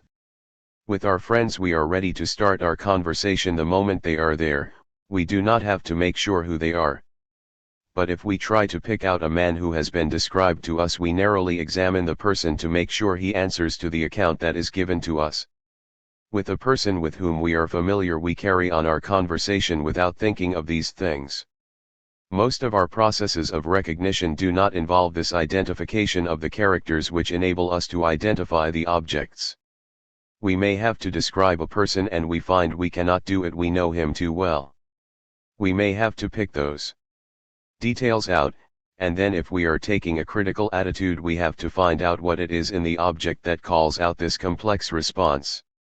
When we are doing that we are getting a statement of what the nature of the object is, or if you like, its meaning. We have to indicate to ourselves what it is that calls out this particular response.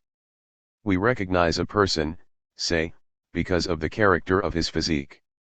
If one should come into the room greatly changed by a long attack of sickness, or by exposure to the tropical sun, one's friends would not be able to recognize him immediately. There are certain elements which enable us to recognize a friend. We may have to pick out the characters which make recognition successful, to indicate those characters to somebody or to ourselves. We may have to determine what the stimuli are that call out a response of this complex character. That is often a very difficult thing to do, as is evidenced by musical criticism.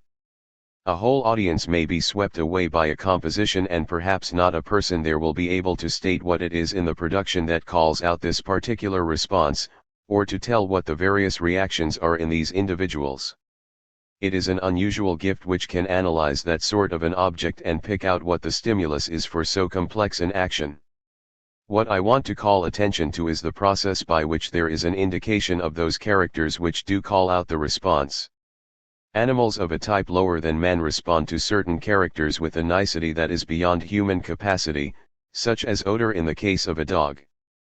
But it would be beyond the capacity of a dog to indicate to another dog what the odor was. Another dog could not be sent out by the first dog to pick out this odor. A man may tell how to identify another man. He can indicate what the characters are that will bring about a certain response. That ability absolutely distinguishes the intelligence of such a reflective being as man from that of the lower animals, however intelligent they may be. We generally say that man is a rational animal and lower animals are not. What I wanted to show, at least in terms of behavioristic psychology, is that what we have in mind in this distinction is the indication of those characters which lead to the sort of response which we give to an object. Pointing out the characters which lead to the response is precisely that which distinguishes a detective office that sends out a man, from a bloodhound which runs down a man. Here are two types of intelligence, each one specialized. The detective could not do what the bloodhound does and the bloodhound could not do what the detective does. Now, the intelligence of the detective over against the intelligence of the bloodhound lies in this capacity to indicate what the particular characters are which will call out his response of taking the man. 22 Such would be a behaviorist's account of what is involved in reason. When you are reasoning you are indicating to yourself the characters that call out certain responses and that is all you are doing. If you have the angle and a side you can determine the area of a triangle. Given certain characters there are certain responses indicated. There are other processes, not exactly rational, out of which you can build up new responses from old ones. You may pick out responses which are there in other reactions and put them together. A book of directions may provide a set of stimuli which lead to a certain set of responses, and you pick them out of your other complex responses, perhaps as they have not been picked out before. When you write on a typewriter you may be instructed as to the way in which to use it. You can build up a fairly good technique to start with, but even that is a process which still involves the indication of the stimuli to call out the various responses. You unite stimuli which have not been united in the past, and then these stimuli take with them the compound responses. It may be a crude response at first, and must be freed from the responses had in the past. The way in which you react toward the doubling of letters when you write is different from the way you react in writing the letters on a typewriter. You make mistakes because the responses you utilize have been different, have been connected with a whole set of other responses. A drawing teacher will sometimes have pupils draw with the left hand rather than the right, because the habits of the right hand are very difficult to get rid of. This is what you are doing when you act in a rational fashion.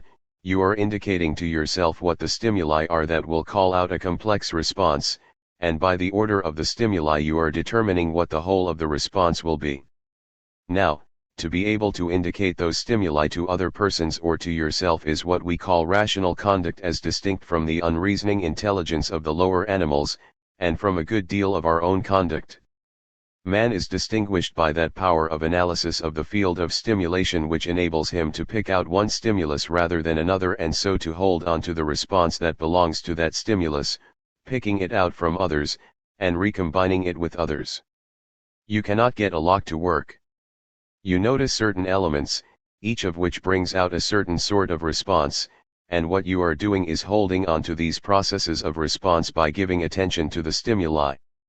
Man can combine not only the responses already there, which is the thing an animal lower than man can do, but the human individual can get into his activities and break them up, giving attention to specific elements, holding the responses that answer to these particular stimuli, and then combining them to build up another act. That is what we mean by learning or by teaching a person to do a thing. You indicate to him certain specific phases or characters of the object which call out certain sorts of responses. We state that generally by saying consciousness accompanies only the sensory process and not the motor process. We can directly control the sensory but not the motor processes. We can give our attention to a particular element in the field, and by giving such attention and so holding on to the stimulus we can get control of the response. That is the way we get control of our action. We do not directly control our response through the motor paths themselves. There is no capacity in the lower forms to give attention to some analyzed element in the field of stimulation which would enable them to control the response. But one can say to a person, look at this, just see this thing, and he can fasten his attention on the specific object. He can direct attention and so isolate the particular response that answers to it. That is the way in which we break up our complex activities and thereby make learning possible. What takes place is an analysis of the process by giving attention to the specific stimuli that call out a particular act, and this analysis makes possible a reconstruction of the act. An animal makes combinations, as we say, only by trial and error, and the combination that is successful simply maintains itself. The gesture as worked out in the conduct of the human group serves definitely to indicate just these elements and thus to bring them within the field of voluntary attention. There is, of course, a fundamental likeness between voluntary attention and involuntary attention. A bright light, a peculiar odor, may be something which takes complete control of the organism and in so far inhibits other activity. A voluntary action, however, is dependent upon the indication of a certain character, pointing it out, holding on to it, and so holding on to the response that belongs to it. That sort of an analysis is essential to what we call human intelligence, and it is made possible by language. The psychology of attention ousted the psychology of association. An indefinite number of associations were found which lie in our experience with reference to anything that comes before us, but associational psychology never explained why one association rather than another was the dominant one. It laid down rules that if a certain association had been intense, recent, and frequent it would be dominant, but often there are in fact situations in which what seems to be the weakest element in the situation occupies the mind. It was not until the psychologist took up the analysis of attention that he was able to deal with such situations, and to realize that voluntary attention is dependent upon indication of some character in the field of stimulation. Such indication makes possible the isolation and recombination of responses. In the case of the vocal gesture, there is a tendency to call out the response in one form that is called out in the other, so that the child plays the part of parent, of teacher, or preacher.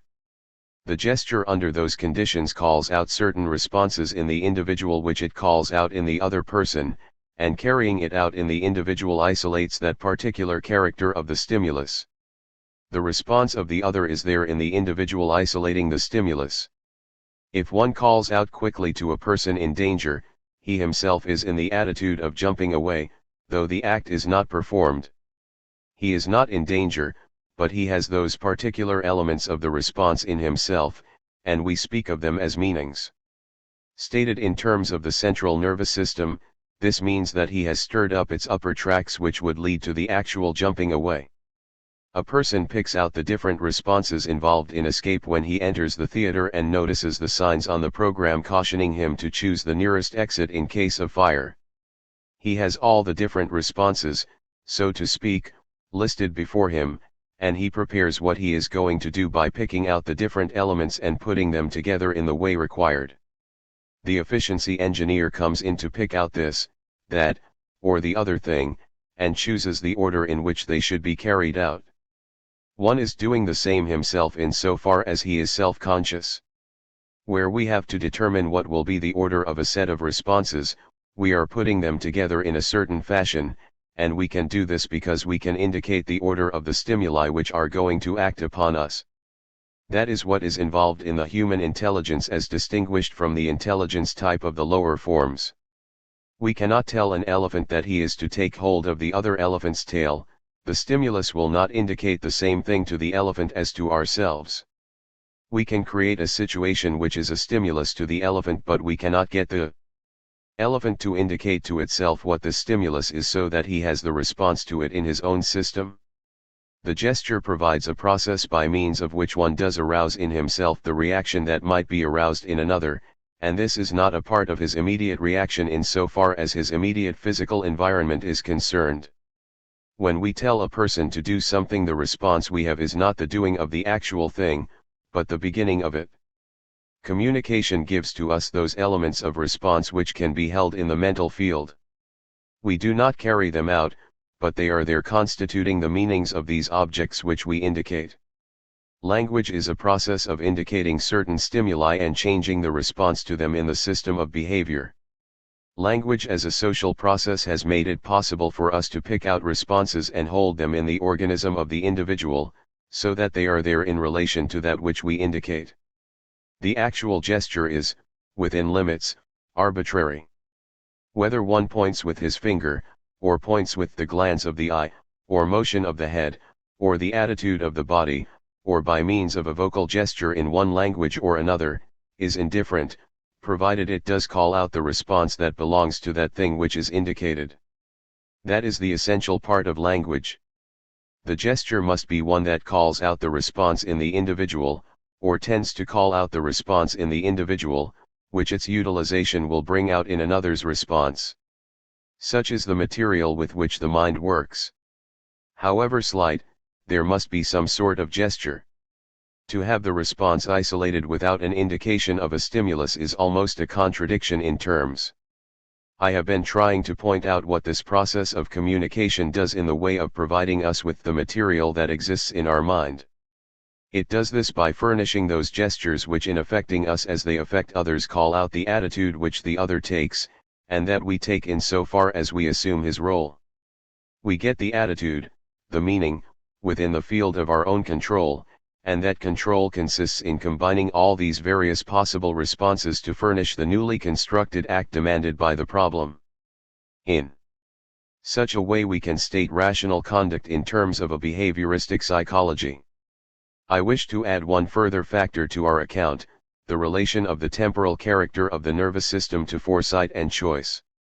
23. The central nervous system makes possible the implicit initiation of a number of possible alternative responses with reference to any given object or objects for the completion of any already initiated act, in advance of the actual completion of that act, and thus makes possible the exercise of intelligent or reflective choice in the acceptance of that one among these possible alternative responses which is to be carried into overt effect. 24. Human intelligence, by means of the physiological mechanism of the human central nervous system, deliberately selects one from among the several alternative responses which are possible in the given problematic environmental situation, and if the given response which it selects is complex, i.e., is a set or chain or group or succession of simple responses, it can organize the set or chain of simple responses in such a way as to make possible the most adequate and harmonious solution by the individual of the given environmental problem. It is the entrance of the alternative possibilities of future response into the determination of present conduct in any given environmental situation, and their operation, through the mechanism of the central nervous system, as part of the factors or conditions determining present behavior, which decisively contrasts intelligent conduct or behavior with reflex, instinctive, and habitual conduct or behavior, delayed reaction with immediate reaction. That which takes place in present organic behavior is always in some sense an emergent from the past, and 23. Never could have been precisely predicted in advance, never could have been predicted on the basis of a knowledge, however complete, of the past, and of the conditions in the past which are relevant to its emergence, and in the case of organic behavior which is intelligently controlled, this element of spontaneity is especially prominent by virtue of the present influence exercised over such behavior by the possible future results or consequences which it may have.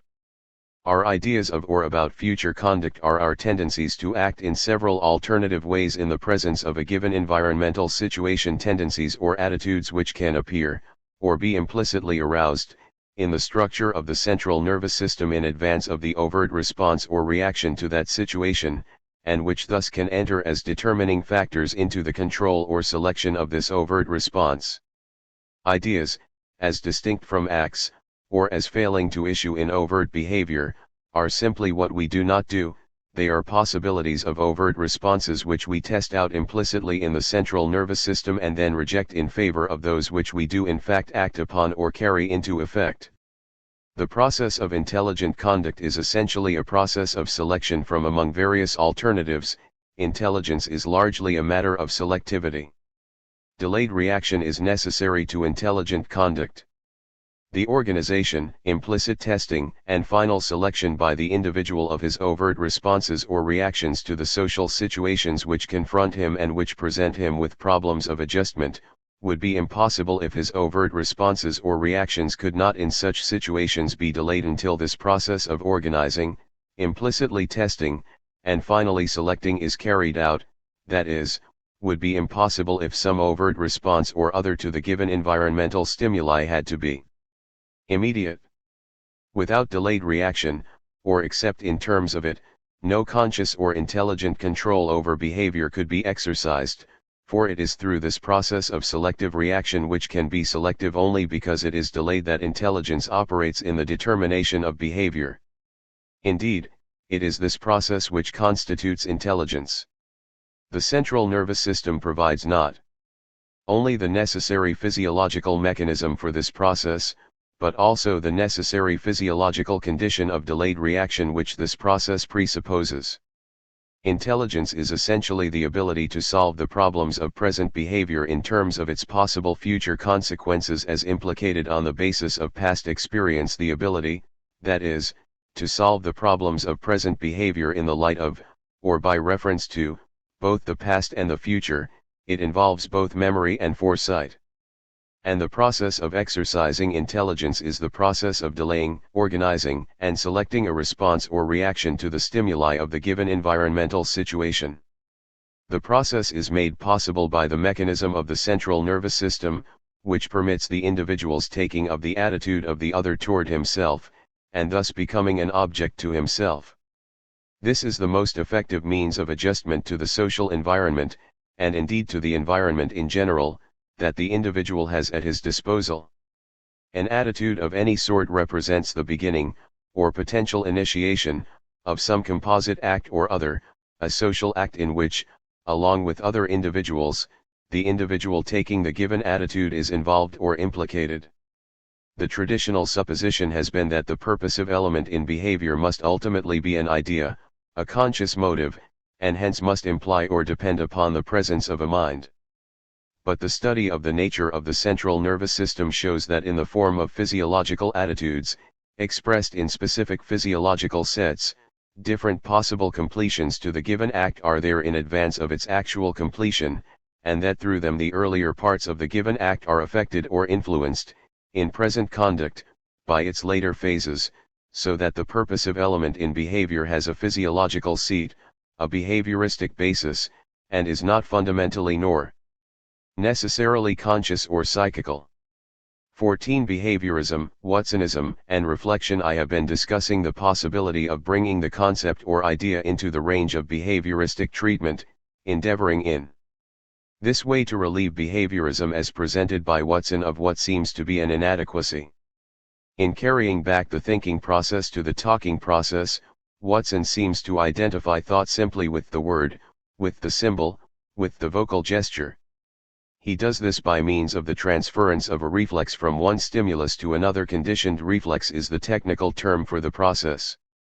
The psychologist isolates a set of reflexes which answer to certain specific stimuli, and then allows these reflexes expression under different conditions so that the stimulus itself is accompanied by other stimuli.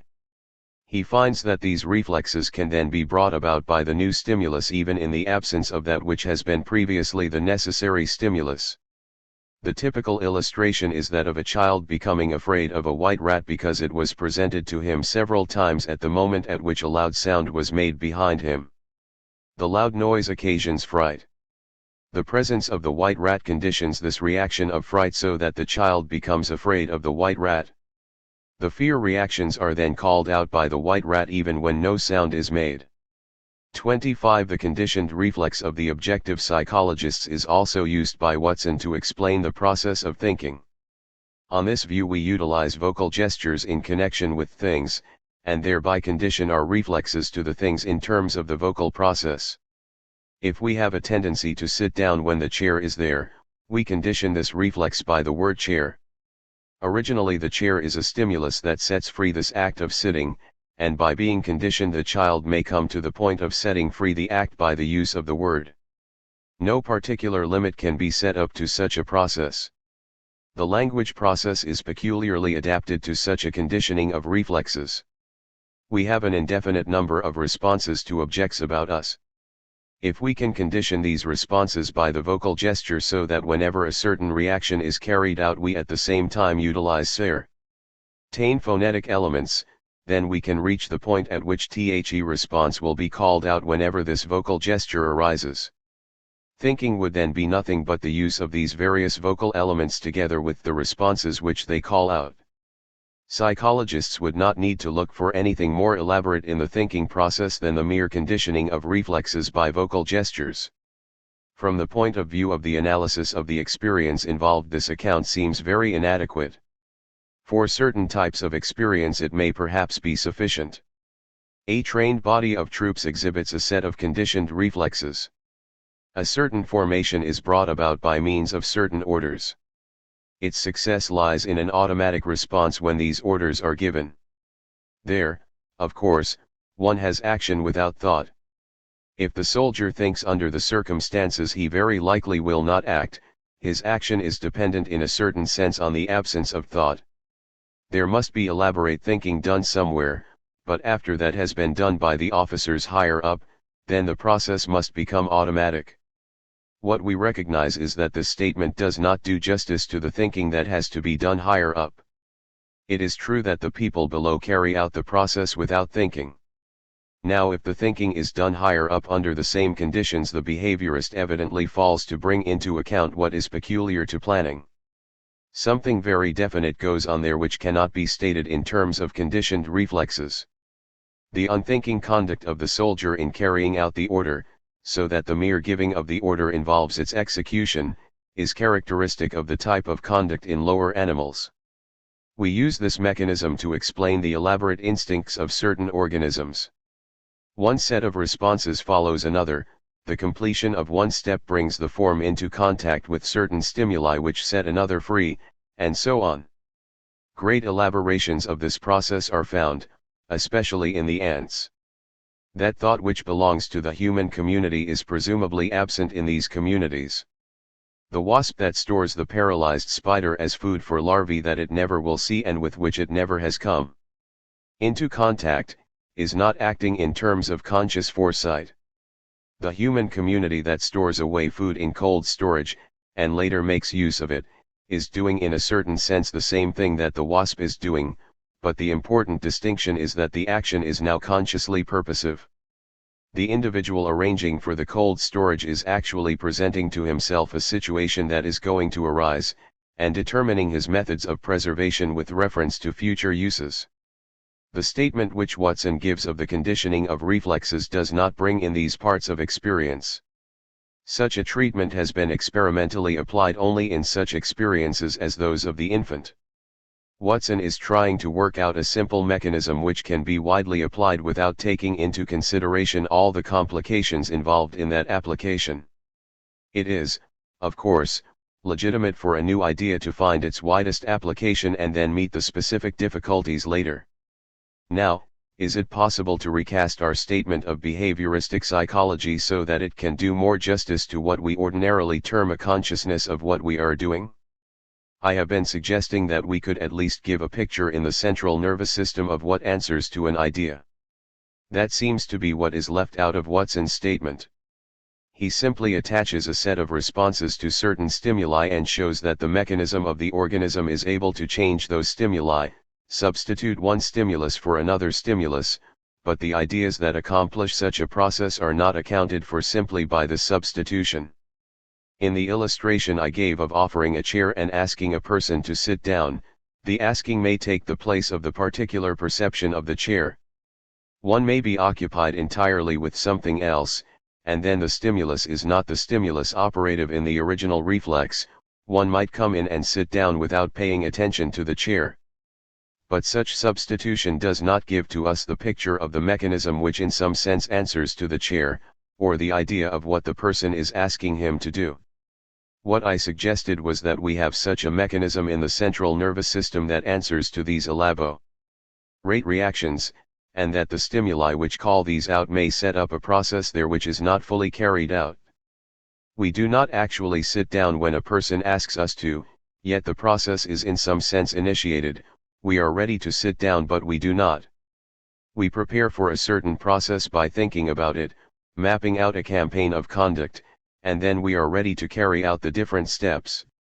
The motor impulses which are already there have stirred up those different paths, and the reactions may take place more readily and more securely. This is particularly true of the relation of different acts to another. We can attach one process of response to another and we can build up from the lower instinctive form what is called a general reflex in our own conduct. Now that can be, in some sense, indicated by the structure of the nervous system. We can conceive of reactions arising with their different responses to these objects, to what, in other words, we call the meanings of these objects. The meaning of a chair is sitting down in it. The meaning of the hammer is to drive a nail, and these responses can be innervat even though not carried out. The innervation of these processes in the central nervous system is perhaps necessary for what we call meaning. It may be asked at this point whether the actual nervous excitement in a certain area or over certain paths is a legitimate substitute for what we call the idea. We come up against the parallelistic explanation of the seeming difference between ideas and bodily states, between that which we call psychical and the physical statement in terms of neuroses. It may be complained of the behavioristic psychology that it sets up a number of mechanisms, but still leaves what we term consciousness out of play. It may be said that such a connection of different processes as I have been describing, such an organization of different responses in the central nervous system, is after all not different from what Watson referred to. He, too, has a whole set of reactions that answer to the chair, and he conditions the response by the vocal gesture, chair. It may be felt that that is all we have done. And yet, as I have said, we recognize there is some thing more to consciousness than such a conditioned response. The automatic response which the soldier gives is different from the conduct which involves thought in regard to it, and a consciousness of what we are doing. The behavioristic psychology has tried to get rid of the more or less metaphysical complications involved in the setting up of the psychical over against the world, mind over against body, consciousness over against matter. That was felt to lead into a blind alley. Such a parallelism had proved valuable, but after it had been utilized in the analysis of what goes on in the central nervous system, it simply led into a blind alley. The opposition of the behaviorist to introspection is justified. It is not a fruitful undertaking from the point of view of psychological study. It may be illegitimate for Watson simply to wipe it out, and to say that all we are doing is listening to the words we are subjectively pronouncing. That certainly is an entirely inadequate way of dealing with what we term introspection. Yet it is true that introspection as a means of dealing with phenomena with which psychology must concern itself is pretty hopeless. What the behaviorist is occupied with, what we have to come back to, is the actual reaction itself, and it is only insofar as we can translate the content of introspection over into response that we can get any satisfactory psychological doctrine. It is not necessary for psychology to get into metaphysical questions, but it is of importance that it should try to get hold of the response that is used in the psychological analysis itself. What I want to insist upon is that the process, by means of which these responses that are the ideas or meanings become associated with a certain vocal gesture, lies in the activity of the organism, while in the case of the dog, the child, the soldier, this process takes place, as it were, outside of the organism. The soldier is trained through a whole set of evolutions. He does not know why this particular set is given to him or the uses to which it will be put, he is just put through his drill, as an animal is trained in a circus. The child is similarly exposed to experiments without any thinking on his part. What thinking proper means is that this process of associating chair as object with the word chair is a process that human beings in society carry out, and then internalize. Such behavior certainly has to be considered just as much as conditioned behavior which takes place externally, and should be considered still more, because it is vastly more important that we should understand the process of thinking than the product of it. Now, where does this thought process itself take place? If you like, I am here sidestepping the question as to just what consciousness is, or the question whether what is going on in the area of the brain is to be identified with consciousness. That is a question which is not psychological. What I am asking is, where does this process, by means of which, in Watson's sense, all of our reflexes or reactions are conditioned, take place?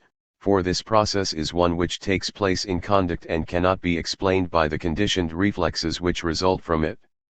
You can explain the child's fear of the white rat by conditioning its reflexes, but you cannot explain the conduct of Mr. Watson in conditioning that stated reflex by means of a set of conditioned reflexes, unless you set up a super Watson to condition his reflexes. That process of conditioning reflexes has to be taken into conduct itself, not in the metaphysical sense of setting up a mind in a spiritual fashion which acts on the body, but as an actual process with which the behavioristic psychology can deal. The metaphysical problems still remain, but the psychologist has to be able to state this very process of conditioning reflexes as it takes place in conduct itself. We can find part of the necessary mechanism of such conduct in the central nervous system. We can identify some of the reflexes, such as that of the knee jerk, and follow the stimulus from the reflex up to the central nervous system and back again. Most of the reflexes we cannot follow out in detail. With such suitable elements we can carry out the analogy, and present to ourselves the elaborate organization to which I have referred, and which answers to the objects about us and the more complex objects such as a symphony or a biography. The question now is whether the mere excitement of the set of these groups of responses is what we mean by an idea. When we try to undertake to carry over, translate, such an idea in terms of behavior, instead of stopping with a bit of consciousness, can we take that idea over into conduct, and at least express in conduct just what we mean by saying that we have an idea?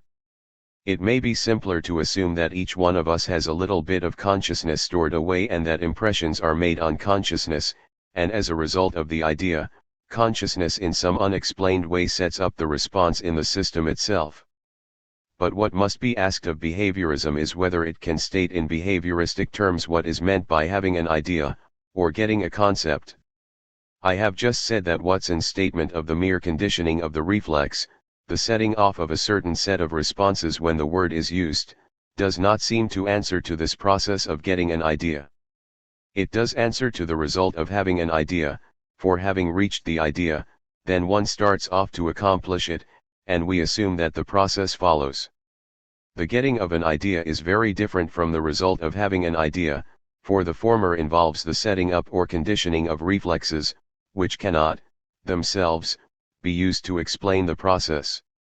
Now, under what conditions does this take place? Can we indicate these conditions in terms of behavior?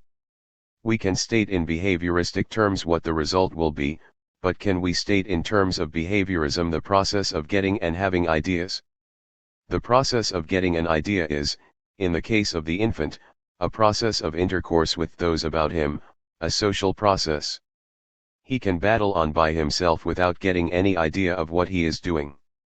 There is no mechanism in his talking to himself for conditioning any reflex by means of vocal gestures, but in his intercourse with other individuals he can so condition them, and that takes place also in the conduct of lower animals. We can teach a dog to do certain things in answer to particular words. We condition his reflexes by means of certain vocal gestures.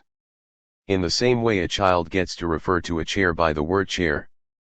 But the animal does not have an idea of what he is going to do. And if we stopped with the child here we could not attribute to him any idea. What is involved in the giving of an idea is what cannot be stated in terms of this conditioning of a reflex.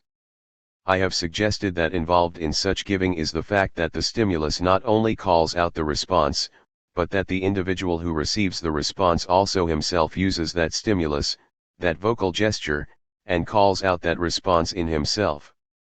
Such is, at least, the beginning of that which follows. It is the further complication that we do not find in the conduct of the dog. The dog only stands on its hind legs and walks when we use a particular word, but the dog cannot give to himself that stimulus which somebody else gives to him. He can respond to it but he cannot himself take a hand, so to speak, in conditioning his own reflexes. His reflexes can be conditioned by another but he cannot do it himself. Now, it is characteristic of significant speech that just this process of self-conditioning is going on all the time. There are, of course, certain phases of our speech which do not come within the range of what we term self-consciousness. There are changes which have taken place in the speech of people through long centuries, changes which none of the individuals were aware of at all. But when we speak of significant speech we always imply that the individual that hears a word does in some sense use that word with reference to himself. That is what we call a personal understanding of what is said. He is not only ready to respond, but he also uses the same stimulus that he hears, and is tending to respond to it in turn. That is true of a person who makes use of significant speech to another. He knows and understands what he is asking the other person to do, and in some sense is inviting in himself the response to carry out the process. The process of addressing another person is a process of addressing himself as well, and of calling out the response he calls out in another, and the person who is addressed, insofar as he is conscious of what he is doing, does himself tend to make use of the same vocal gesture and so to call out in himself the response which the other calls out at least to carry on the social process which involves that conduct. This is distinct from the action of the soldier, for in significant speech the person himself understands what he is asked to do, and consents to carry out something he makes himself a part of. If one gives to another directions as to how to proceed to a certain street, he himself receives all of these detailed directions. He is identifying himself with the other individual. The hearer is not simply moving at an order, but is giving to himself the same directions that the other person gives to him. That, in behavioristic terms, is what we mean by the person being conscious of something. It is certainly always implied that the individual does tend to carry out the same process as the person addressed, he gives to himself the same stimulus, and so takes part in the same process. Insofar as he is conditioning his own reflexes, that process enters into his own experience. I think it is important to recognize that our behavioristic psychology in dealing with human intelligence must present the situation which I have just described, where a person knows the meaning of what is said to him. If the individual does himself make use of something answering to the same gesture he observes, saying it over again to himself, putting himself in the role of the person who is speaking to him, then he has the meaning of what he hears, he has the idea, the meaning has become his. It is that sort of a situation which seems to be involved in what we term mind. As such, this social process, in which one individual affects other individuals, is carried over into the experience of the individuals that are so affected. 26. The individual takes this attitude not simply as a matter of repetition, but as part of the elaborate social reaction which is going on. It is the necessity of stating that process in terms of behavior that is involved in an adequate behavioristic statement, as over against a mere account of the conditioned reflex. 15. Behaviorism and psychological parallelism. Behaviorism might seem to reach what could be called a parallelism in relation to the neuroses and psychoses, that is, 26. In the relationship of what is taking place in the central nervous system to the experience that parallels this, or answers to it. It might be argued, for instance, that there is an excitement in the retina due to the disturbance taking place outside, and that only when such excitement reaches a certain point in the central nervous system does a sensation of color, or an experience of a colored object, appear. We believe that we see the object at the point at which this disturbance takes place outside. That is, we see, say, an electric light. But we are told that light represents physical changes that are going on at enormous rates, and that are in some fashion transferred by the light waves to the retina and then to the central nervous system, so that we see the light at the point at which we assume these vibrations take place. Of course, this transmission involves some time, and during the course of this action a physical change in the object may take place. There is not only that possibility of error in perception, but we may be mistaken even in the object which we see before us, since the light is temporally later than the disturbance which it seems to reveal. The light has a finite velocity, and the process that goes on between the retina and the point in the central nervous system is a much longer process than that of the light. The situation is stretched out for us conveniently by the illustration of the light of the stars. We see light that left the sun some 8 minutes ago. The sun that we see is 8 minutes old, and there are stars that are so far away from us that they consume many light years in reaching us. Thus, our perceptions have conditions which we locate in the central nervous system at a certain moment. If anything interferes with the nervous process, then this particular experience does not arise. In some such way we get the statement of what lies back of the parallelistic account. If we relate what takes place at that point as a neurosis to what takes place in our experience, we have seemingly two entirely different things. The disturbance in the central nervous system is an electrical or chemical or mechanical process going on in the nervous elements, whereas that which we see is a colored light, and the most we can say is that the one is seemingly parallel to the other, since we cannot say that the two are identical. Now behavioristic psychology, instead of setting up these events in the central nervous system as a causal series which is at least conditional to the sensory experience, takes the entire response to the environment as that which answers to the colored object we see, in this case the light.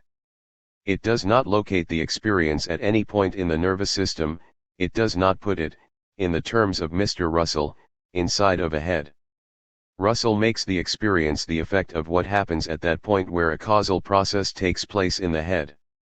He points out that, from his own point of view, the head inside of which you can place this experience exists empirically only in the heads of other people. The physiologist explains to you where this excitement is taking place. He sees the head he is demonstrating to you, and he sees what is inside of the head in imagination, but, on this account, that which he sees must be inside of his own head. The way in which Russell gets out of this mess is by saying that the head which he is referring to is not the head we see, but the head which is implied in physiological analysis. Well, instead of assuming that the experienced world as such is inside of a head, located at that point at which certain nervous disturbances are going on. What the behaviorist does is to relate the world of experience to the whole act of the organism. It is true, as we have just said, that this experienced world does not appear except when the various excitements reach certain points in the central nervous system. It is also true that if you cut off any of those channels you wipe out so much of that world. What the behaviorist does, or ought to do, is to take the complete act, the whole process of conduct, as the unit in his account. In doing that he has to take into account not simply the nervous system but also the rest of the organism, for the nervous system is only a specialized part of the entire organism. Consciousness as stuff, as experience, from the standpoint of behavioristic or dynamic psychology, is simply the environment of the human individual or social group insofar as constituted by or dependent upon or existentially relative to that individual or social group. Another signification of the term consciousness arises in connection with reflective intelligence, and still another in connection with the private or subjective aspects of experience as contrasted with the common or social aspects. Our whole experiential world nature as we experience it is basically related to the social process of behavior, a process in which acts are initiated by gestures that function as such because they in turn call forth adjustive responses from other organisms, as indicating or having reference to the completion or resultant of the acts they initiate. That is to say, the content of the objective world, as we experience it, is in large measure constituted through the relations of the social process to it, and particularly through the triadic relation of meaning, which is created within that process. The whole content of mind and of nature, insofar as it takes on the character of meaning, is dependent upon this triadic relation within the social process and among the component phases of the social act, which the existence of meaning presupposes. Consciousness or experience as thus explained or accounted for in terms of the social process cannot, however, be located in the brain not only because such location of it implies a spatial conception of mind, a conception which is at least unwarranted as an uncritically accepted assumption, but also because such location leads to Russell's physiological solipsism, and to the insuperable difficulties of interactionism. Consciousness is functional, not substantive, and in either of the main senses of the term it must be located in the objective world rather than in the brain it belongs to, or is a characteristic of, the environment in which we find ourselves. What is located, what does take place, in the brain, however, is the physiological process whereby we lose and regain consciousness, a process which is somewhat analogous to that of pulling down and raising a window shade. Now, as we noticed earlier, if we want to control the process of experience or consciousness we may go back to the various processes in the body, especially the central nervous system. When we are setting up a parallelism, what we are trying to do is to state those elements in the world which enable us to control the processes of experience. Parallelism lies between the point at which conduct takes place and the experiential reaction, and we must determine those elements which will enable us to control the reaction itself. As a rule, we control this reaction by means of objects outside of the organism rather than by directing attention to the organism itself. If we want better light, we put in a higher powered bulb. Our control, as a rule, consists in a reaction on the objects themselves, and from that point of view the parallelism is between the object and the percept, between the electric light and visibility. That is the sort of parallelism that the ordinary individual establishes. By setting up a parallelism between the things about him and his experience, he picks out those characters of the thing which will enable him to control the experience. His experience is that of keeping himself seeing things which help him, and consequently he picks out in the objects those characters which will express themselves in that sort of experience.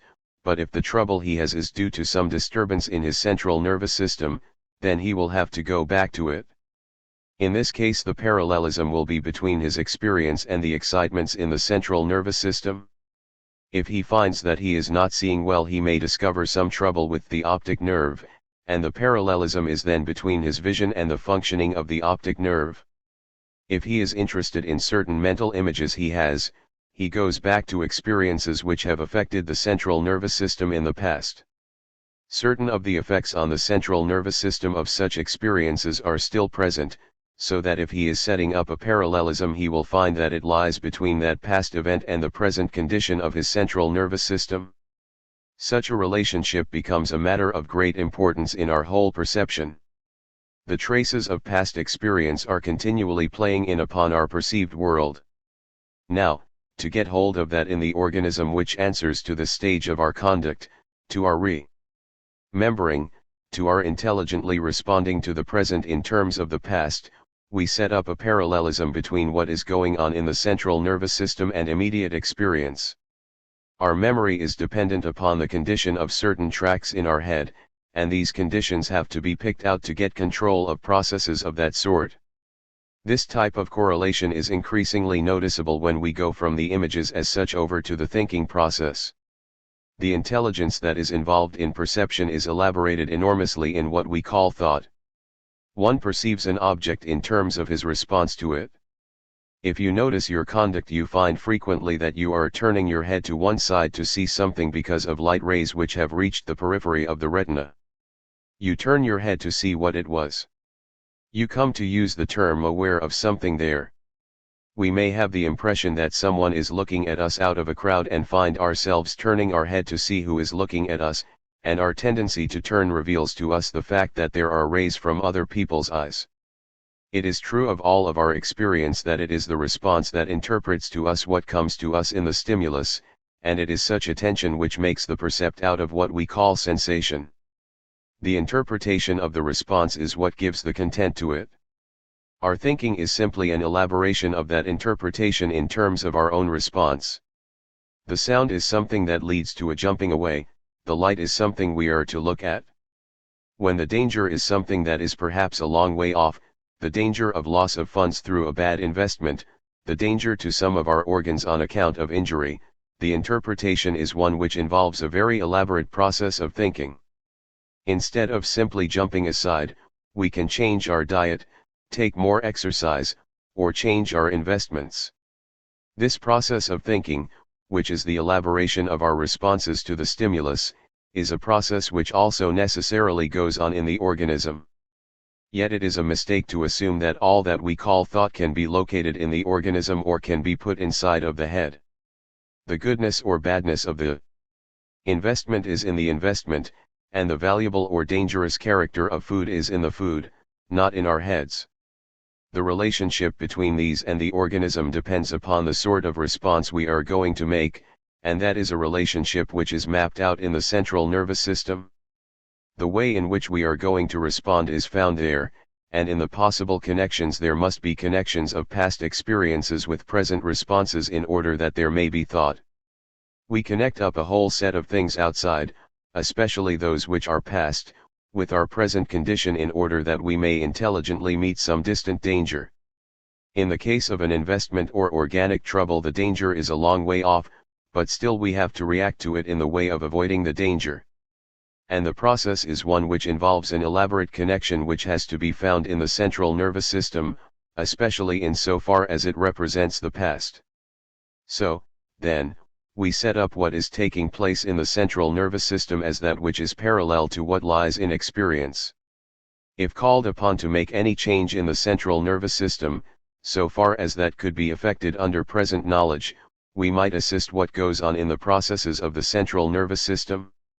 We should have to apply our supposed remedies to the central nervous system itself, while in the previous cases we should have been changing our objects which affect the central nervous system.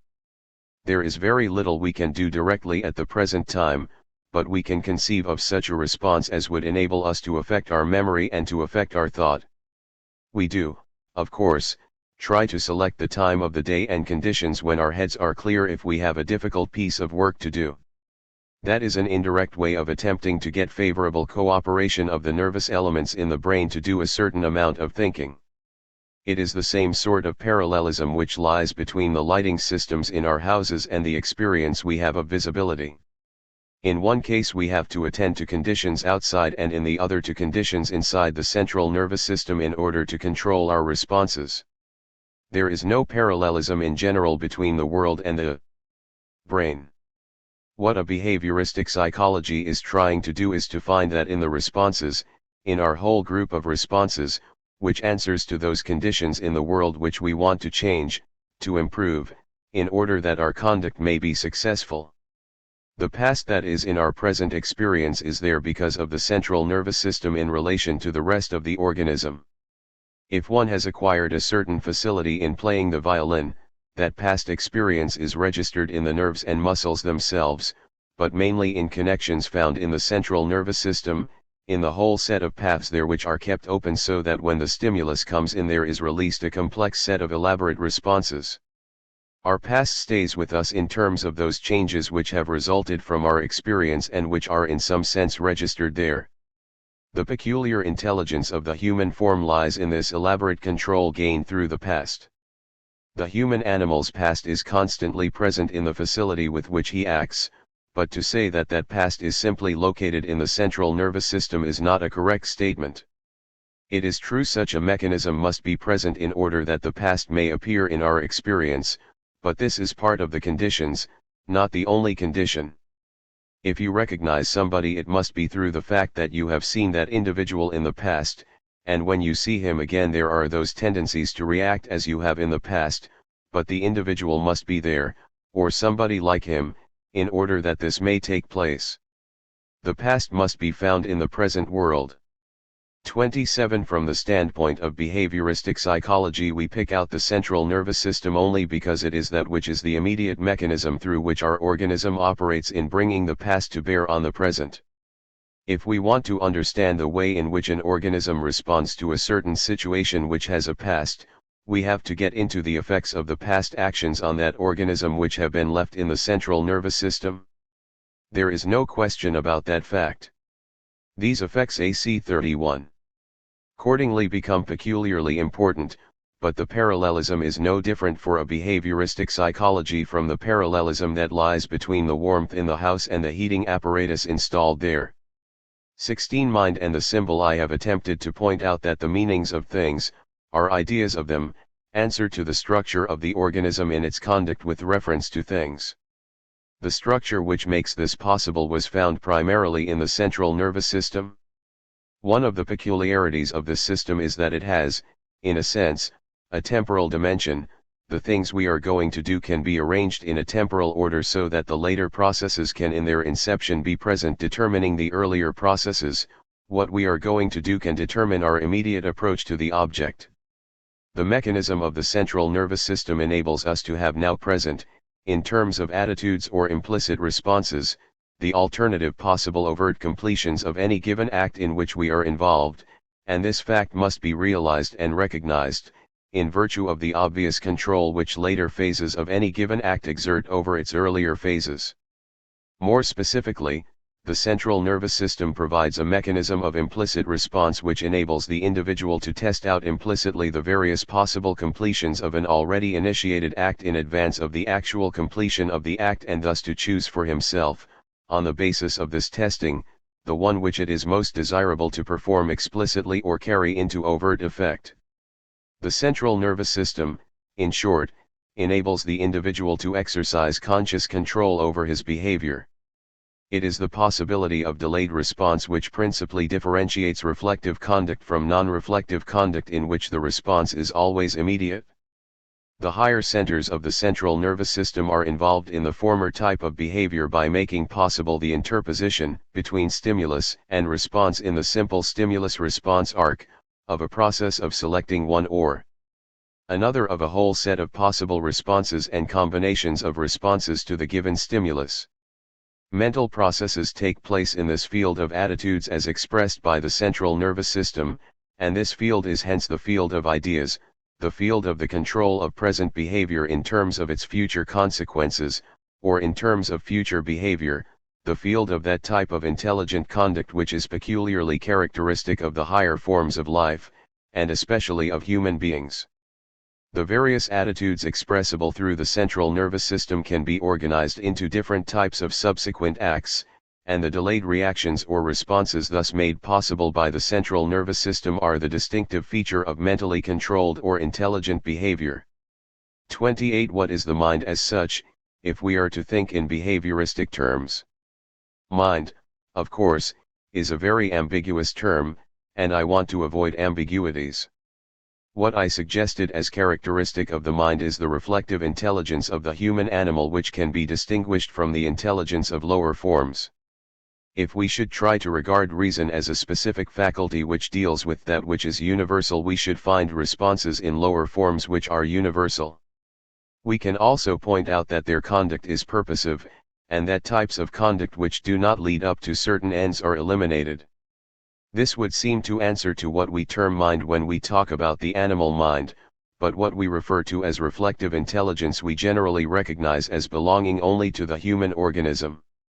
The non-human animal acts with reference to a future in the sense that it has impulses which are seeking expression that can only be satisfied in later experience, and however this is to be explained, this later experience does determine what the present experience shall be.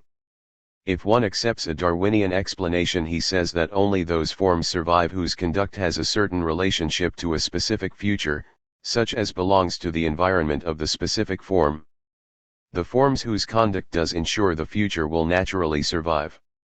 In such a statement, indirectly at least, one is making the future determine the conduct of the form through the structure of things as they now exist as a result of past happenings. When, on the other hand, we speak of reflective conduct, we very definitely refer to the presence of the future in terms of ideas. The intelligent man, as distinguished from the intelligent animal, presents to himself what is going to happen. The animal may act in such a way as to ensure its food tomorrow. A squirrel hides nuts, but we do not hold that the squirrel has a picture of what is going to happen. The young squirrel is born in the summertime, and has no directions from other forms, but it will start off hiding nuts as well as the older ones. Such action shows that experience could not direct the activity of the specific form. The provident man, however, does definitely pursue a certain course, pictures a certain situation, and directs his own conduct with reference to it. The squirrel follows certain blind impulses, and the carrying out of its impulses leads to the same result that the storing of grain does for the provident man. It is this picture, however, of what the future is to be as determining our present conduct that is the characteristic of human intelligence, the future as present in terms of ideas. When we present such a picture, it is in terms of our reactions, in terms of what we are going to do. There is some sort of a problem before us, and our statement of the problem is in terms of a future situation which will enable us to meet it by our present reactions. That sort of thinking characterizes the human form, and we have endeavored to isolate its mechanism.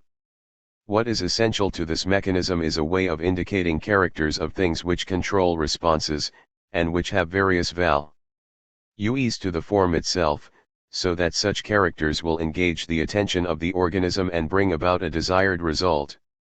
The odor of the victim engages the attention of the beast of prey, and by attention to that odor he does satisfy his hunger and ensure his future. What is the difference between such a situation and the conduct of the man who acts, as we say, rationally? The fundamental difference is that the latter individual in some way indicates this character, whatever it may be, to another person and to himself, and the symbolization of it by means of this indicative gesture is what constitutes the mechanism that gives the implements, at least, for intelligent conduct. Thus, one points to a certain footprint, and says that it means bear. Now to identify that sort of a trace by means of some symbol so that it can be utilized by the different members of the group, but particularly by the individual himself later, is the characteristic thing about human intelligence.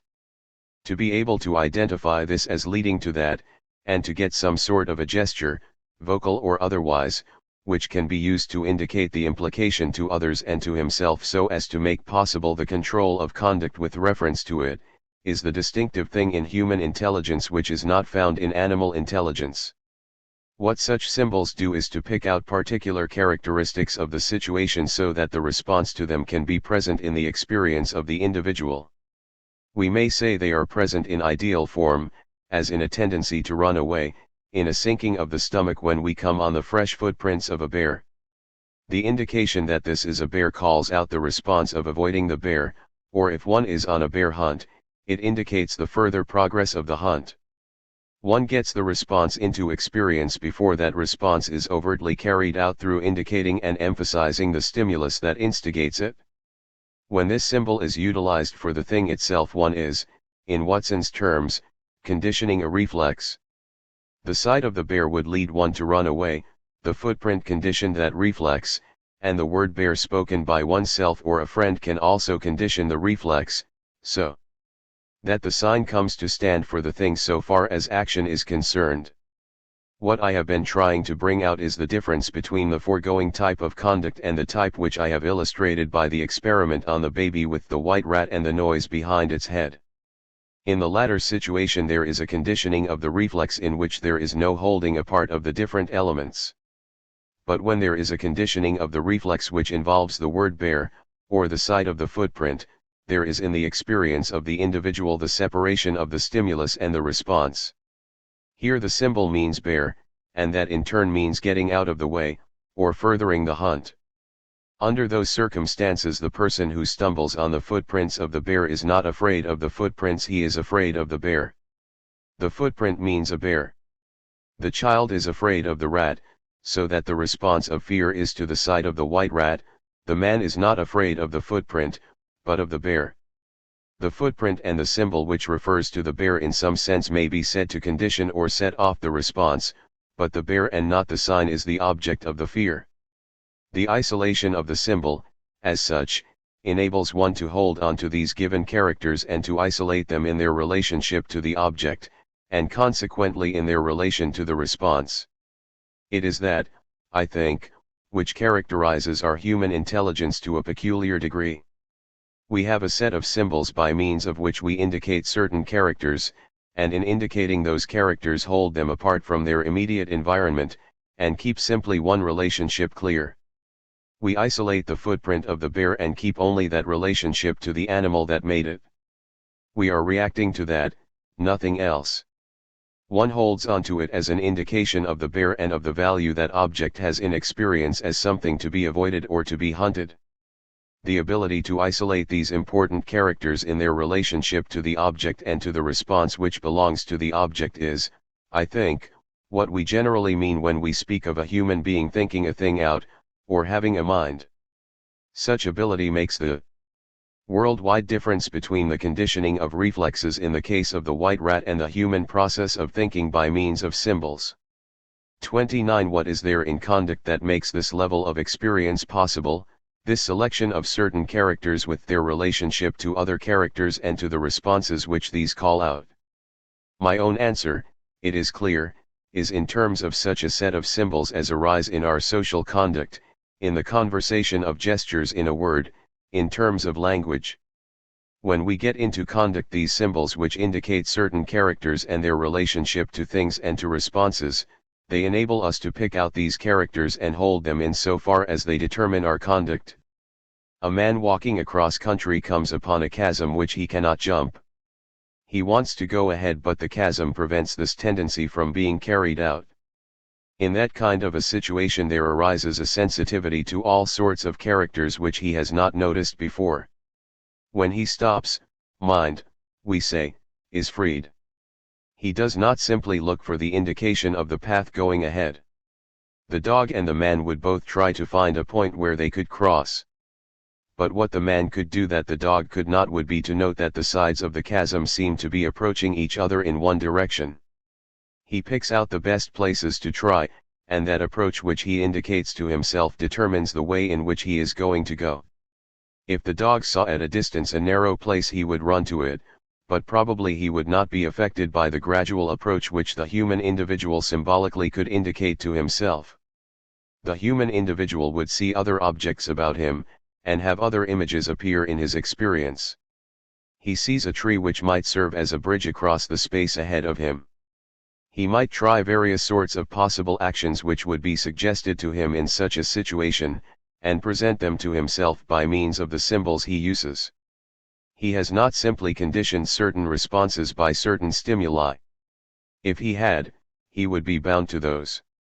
What he does do by means of these symbols is to indicate certain characters which are present, so that he can have these responses there all ready to go off.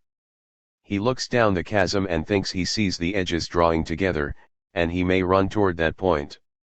Or he may stop and ask if there is not some other way in which he can hasten his crossing.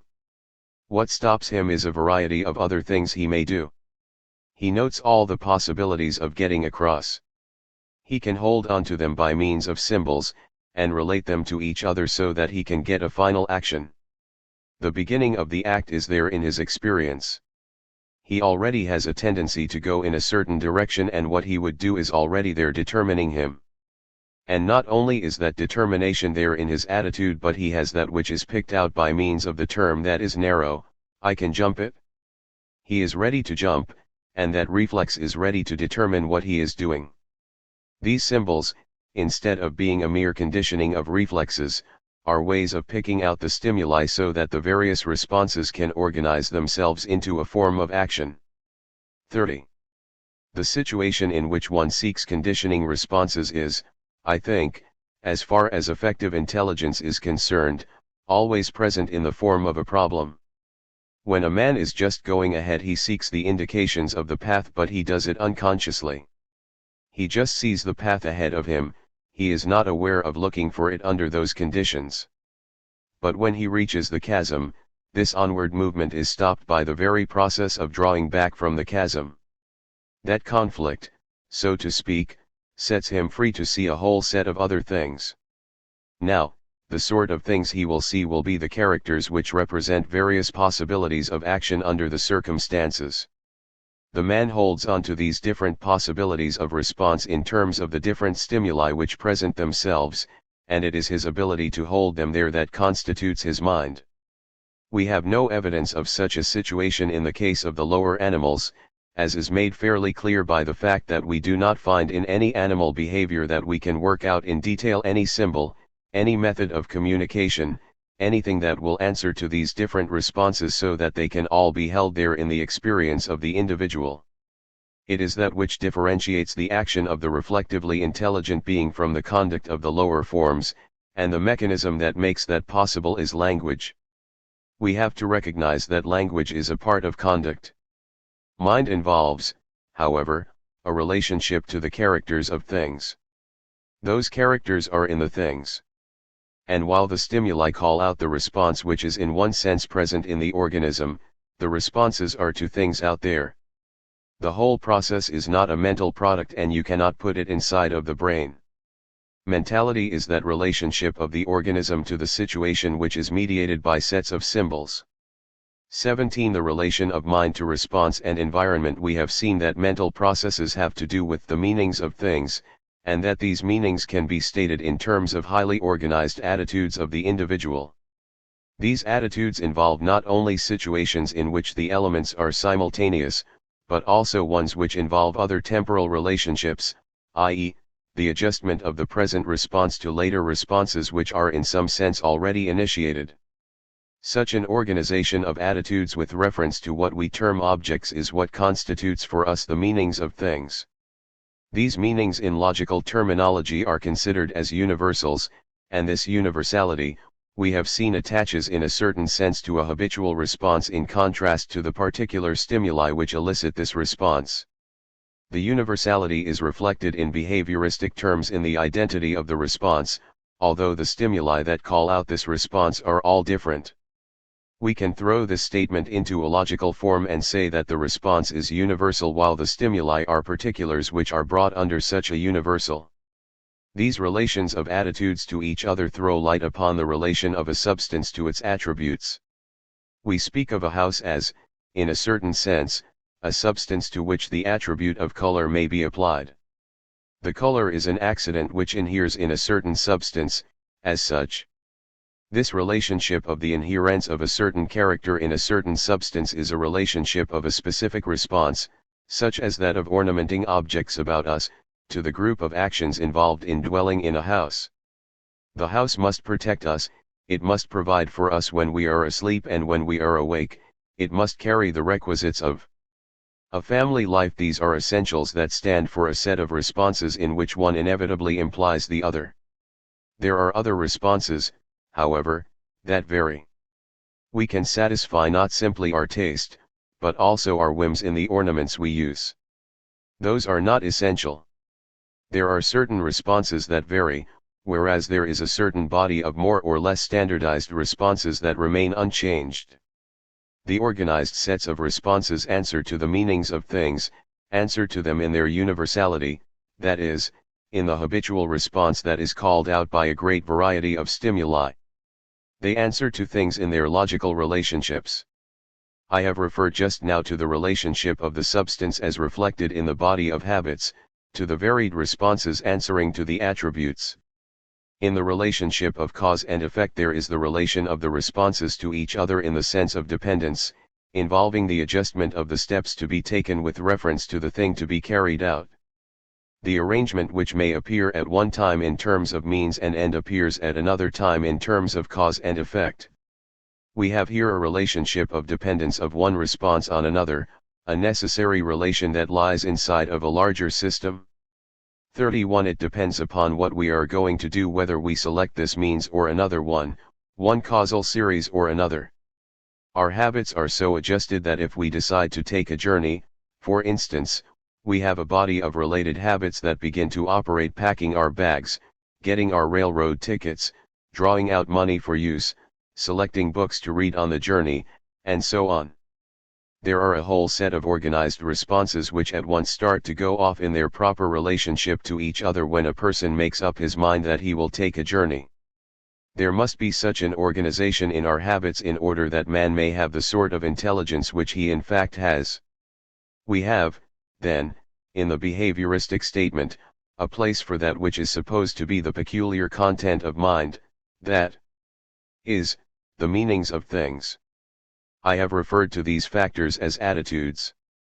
There is, of course, that in the world which answers to the group of attitudes. We are here avoiding logical and metaphysical problems, just as modern psychology does. What this psychology is seeking to do is to get control. It is not seeking to settle metaphysical questions. Now, from the point of view of behavioristic psychology, we can state in terms of attitudes what we call the meanings of things. The organized attitude of the individual is that which the psychologist gets hold of in this situation. It is at least as legitimate for him to state meaning in terms of attitudes as it was for an earlier psychologist to state it in terms of a static concept that had its place in the mind. What I have pointed out is that in the central nervous system one can find, or at least justifiably assume, just such complexities of responses, or the mechanism of just such complexities of response, as we have been discussing. If we speak of a person going through the steps to which I have referred, in preparing for a journey, we have to assume that not only are the nervous elements essential to the steps, but that the relation of those responses in the central nervous system is of a such sort that if the person carries out one response he is inevitably ready to find the stimulus which will set free another related response. There must be an organization in the central nervous system in the way of its elements, its neurons, for all the combinations which can possibly enter into a mind and for just such a relationship of responses which are interdependent upon each other. Some of these have been identified in the physiological study of the nervous system, while others have to be assumed on the basis of such study. As I have said before, it is not the specific physiological process which is going on inside of the neurons that as such is supposed to answer to meaning. Earlier physiological psychologists had spoken of a specific psychical process, but there is nothing in the mechanical, electrical, and physical activity that goes on in the nerve which answers to what we term an idea. What is going on in the nerve in a particular situation is the innervation of a certain response which means this, that, and the other thing, and here is where the specificity of a certain nervous organization is found. It is in the central nervous system that organization takes place. In a certain sense you can say that it is in the engineer's office that the organization of the concern is carried out. But what is found there in the blueprints and body of statistics is not the actual production that is going on in the factory, even though that office does organize and coordinate those various branches of the concern. In the same way the central nervous system coordinates all the various processes that the body carries out. If there is anything in the organism as a purely physiological mechanism which answers to what we call experience, when that is ordinarily termed conscious, it is the total organic process for which these nervous elements stand. These processes are, as we have seen, attitudes of response, adjustments of the organism to a complex environment, attitudes which sensitize the form to the stimuli which will set the response free.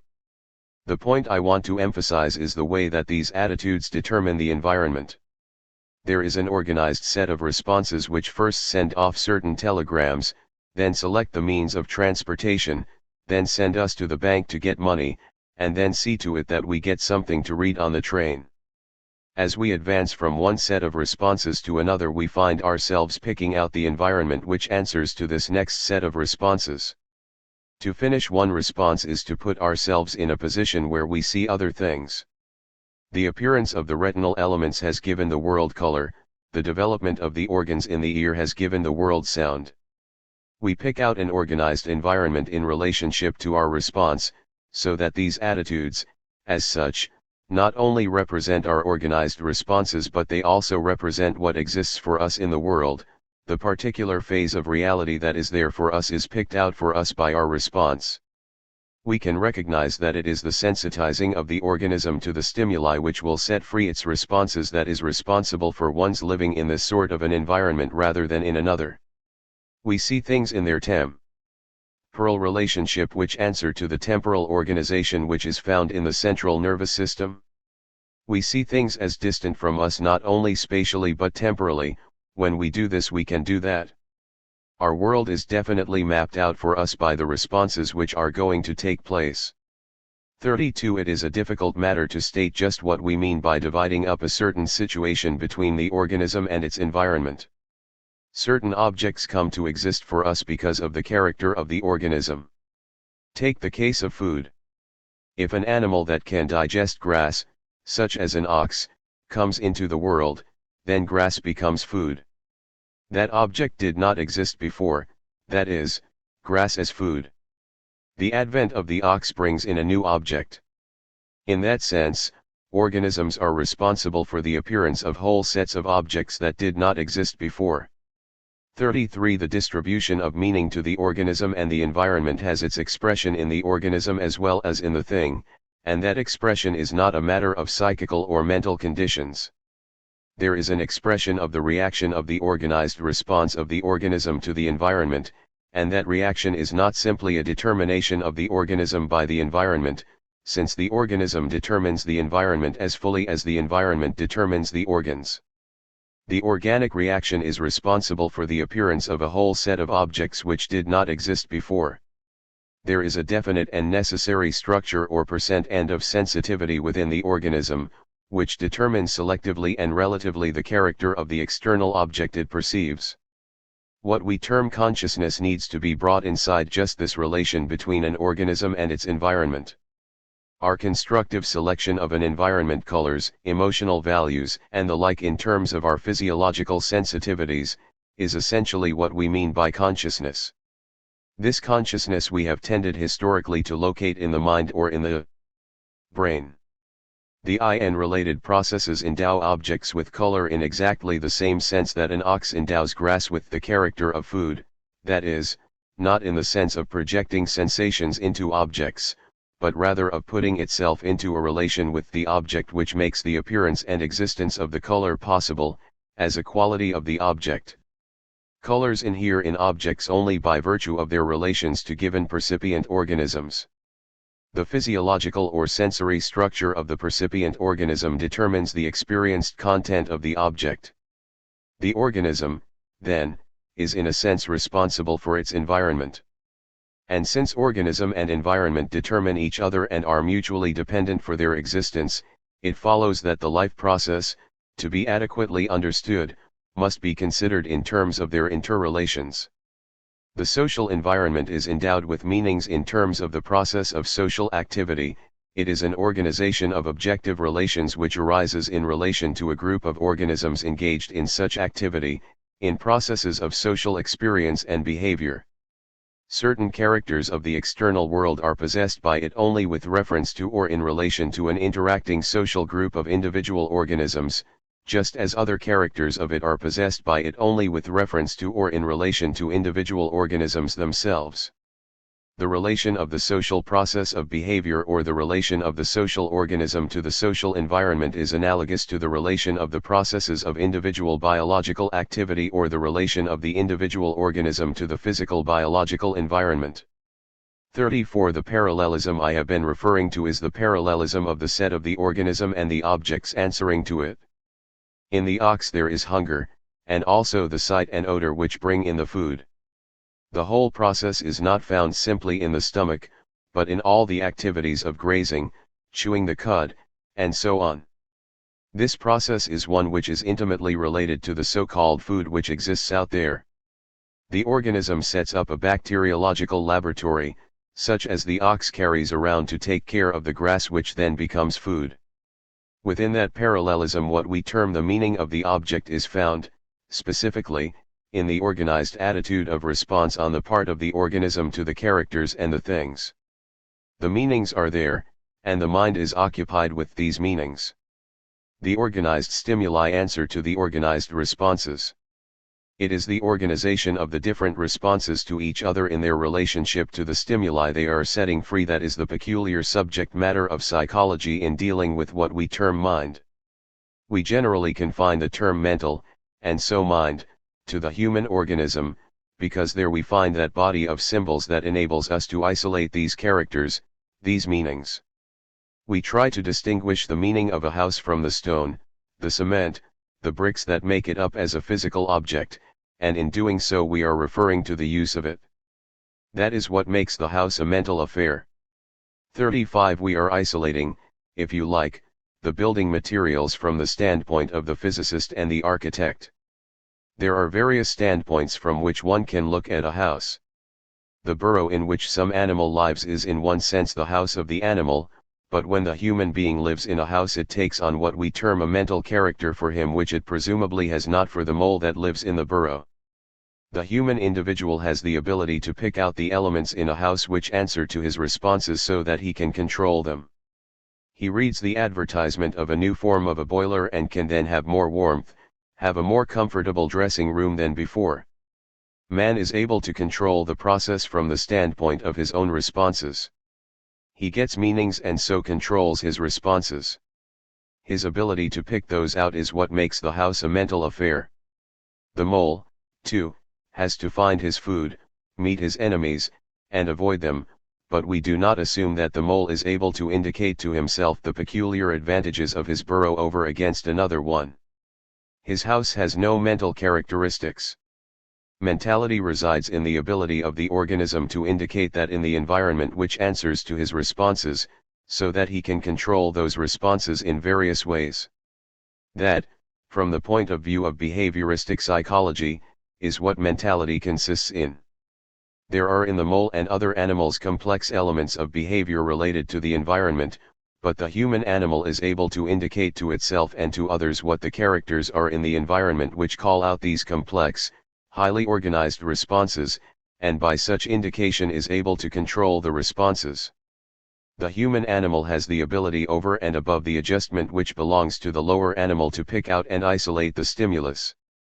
The biologist recognizes that food has certain values, and while the human animal responds to these values as other animals do, it can also indicate certain characters in the food which mean certain things in his digestive responses to these foods. Mentality consists in indicating these values to others and to oneself so that one can control one's responses.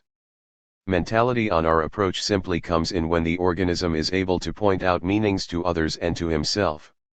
This is the point at which mind appears, or if you like, emerges. What we need to recognize is that we are dealing with the relationship of the organism to the environment selected by its own sensitivity. The psychologist is interested in the mechanism which the human species has evolved to get control over these relationships. The relationships have been there before the indications are made, but the organism has not in its own conduct controlled that relationship. It originally has no mechanism by means of which it can control it. The human animal, however, has worked out a mechanism of language communication by means of which it can get this control. Now, it is evident that much of that mechanism does not lie in the central nervous system, but in the relation of things to the organism. The ability to pick these meanings out and to indicate them to others and to the organism is an ability which gives peculiar power to the human individual. The control has been made possible by language. It is that mechanism of control over meaning in the sense which has, I say, constituted what we term mind. The mental processes do not, however, lie in words any more than the intelligence of the organism lies in the elements of the central nervous system. Both are part of a process that is going on between organism and environment. The symbols serve their part in this process, and it is that which makes communication so important. Out of language emerges the field of mind. It is absurd to look at the mind simply from the standpoint of the individual human organism, for, although it has its focus there, it is essentially a social phenomenon, even its biological functions are primarily social. The subjective experience of the individual must be brought into relation with the natural, socio-biological activities of the brain in order to render an acceptable account of mind possible at all, and this can be done only if the social nature of mind is recognized. The meagerness of individual experience in isolation from the processes of social experience in isolation from its social environment should, moreover, be apparent. We must regard mind, then, as arising and developing within the social process, within the empirical matrix of social interactions. We must, that is, get an inner individual experience from the standpoint of social acts which include the experiences of separate individuals in a social context wherein those individuals interact. The processes of experience which the human brain makes possible are made possible only for a group of interacting individuals, only for individual organisms which are members of a society, not for the individual organism in isolation from other individual organisms. Mind arises in the social process only when that process as a whole enters into, or is present in, the experience of any one of the given individuals involved in that process. When this occurs, the individual becomes self-conscious and has a mind. He becomes aware of his relations to that process as a whole, and to the other individuals participating in it with him.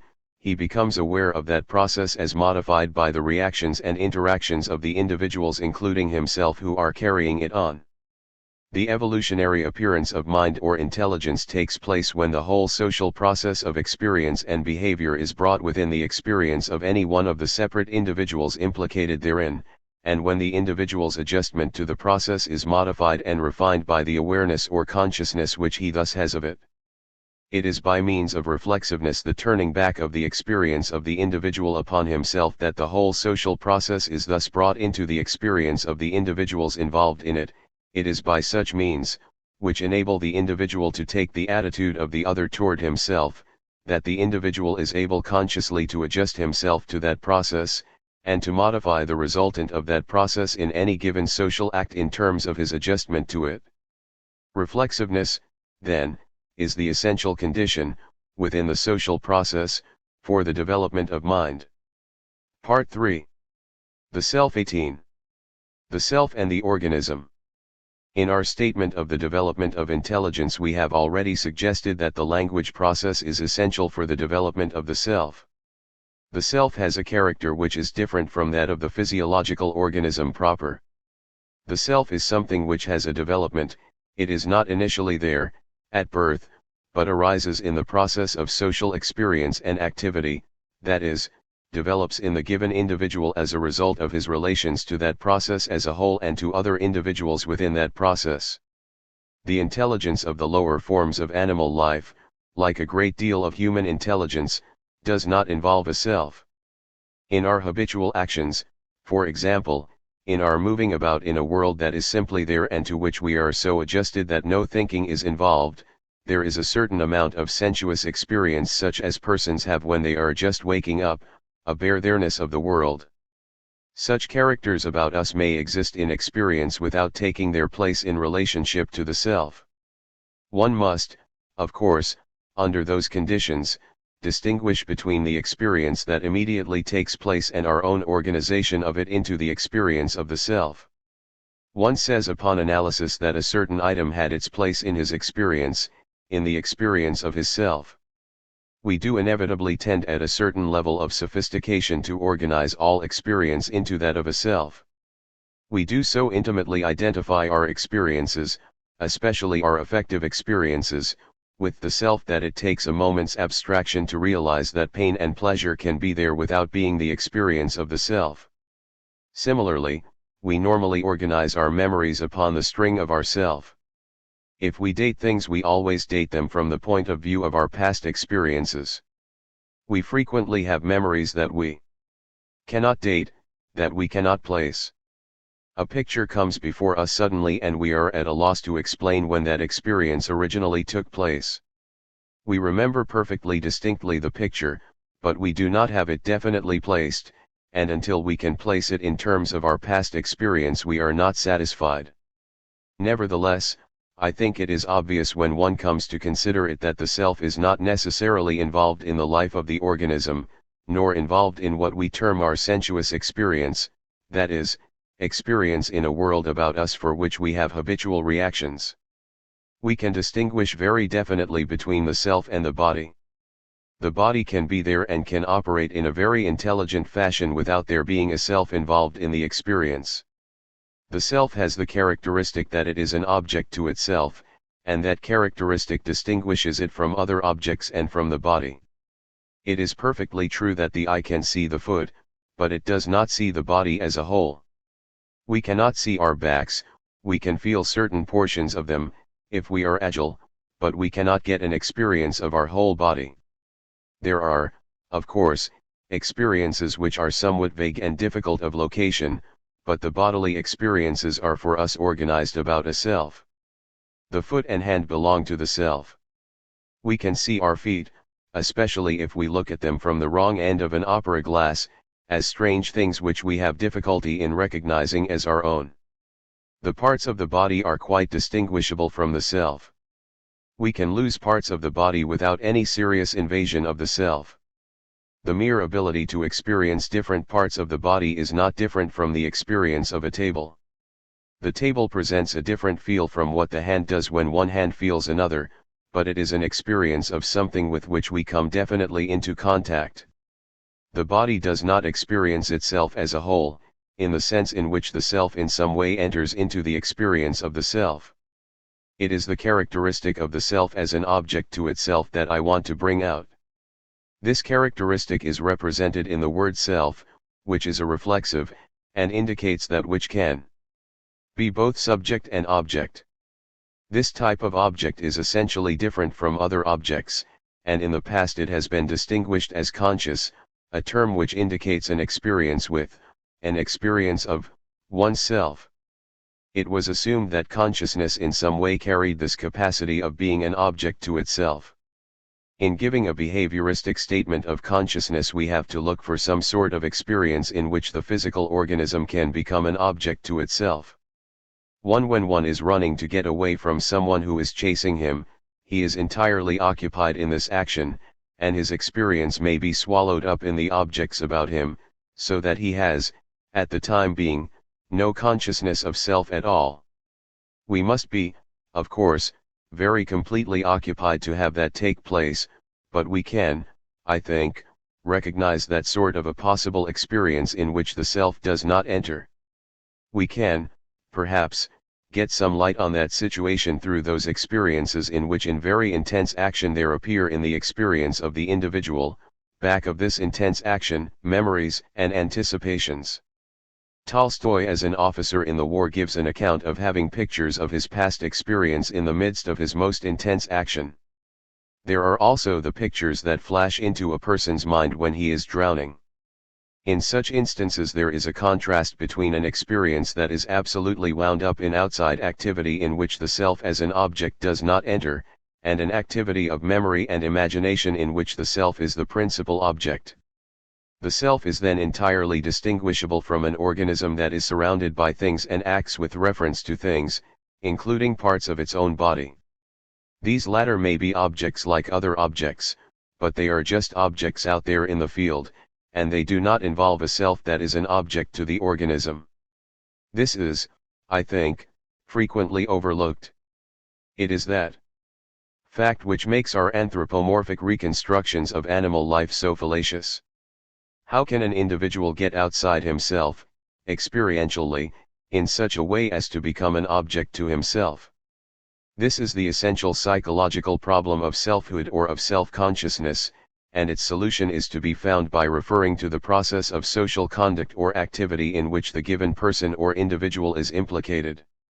The apparatus of reason would not be complete unless it swept itself into its own analysis of the field of experience, or unless the individual brought himself into the same experiential field as that of the other individual selves in relation to whom he acts in any given social situation. Reason cannot become impersonal unless it takes an objective, non-affective attitude toward itself, otherwise we have just consciousness, not and #consciousness.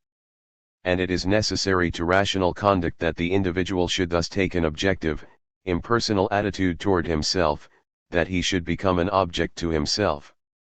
For the individual organism is obviously an essential and important fact or constituent element of the empirical situation in which it acts, and without taking objective account of itself as such, it cannot act intelligently, or rationally.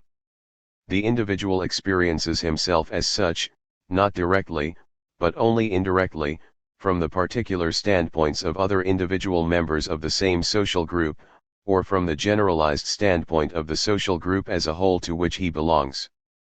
For he enters his own experience as a self or individual, not directly or immediately, not by becoming a subject to himself, but only in so far as he first becomes an object to himself just as other individuals are objects to him or in his experience, and he becomes an object to himself only by taking the attitudes of other individuals toward himself within a social environment or context of experience and behavior in which both he and they are involved.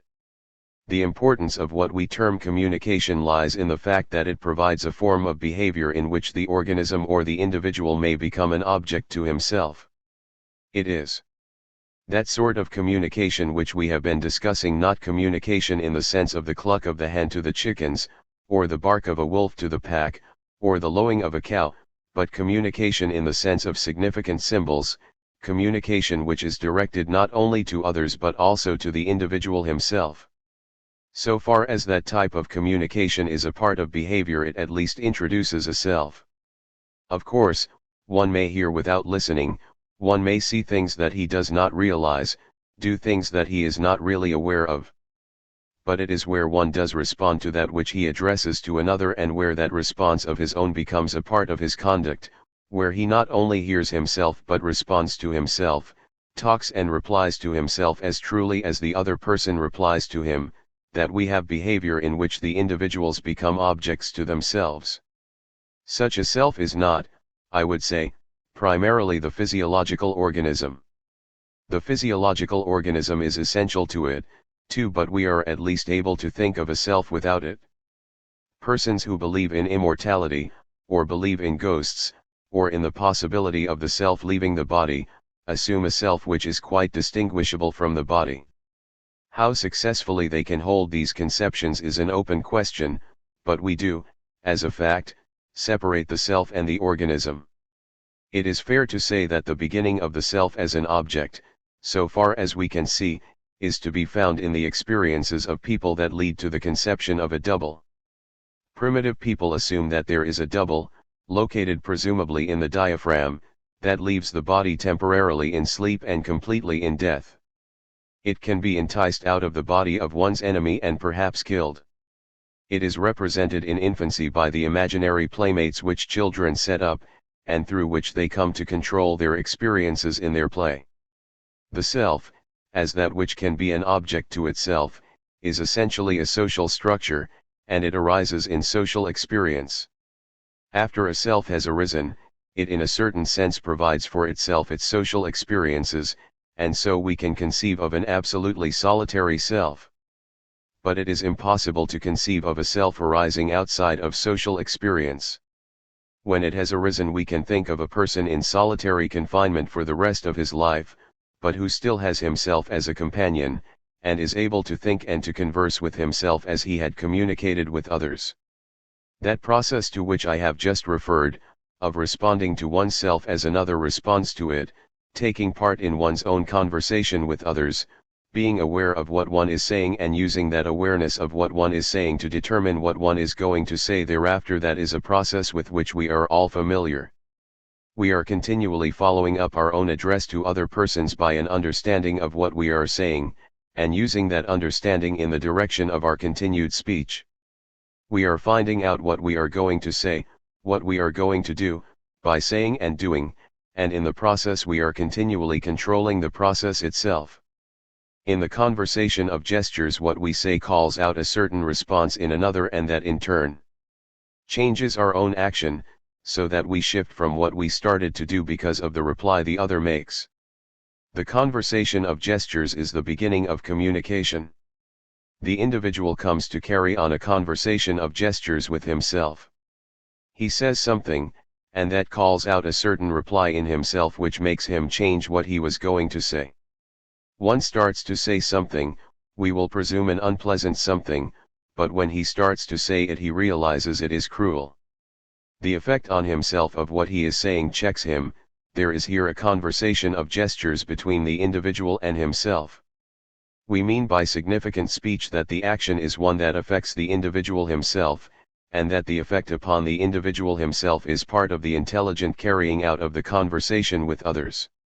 Now we, so to speak, amputate that social phase and dispense with it for the time being, so that one is talking to oneself as one would talk to another person. 3. This process of abstraction cannot be carried on indefinitely. One inevitably seeks an audience, has to pour himself out to somebody. In reflective intelligence one thinks to act, and to act solely so that this action remains a part of a social process.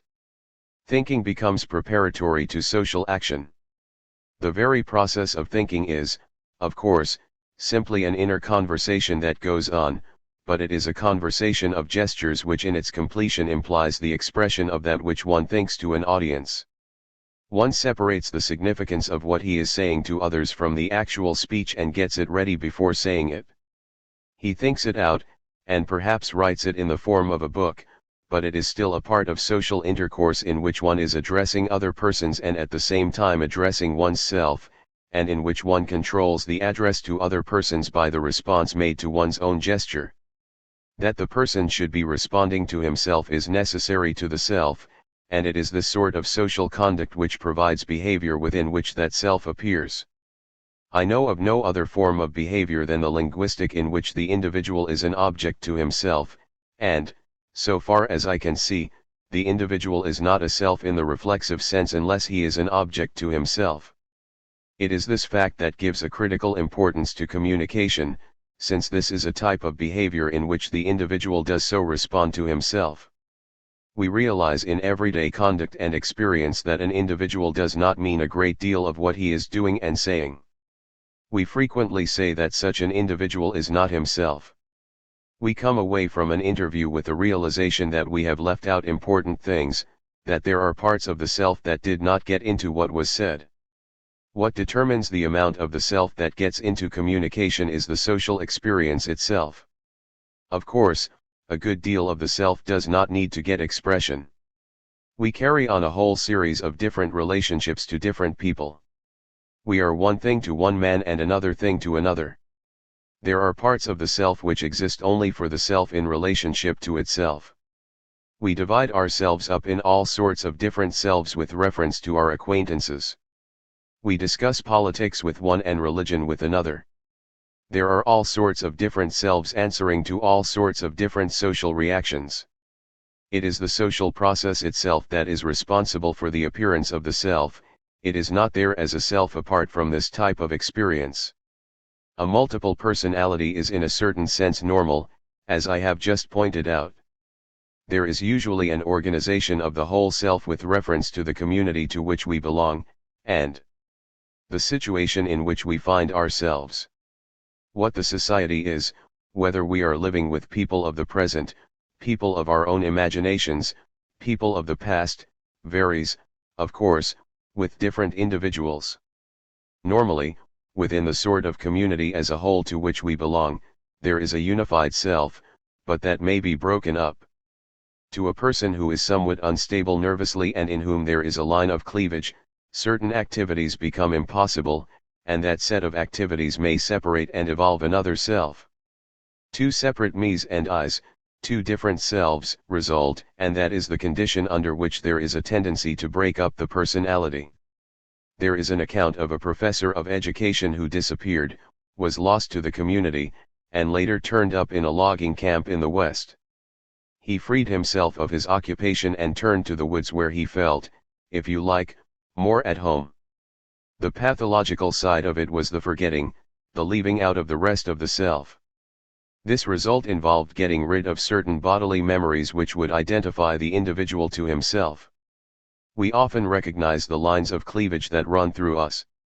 We would be glad to forget certain things, get rid of things the self is bound up with in past experiences. What we have here is a situation in which there can be different selves, and it is dependent upon the set of social reactions that is involved as to which self we are going to be. If we can forget everything involved in one set of activities, obviously we relinquish that part of the self. Take a person who is unstable, get him occupied by speech, and at the same time get his eye on something you are writing so that he is carrying on two separate lines of communication, and if you go about it in the right way you can get those two currents going so that they do not run into each other. You can get two entirely different sets of activities going on. You can bring about in that way the dissociation of a person's self. It is a process of setting up two sorts of communication which separate the behavior of the individual. For one individual it is this thing said and heard, and for the other individual there exists only that which he sees written. You must, of course, keep one experience out of the field of the other.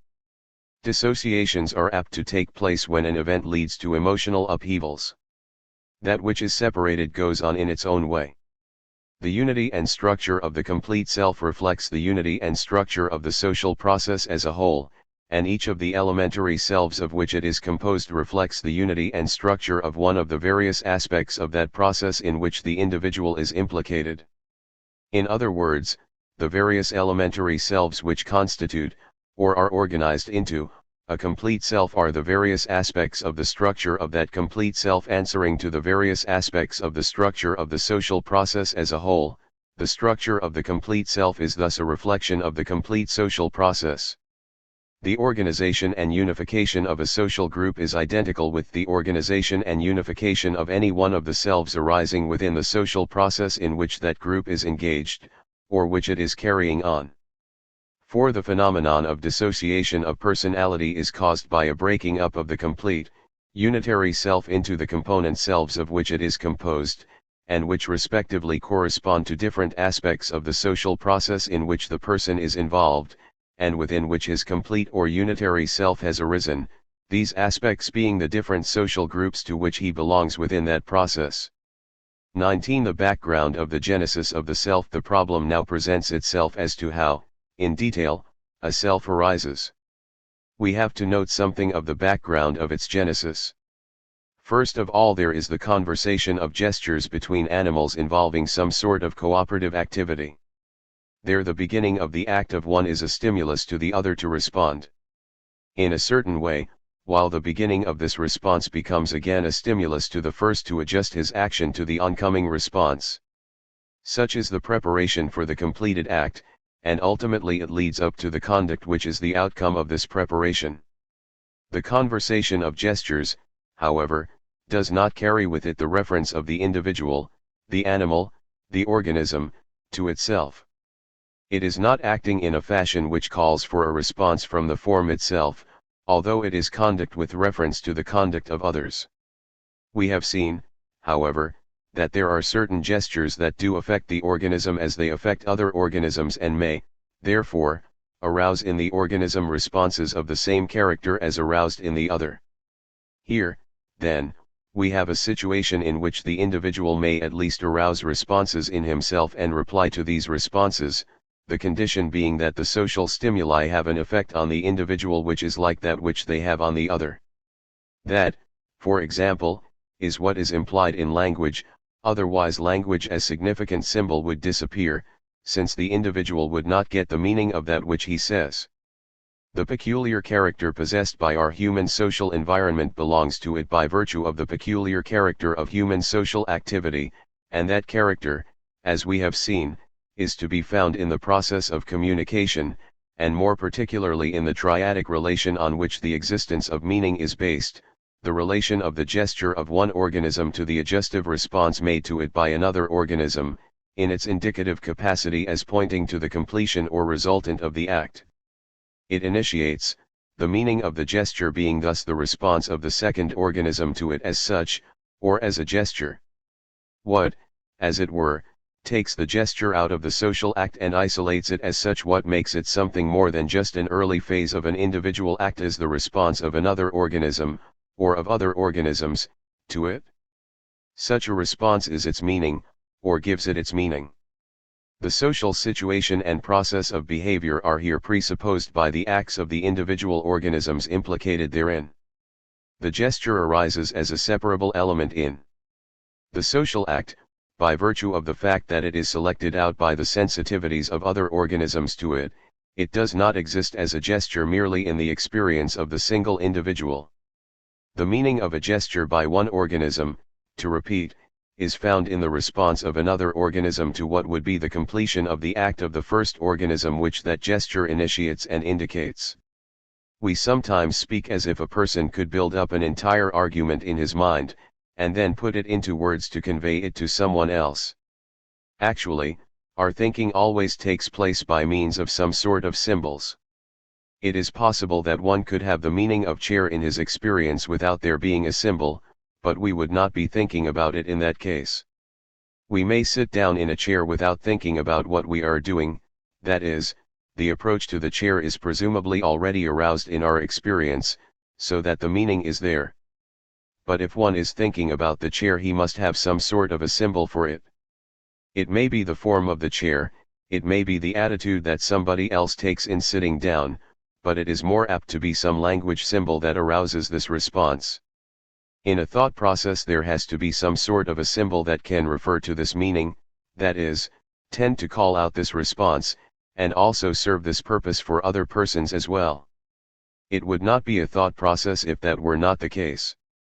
Our symbols are all universal. 5. You cannot say anything that is absolutely particular. Anything you say that has any meaning at all is universal.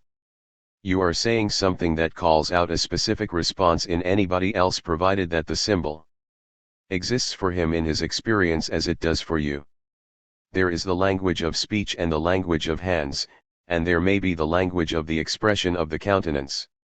One can register grief or joy and call out certain responses. There are primitive people who can carry on elaborate conversations just by expressions of the countenance.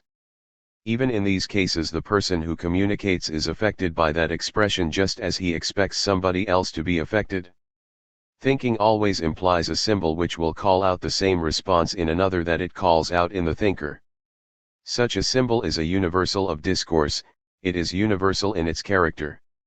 We always assume that the symbol we use is one which will call out in the other person the same response, provided it is a part of his mechanism of conduct.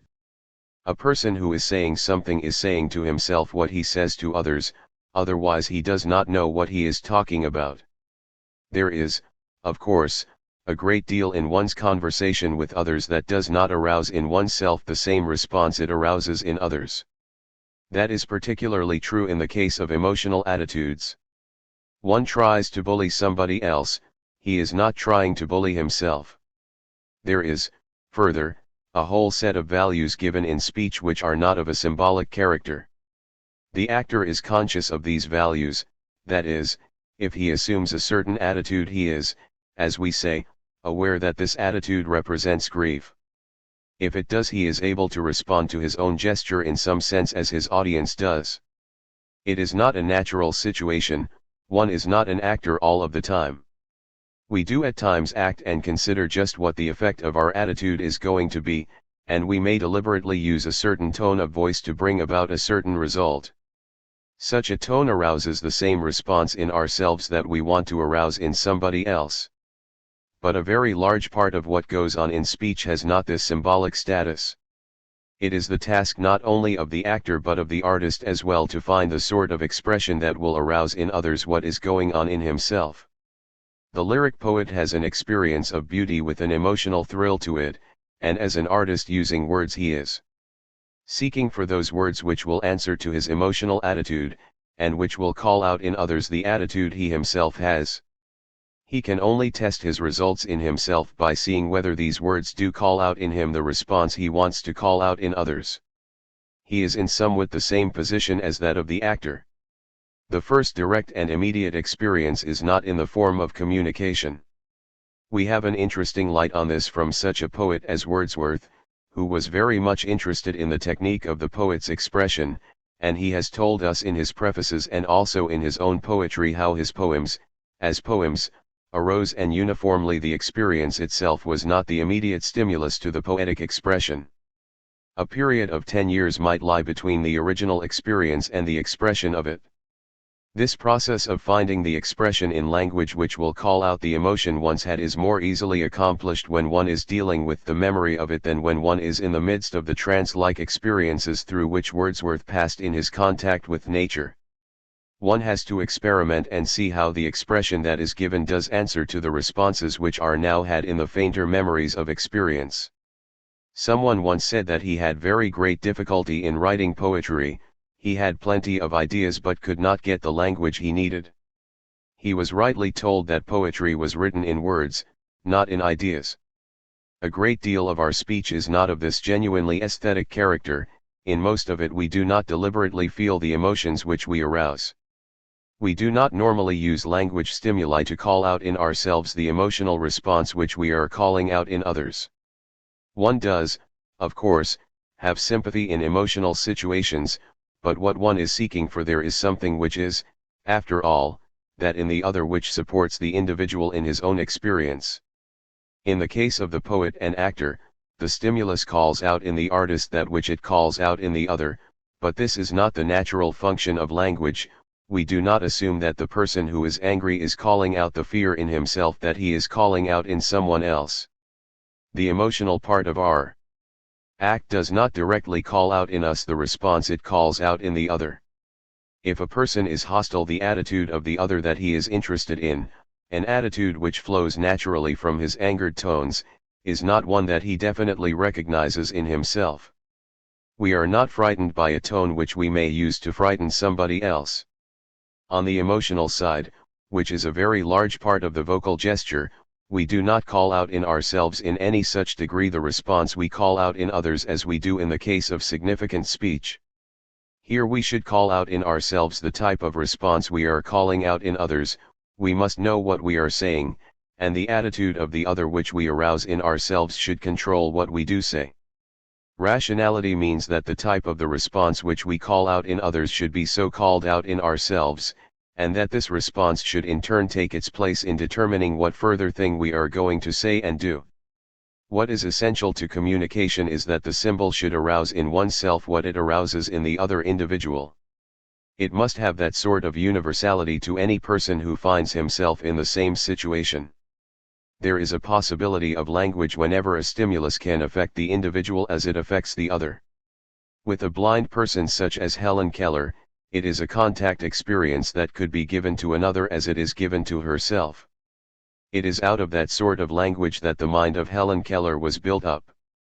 As she has recognized, it was not until she could get into communication with other persons through symbols which could arouse in herself the responses they arouse in other people that she could get what we term a mental content, or a self. Another set of background factors in the genesis of the self is represented in the activities of play and the game.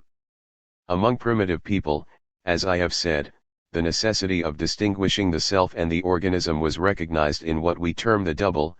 The individual has a thing like self that is affected by the individual as it affects other people and which is distinguished from the immediate organism in that it can leave the body and come back to it. This is the basis for the concept of the soul as a separate entity. We find in children something that answers to this double, namely, the invisible, imaginary companions which a good many children produce in their own experience. They organize in this way the responses which they call out in other persons and call out also in themselves. Of course, this playing with an imaginary companion is only a peculiarly interesting phase of ordinary play. Play in this sense, especially the stage which precedes the organized games, is a play at something.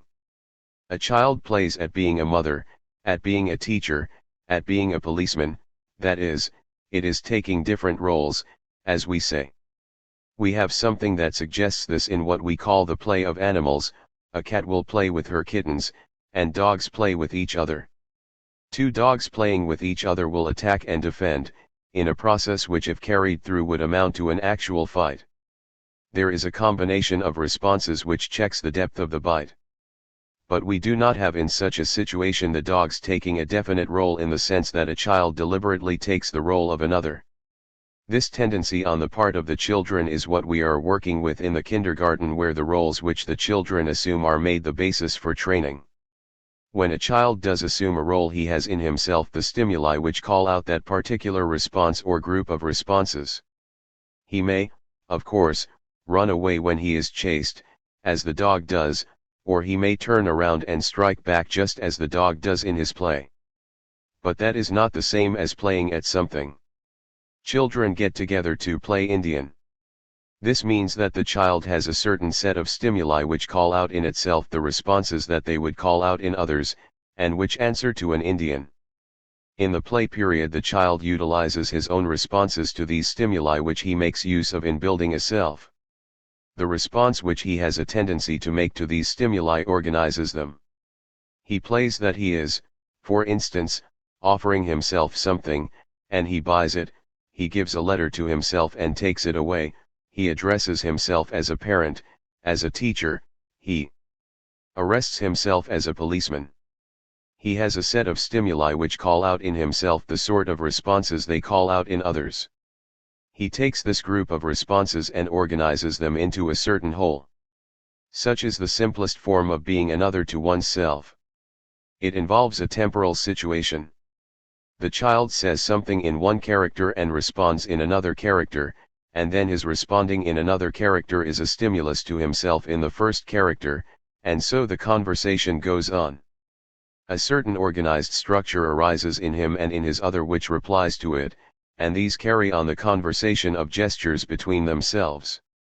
If we contrast play with the situation in an organized game, we note the essential difference that the child who plays in a game must be ready to take the attitude of everyone else involved in that game, and that these different roles must have a definite relationship to each other. Taking a very simple game such as hide and seek, everyone with the exception of the one who is hiding is a person who is hunting. A child does not require more than the person who is hunted and the one who is hunting.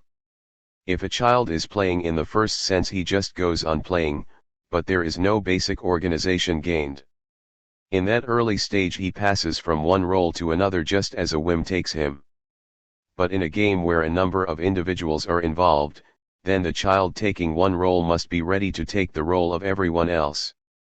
If he gets in a ball 9, he must have the responses of each position involved in his own position. He must know what everyone else is going to do in order to carry out his own play. He has to take all of these roles. They do not all have to be present in consciousness at the same time, but at some moments he has to have 3 or 4 individuals present in his own attitude, such as the one who is going to throw the ball, the one who is going to catch it, and so on. These responses must be, in some degree, present in his own makeup. In the game, then, there is a set of responses of such others so organized that the attitude of one calls out the appropriate attitudes of the other. This organization is put in the form of the rules of the game. Children take a great interest in rules. They make rules on the spot in order to help themselves out of difficulties. Part of the enjoyment of the game is to get these rules. Now, the rules are the set of responses which a particular attitude calls out. You can demand a certain response in others if you take a certain attitude.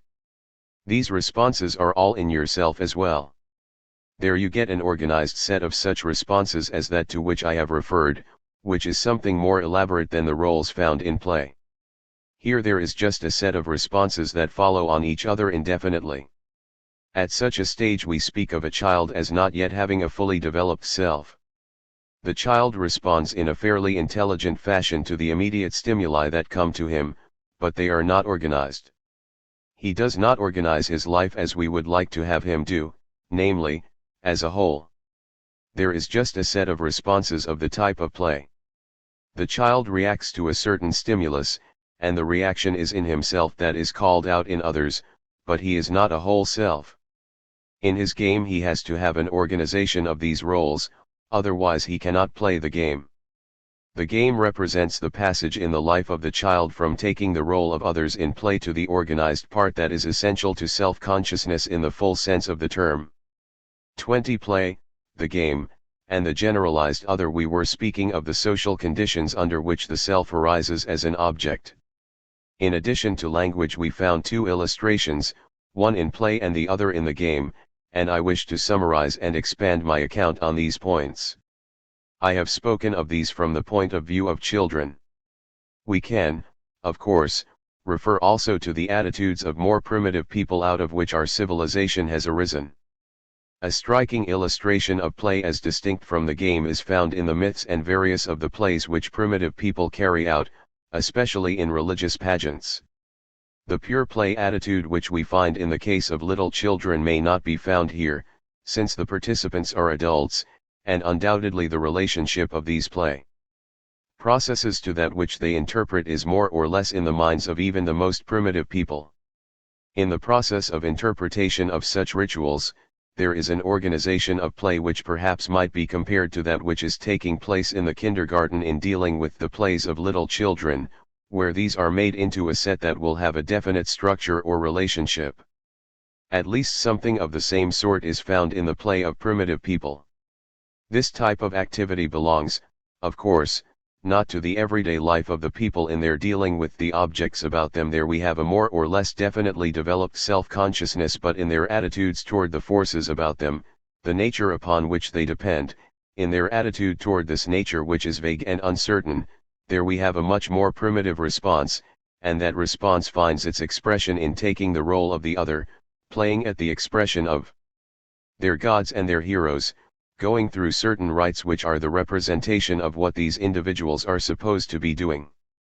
The process is one which develops, to be sure, into a more or less definite technique and is controlled, and yet we can say that it has arisen out of situations similar to those in which little children play at being a parent, at being a teacher, vague personalities that are about them and which affect them and on which they depend. These are personalities which they take, roles they play, and in so far control the development of their own personality. This outcome is just what the kindergarten works toward.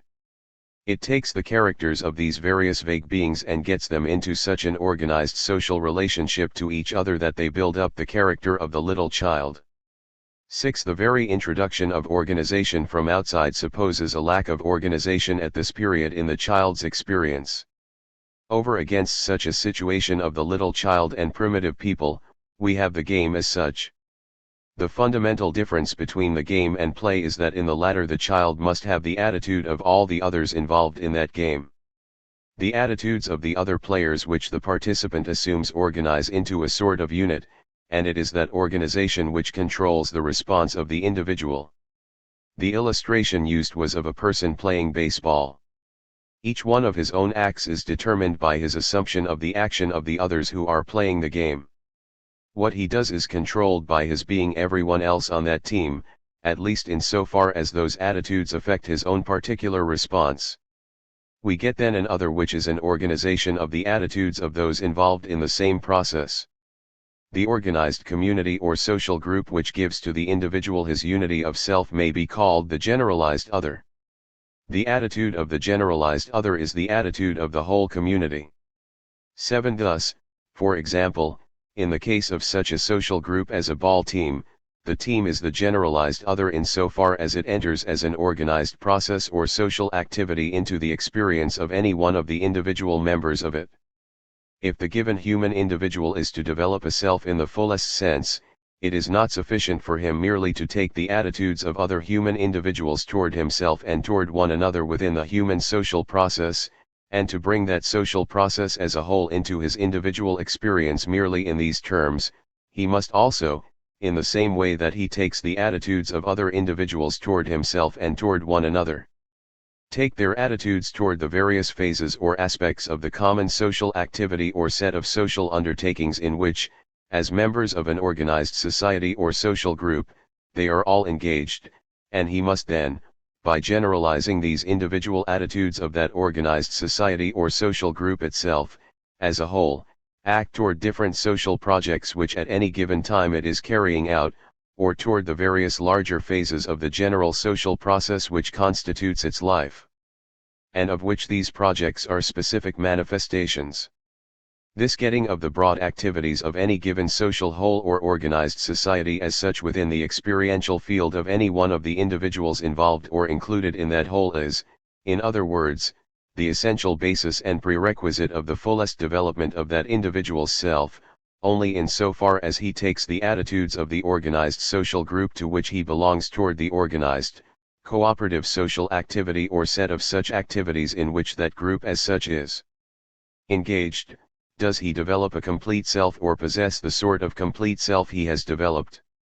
And on the other hand, the complex cooperative processes and activities and institutional functionings of organized human society are also possible only in so far as every individual involved in them or belonging to that society can take the general attitudes of all other such individuals with reference to these processes and activities and institutional functionings, and to the organized social whole of experiential relations and interactions thereby constituted, and can direct his own behavior accordingly.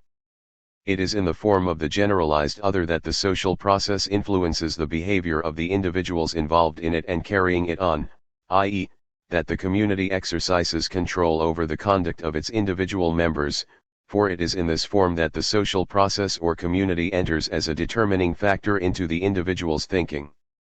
In abstract thought, the individual takes the attitude of the generalized other aid toward himself, without reference to its expression in any particular other individuals, and in concrete thought he takes that attitude in so far as it is expressed in the attitudes toward his behavior of those other individuals with whom he is involved in the given social situation or act, but only by taking the attitude of the generalized other toward himself, in one or another of these ways, can he think at all, for only thus can thinking or the internalized conversation of gestures which constitutes thinking occur.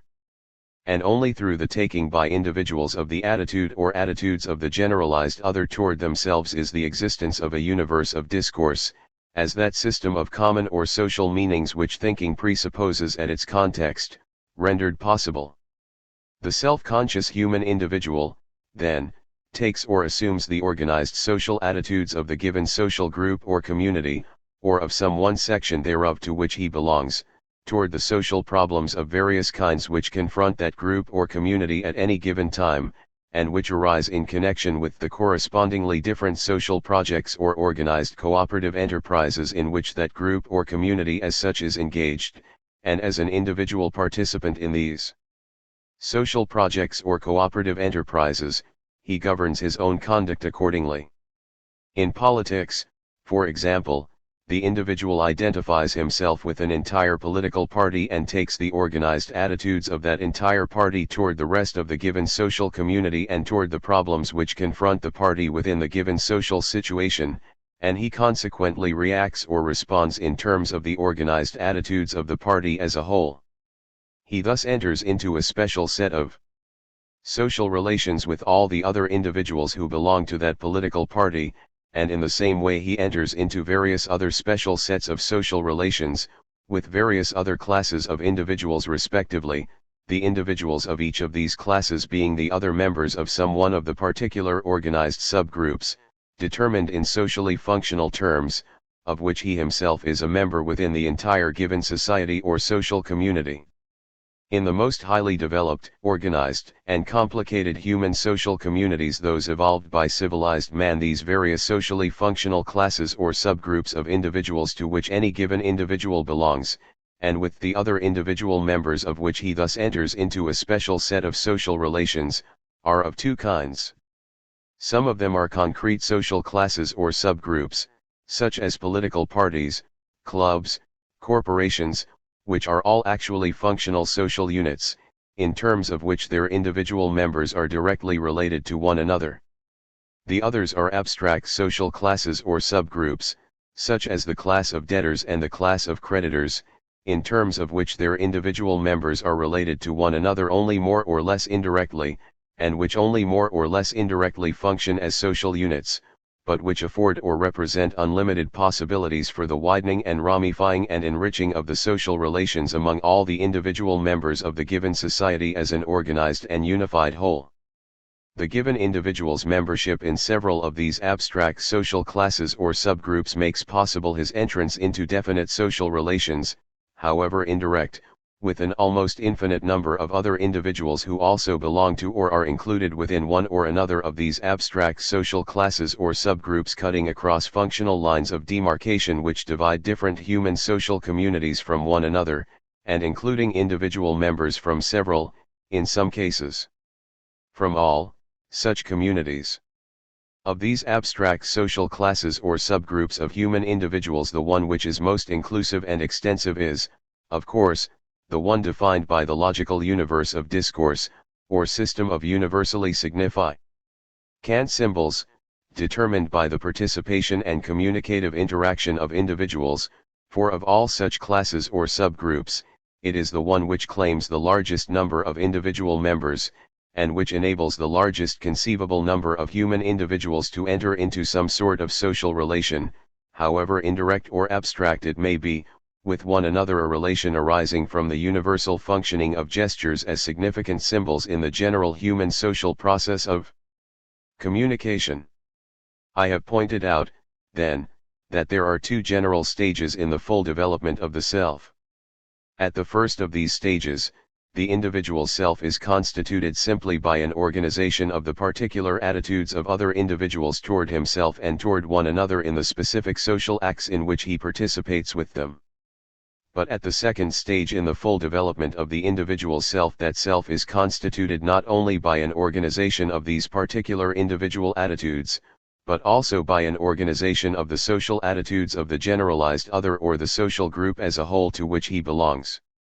These social or group attitudes are brought within the individual's field of direct experience, and are included as elements in the structure or constitution of his self, in the same way that the attitudes of particular other individuals are, and the individual arrives at them, or succeeds in taking them, by means of further organizing, and then generalizing, the attitudes of particular other individuals in terms of their organized social bearings and implications.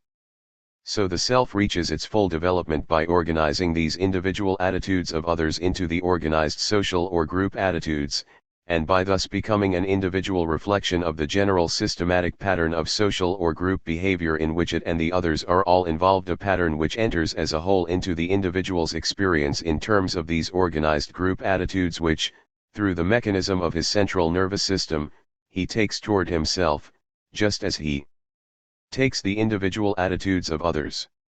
The game has a logic, so that such an organization of the self is rendered possible. There is a definite end to be obtained, the actions of the different individuals are all related to each other with reference to that end so that they do not conflict, one is not in conflict with himself in the attitude of another man on the team. If one has the attitude of the person throwing the ball, he can also have the response of catching the ball. The two are related so that they further the purpose of the game itself. They are interrelated in a unitary, organic fashion. There is a definite unity, then, which is introduced into the organization of other selves when we reach such a stage as that of the game, as over against the situation of play where there is a simple succession of one role after another, a situation which is, of course, characteristic of the child's own personality. The child is one thing at one time and another at another, and what he is at one moment does not determine what he is at another. That is both the charm of childhood as well as its inadequacy. You cannot count on the child, you cannot assume that all the things he does are going to determine what he will do at any moment. He is not organized into a whole. The child has no definite character, no definite personality. The game is then an illustration of the situation out of which an organized personality arises. Insofar as the child does take the attitude of the other and allows that attitude of the other to determine the thing he is going to do with reference to a common end, he is becoming an organic member of society.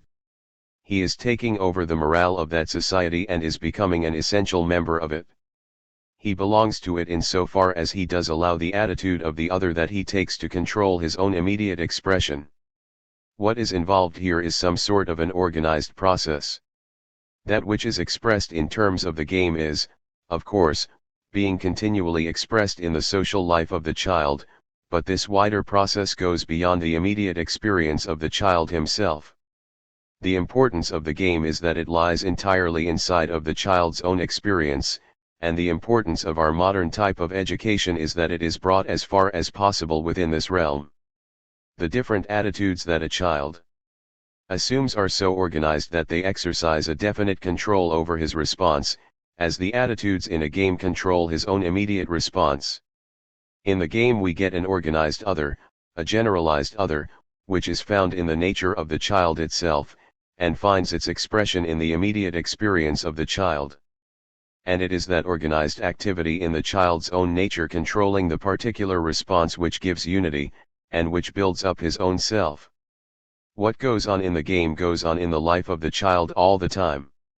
He is continually taking the attitudes of those about him, especially the roles of those who in some sense control him and on whom he depends. He gets the function of the process in an abstract sort of a way at first. It goes over from the play into the game in a real sense. He has to play the game. The morale of the game takes hold of the child more than the larger morale of the whole community. The child passes into the game and the game expresses a social situation in which he can completely enter. Its morale may have a greater hold on him than that of the family to which he belongs or the community in which he lives. There are all sorts of social organizations, some of which are fairly lasting, some temporary, into which the child is entering, and he is playing a sort of social game in them. It is a period in which he likes to belong, and he gets into organizations which come into existence and pass out of existence. He becomes a something which can function in the organized whole, and thus tends to determine himself in his relationship with the group to which he belongs. That process is one which is a striking stage in the development of the child's morale. It constitutes him a self-conscious member of the community to which he belongs. Such is the process by which a personality arises. I have spoken of this as a process in which a child takes the role of the other, and said that it takes place essentially through the use of language. Language is predominantly based on the vocal gesture by means of which cooperative activities in a community are carried out. Language in its significant sense is that vocal gesture which tends to arouse in the individual the attitude which it arouses in others, and it is this perfecting of the self by the gesture which mediates the social activities that gives rise to the process of taking the role of the other. The latter phrase is a little unfortunate because it suggests an actor's attitude which is actually more sophisticated than that which is involved in our own experience. To this degree it does not correctly describe that which I have in mind. We see the process most definitely in a primitive form in those situations where the child's play takes different roles. Here the very fact that he is ready to pay out money, for instance, arouses the attitude of the person who receives money. The very process is calling out in him the corresponding activities of the other person involved.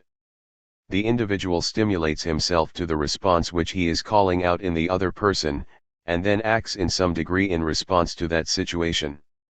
In play the child does definitely act out the role which he himself has aroused in himself. It is that which gives, as I have said, a definite content in the individual which answers to the stimulus that affects him as it affects somebody else. The content of the other that enters into one personality is the response in the individual which his gesture calls out in the other. We may illustrate our basic concept by a reference to the notion of property. If we say this is my property, I shall control it, that affirmation calls out a certain set of responses which must be the same in any community in which property exists. It involves an organized attitude with reference to property which is common to all the members of the community. One must have a definite attitude of control of his own property and respect for the property of others. Those attitudes, as organized sets of responses, must be there on the part of all, so that when one says such a thing he calls out in himself the response of the others. He is calling out the response of what I have called a generalized other. That which makes society possible is such common responses, such organized attitudes, with reference to what we term property, the cults of religion, the process of education, and the relations of the family. Of course, the wider the society, the more definitely universal these objects must be. In any case, there must be a definite set of responses, which we may speak of as abstract, and which can belong to a very large group. Property is in itself a very abstract concept. It is that which the individual himself can control and nobody else can control. The attitude is different from that of a dog toward a bone. A dog will fight any other dog trying to take the bone. The dog is not taking the attitude of the other dog. A man who says this is my property is taking an attitude of the other person. The man is appealing to his rights because he is able to take the attitude which everybody else in the group has with reference to property, thus arousing in himself the attitude of others. What goes to make up the organized self is the organization of the attitudes which are common to the group. A person is a personality because he belongs to a community, because he takes over the institutions of that community into his own conduct. He takes its language as a medium by which he gets his personality, and then through a process of taking the different roles that all the others furnish he comes to get the attitude of the members of the community. Such, in a certain sense, is the structure of a man's personality. There are certain common responses which each individual has towards certain common things, and insofar as those common responses are awakened in the individual when he is affecting other persons, he arouses his own self. The structure, then, on which the self is built is this response which is common to all, for one has to be a member of a community to be a self. Such responses are abstract attitudes, but they constitute just what we term a man's character. They give him what we term his principles, the acknowledged attitudes of all members of the community toward what are the values of that community. He is putting himself in the place of the generalized other, which represents the organized responses of all the members of the group. It is that which guides conduct controlled by principles, and a person who has such an organized group of responses is a man whom we say has character, in the moral sense. It is a structure of attitudes, then, which goes to make up a self, as distinct from a group of habits. We all of us have, for example, certain groups of habits, such as the particular intonations which a person uses in his speech. This is a set of habits of vocal expression which one has but which one does not know about. The sets of habits which we have of that sort mean nothing to us. We do not hear the intonations of our speech that others hear unless we are paying particular attention to them.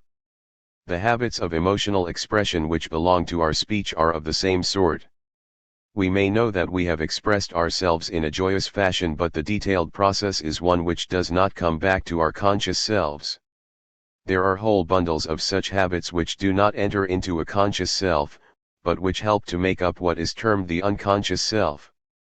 After all, what we mean by self-consciousness is an awakening in ourselves of the group of attitudes which we are arousing in others, especially when it is an important set of responses which go to make up the members of the community.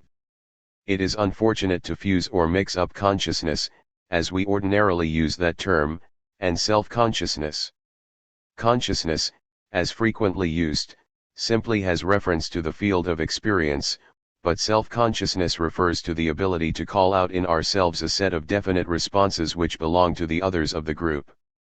Consciousness and self-consciousness are not on the same level. A man alone has, fortunately or unfortunately, access to his own toothache, but that is not what we mean by self-consciousness. I have so far emphasized what I have called the structures upon which the self is constructed, the framework of the self, as it were. Of course, we are not only what is common to all, each one of the selves is different from everyone else, but there has to be such a common structure as I have sketched in order that we may be members of a community at all. We cannot be ourselves unless we are also members in whom there is a Munity of attitudes which control the attitudes of all. We cannot have rights unless we have common attitudes. That which we have acquired as self-conscious persons makes us such members of society and gives us selves. Selves can only exist in definite relationships to other selves. No hard and fast line can be drawn between our own selves and the selves of others, since our own selves exist and enter as such into our experience only in so far as the selves of others exist and enter as such into our experience also. The individual possesses a self only in relation to the selves of the other members of his social group, and the structure of his self expresses or reflects the general behavior pattern of this social group to which he belongs, just as does the structure of the self of every other individual belonging to this social group. 21. The self and the subjective. The process out of which the self arises is a social process which implies interaction of individuals in the group, implies the pre-existence of the group. 9. It implies also certain cooperative activities in which the different members of the group are involved. It implies, further, that out of this process there may in turn develop a more elaborate organization than that out of which the self has arisen, and that the selves may be the organs, the essential parts at least, of this more elaborate social organization within which these selves arise and exist. Thus, there is a social process out of which selves arise and within which further differentiation, further evolution, further organization, take place. It has been the tendency of psychology to deal with the self as a more or less isolated and independent element, a sort of entity that could conceivably exist by itself. It is possible that there might be a single self in the universe if we start off by identifying the self with a certain feeling consciousness. If we speak of this feeling as objective, then we can think of that self as existing by itself. We can think of a separate physical body existing by itself, we can assume that it has these feelings or conscious states in question, and so we can set up that sort of a self in thought as existing simply by itself. Then there is another use of consciousness with which we have been particularly occupied, denoting that which we term thinking or reflective intelligence, a use of consciousness which always has, implicitly at least, the reference to an I in it. This use of consciousness has no necessary connection with the other, it is an entirely different conception. One usage has to do with a certain mechanism, a certain way in which an organism acts. If an organism is endowed with sense organs, then there are objects in its environment, and among those objects will be parts of its own body. 10. It is true that if the organism did not have a retina and a central nervous system, there would not be any objects of vision. For such objects to exist there have to be certain physiological conditions, but these objects are not in themselves necessarily related to a self. When we reach a self, we reach a certain sort of conduct, a certain type of social process which involves the interaction of different individuals and yet implies individuals engaged in some sort of cooperative activity. In that process a self, as such, can arise. We want to distinguish the self as a certain sort of structural process in the conduct of the form, from what we term consciousness of objects that are experienced. The two have no necessary relationship. The aching tooth is a very important element. We have to pay attention to it. It is identified in a certain sense with the self in order that we may control that sort of experience.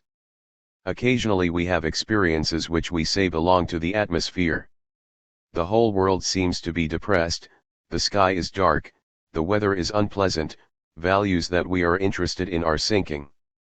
We do not necessarily identify such a situation with the self, we simply feel a certain atmosphere about us. We come to remember that we are subject to such sorts of depression, and find that kind of an experience in our past. And then we get some sort of relief, we take aspirin, or we take a rest, and the result is that the world changes its character. There are other experiences which we may at all times identify with selves. We can distinguish, I think, very clearly between certain types of experience, which we call subjective because we alone have access to them, and that experience which we call reflective. It is true that reflection taken by itself is something to which we alone have access. One thinks out his own demonstration of a proposition, we will say in Euclid, and the thinking is something that takes place within his own conduct. For the time being it is a demonstration which exists only in his thought. Then he publishes it and it becomes common property. For the time being it was accessible only to him. There are other contents of this sort, such as memory images and the play of the imagination, which are accessible only to the individual. There is a common character that belongs to these types of objects which we generally identify with consciousness and this process which we call that of thinking, in that both are, at least in certain phases, accessible only to the individual. But, as I have said, the two sets of phenomena stand on entirely different levels. This common feature of accessibility does not necessarily give them the same metaphysical status. I do not now want to discuss metaphysical problems, but I do want to insist that the self has a sort of structure that arises in social conduct that is entirely distinguishable from this so-called subjective experience of these particular sets of objects to which the organism alone has access. The common character of privacy of access does not fuse them together. The self to which we have been referring arises when the conversation of gestures is taken over into the conduct of the individual form. When this conversation of gestures can be taken over into the individual's conduct so that the attitude of the other forms can affect the organism, and the organism can reply with its corresponding gesture and thus arouse the attitude of the other in its own process, then a self arises. Even the bare conversation of gestures that can be carried out in lower forms is to be explained by the fact that this conversation of gestures has an intelligent function. Even there it is a part of social process. If it is taken over into the conduct of the individual, it not only maintains that function but acquires still greater capacity. If I can take the attitude of a friend with whom I am going to carry on a discussion, in taking that attitude I can apply it to myself and reply as he replies, and I can have things in very much better shape than if I had not employed that conversation of gestures in my own conduct. The same is true of him. It is good for both to think out the situation in advance. Each individual has to take also the attitude of the community, the generalized attitude. He has to be ready to act with reference to his own conditions just as any individual in the community would act. One of the greatest advances in the development of the community arises when this reaction of the community on the individual takes on what we call an institutional form. What we mean by that is that the whole community acts toward the individual under certain circumstances in an identical way. It makes no difference, over against a person who is stealing your property, whether it is Tom, Dick, or Harry. There is an identical response on the part of the whole community under these conditions. We call that the formation of the institution. There is one other matter which I wish briefly to refer to now. The only way in which we can react against the disapproval of the entire community is by setting up a higher sort of community which in a certain sense outvotes the one we find. A person may reach a point of going against the whole world about him, he may stand out by himself over against it. But to do that he has to speak with the voice of reason to himself. He has to comprehend the voices of the past and of the future. That is the only way in which the self can get a voice which is more than the voice of the community. As a rule we assume that this general voice of the community is identical with the larger community of the past and the future. We assume that an organized custom represents what we call morality. The things one cannot do are those which everybody would condemn. If we take the attitude of the community over against our own responses, that is a true statement, but we must not forget this other capacity, that of replying to the community and insisting on the gesture of the community changing. We can reform the order of things, we can insist on making the community standards better standards. We are not simply bound by the community. We are engaged in a conversation in which what we say is listened to by the community and its response is one which is affected by what we have to say. This is especially true in critical situations. A man rises up and defends himself for what he does, he has his day in court, he can present his views. He can perhaps change the attitude of the community toward himself. The process of conversation is one in which the individual has not only the right but the duty of talking to the community of which lie is a part, and bringing about those changes which take place through the interaction of individuals. That is the way, of course, in which society gets ahead, by just such interactions as those in which some person thinks a thing out. We are continually changing our social system in some respects, and we are able to do that intelligently because we can think. Such is the reflective process within which a self arises, and what I have been trying to do is to distinguish this kind of consciousness from consciousness as a set of characters determined by the accessibility to the organism of certain sorts of objects. It is true that our thinking is also, while it is just thinking, accessible only to the organism. But that common character of being accessible only to the organism does not make either thought or the self something which we are to identify with a group of objects which simply are accessible. We cannot identify the self with what is commonly called consciousness, that is, with the private or subjective there-ness of the characters of objects. There is, of course, a current distinction between consciousness and self-consciousness, consciousness answering to certain experiences such as those of pain or pleasure, self-consciousness referring to a recognition or appearance of a self as an object. It is, however, very generally assumed that these other conscious contents carry with them also a self-consciousness that a pain is always somebody's pain, and that if there were not this reference to some individual it would not be pain. There is a very definite element of truth in this, but it is far from the whole story. The pain does have to belong to an individual, it has to be your pain if it is going to belong to you. Pain can belong to anybody, but if it did belong to everybody it would be comparatively unimportant. I suppose it is conceivable that under an anesthetic what takes place is the dissociation of experiences so that the suffering, so to speak, is no longer your suffering. We have illustrations of that, short of the anesthetic dissociation, in an experience of a disagreeable thing which loses its power over us because we give our attention to something else. If we can get, so to speak, outside of the thing, dissociating it from the I that is regarding it, we may find that it has lost a great deal of its unendurable character. The unendurableness of pain is a reaction against it. If you can actually keep yourself from reacting against suffering, you get rid of a certain content in the suffering itself. What takes place in effect is that it ceases to be your pain. You simply regard it objectively. Such is the point of view we are continually impressing on a person when he is apt to be swept away by emotion. In that case what we get rid of is not the offense itself, but the reaction against the offense. The objective character of the judge is that of a person who is neutral, who can simply stand outside of a situation and assess it. If we can get that judicial attitude in regard to the offenses of a person against ourselves, we reach the point where we do not resent them but understand them, we get the situation where to understand is to forgive. We remove much of experience outside of our own self by this attitude. The distinctive and natural attitude against another is a resentment of an offense, but we now have in a certain sense passed beyond that self and become a self with other attitudes. There is a certain technique, then, to which we subject ourselves in enduring suffering or any emotional situation, and which consists in partially separating oneself from the experience so that it is no longer the experience of the individual in question.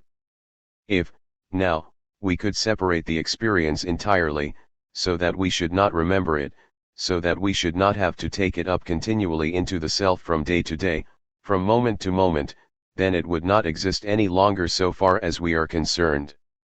If we had no memory which identifies experiences with the self, then they would certainly disappear so far as their relation to the self is concerned, and yet they might continue as sensuous or sensible experiences without being taken up into a self. That sort of a situation is presented in the pathological case of a multiple personality in which an individual loses the memory of a certain phase of his existence. Everything connected with that phase of his existence is gone and he becomes a different personality.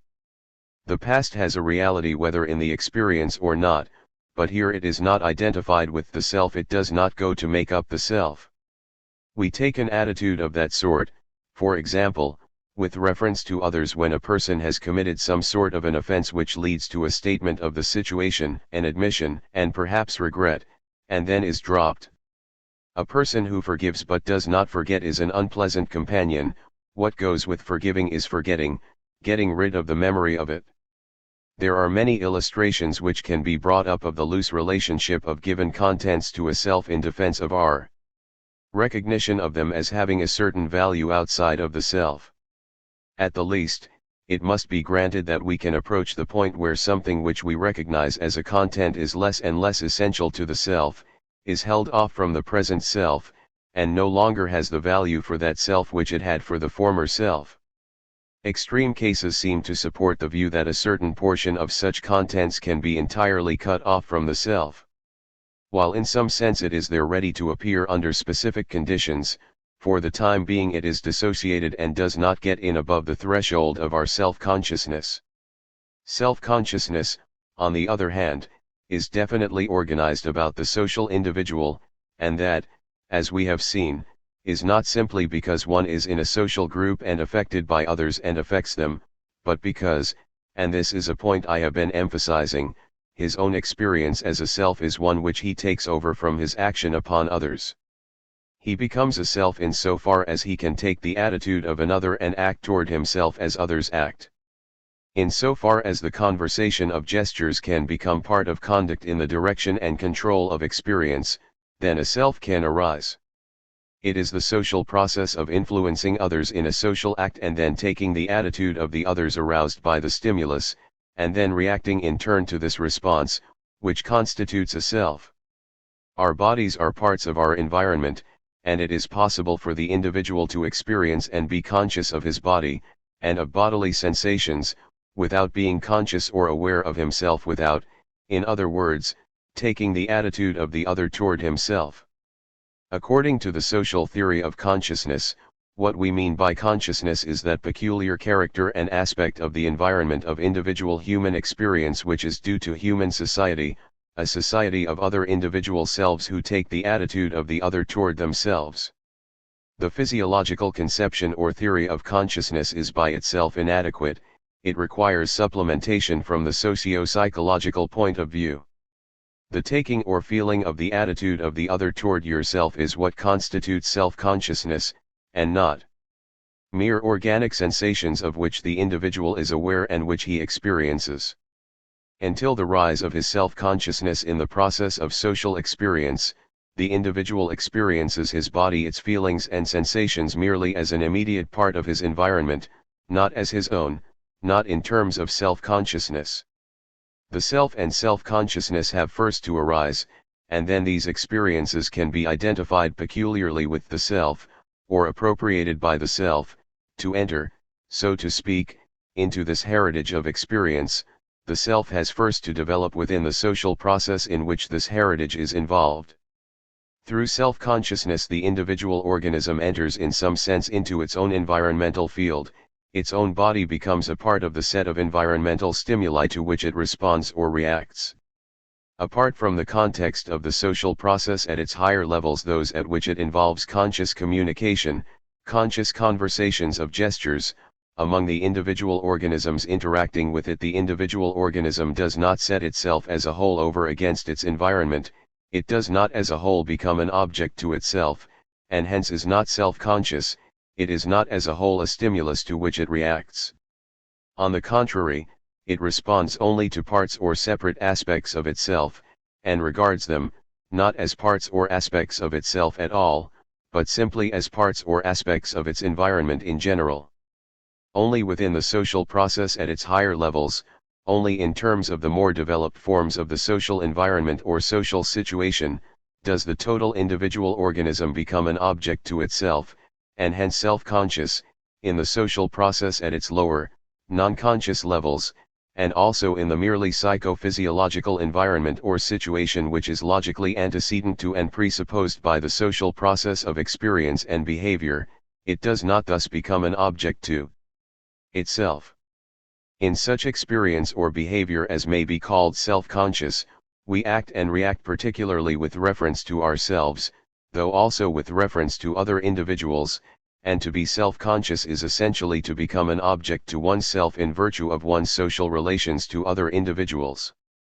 Emphasis should be laid on the central position of thinking when considering the nature of the self. Self-consciousness, rather than affective experience with its motor accompaniments, provides the core and primary structure of the self, which is thus essentially a cognitive rather than an emotional phenomenon. The thinking or intellectual process, the internalization and inner dramatization, by the individual, of the external conversation of significant gestures which constitutes his chief mode of interaction with other individuals belonging to the same society, is the earliest experiential phase in the genesis and development of the self. Cooley and James, it is true, endeavor to find the basis of the self in reflexive affective experiences, i.e., experiences involving self-feeling, but the theory that the nature of the self is to be found in such experiences does not account for the origin of the self, or of the self-feeling which is supposed to characterize such experiences. The individual need not take the attitudes of others toward himself in these experiences, since these experiences merely in themselves do not necessitate his doing so, and unless he does so, he cannot develop a self, and he will not do so in these experiences unless his self has already originated otherwise, namely, in the way we have been describing. The essence of the self, as we have said, is cognitive. It lies in the internalized conversation of gestures which constitutes thinking, or in terms of which thought or reflection proceeds. And hence the origin and foundations of the self, like those of thinking, are social. 22. The I and the me. We have discussed at length the social foundations of the self, and hinted that the self does not consist simply in the bare organization of social attitudes. We may now explicitly raise the question as to the nature of the I which is aware of the social me. I do not mean to raise the metaphysical question of how a person can be both I and me, but to ask for the significance of this distinction from the point of view of conduct itself. Where in conduct does the I come in as over against the me? If one determines what his position is in society and feels himself as having a certain function and privilege, these are all defined with reference to an I, but the I is not a me and cannot become a me. We may have a better self and a worse self, but that again is not the I as over against the me, because they are both selves. We approve of one and disapprove of the other, but when we bring up one or the other they are there for such approval as me's. The I does not get into the limelight. We talk to ourselves, but do not see ourselves. The I reacts to the self which arises through the taking of the attitudes of others. Through taking those attitudes we have introduced the me and we react to it as an I. The simplest way of handling the problem would be in terms of memory. I talk to myself, and I remember what I said and perhaps the emotional content that went with it. The I of this moment is present in the me of the next moment. There again I cannot turn around quick enough to catch myself. I become a me in so far as I remember what I said. The I can be given, however, this functional relationship. It is because of the I that we say that we are never fully aware of what we are, that we surprise ourselves by our own action. It is as we act that we are aware of ourselves. It is in memory that the I is constantly present in experience. We can go back directly a few moments in our experience, and then we are dependent upon memory images for the rest. So that the I in memory is there as the spokesman of the self of the second, or minute, or day ago. As given, it is a me, but it is a me which was the I at the earlier time. If you ask, then, where directly in your own experience the I comes in, the answer is that it comes in as a historical figure. It is what you were a second ago that is the I of the me. It is another me that has to take that role. You cannot get the immediate response of the I in the process. 11. The I is in a certain sense that with which we do identify ourselves. The getting of it into experience constitutes one of the problems of most of our conscious experience. It is not directly given in experience. The I is the response of the organism to the attitudes of the others. 12. The me is the organized set of attitudes of others which one himself assumes. The attitudes of the others constitute the organized me, and then one reacts toward that as an I. I now wish to examine these concepts in greater detail. There is neither I nor me in the conversation of gestures. The whole act is not yet carried out, but the preparation takes place in this field of gesture. Now, in so far as the individual arouses in himself the attitudes of the others, there arises an organized group of responses. and it is due to the individual's ability to take the attitudes of these others in so far as they can be organized that he gets self-consciousness. The taking of all of those organized sets of attitudes gives him his me, that is the self he is aware of. He can throw the ball to some other member because of the demand made upon him from other members of the team. That is the self that immediately exists for him in his consciousness. He has their attitudes, knows what they want and what the consequence of any act of his will be, and he has assumed responsibility for the situation. Now, it is the presence of those organized sets of attitudes that constitutes that me to which he as an I is responding. But what that response will be he does not know and nobody else knows. Perhaps he will make a brilliant play or an error. The response to that situation as it appears in his immediate experience is uncertain, and it is that which constitutes the I. The I is his action over against that social situation within his own conduct, and it gets into his experience only after he has carried out the act. Then he is aware of it. He had to do such a thing and he did it. He fulfills his duty and he may look with pride at the throw which he made. The me arises to do that duty, that is the way in which it arises in his experience. He had in him all the attitudes of others, calling for a certain response, that was the me of that situation, and his response is the I. I want to call attention particularly to the fact that this response of the I is something that is more or less uncertain. The attitudes of others which one assumes as affecting his own conduct constitute the me, and that is something that is there, but the response to it is as yet not given. When one sits down to think anything out, he has certain data that are there. Suppose that it is a social situation which he has to straighten out. He sees himself from the point of view of one individual or another in the group. These individuals, related all together, give him a certain self. Well, what is he going to do? He does not know and nobody else knows. He can get the situation into his experience because he can assume the attitudes of the various individuals involved in it. He knows how they feel about it by the assumption of their attitudes. He says, in effect, I have done certain things that seem to commit me to a certain course of conduct. Perhaps if he does so act it will place him in a false position with another group. The I as a response to this situation, in contrast to the me which is involved in the attitudes which he takes, is uncertain. And when the response takes place, then it appears in the field of experience largely as a memory image. Our specious present as such is very short. We do, however, experience passing events. Part of the process of the passage of events is directly there in our experience, including some of the past and some of the future. We see a ball falling as it passes, and as it does pass, part of the ball is covered and part is being uncovered. We remember where the ball was a moment ago and we anticipate where it will be beyond what is given in our experience. So of ourselves, we are doing something, but to look back and see what we are doing involves getting memory images. So that I really appears experientially as a part of a me. But on the basis of this experience we distinguish that individual who is doing something from the me who puts the problem up to him. The response enters into his experience only when it takes place. If he says he knows what he is going to do, even there he may be mistaken. He starts out to do something and something happens to interfere. The resulting action is always a little different from anything which he could anticipate. This is true even if he is simply carrying out the process of walking. The very taking of his expected steps puts him in a certain situation which has a slightly different aspect from what is expected, which is in a certain sense novel. That movement into the future is the step, so to speak, of the ego, of the I. It is something that is not given in the me.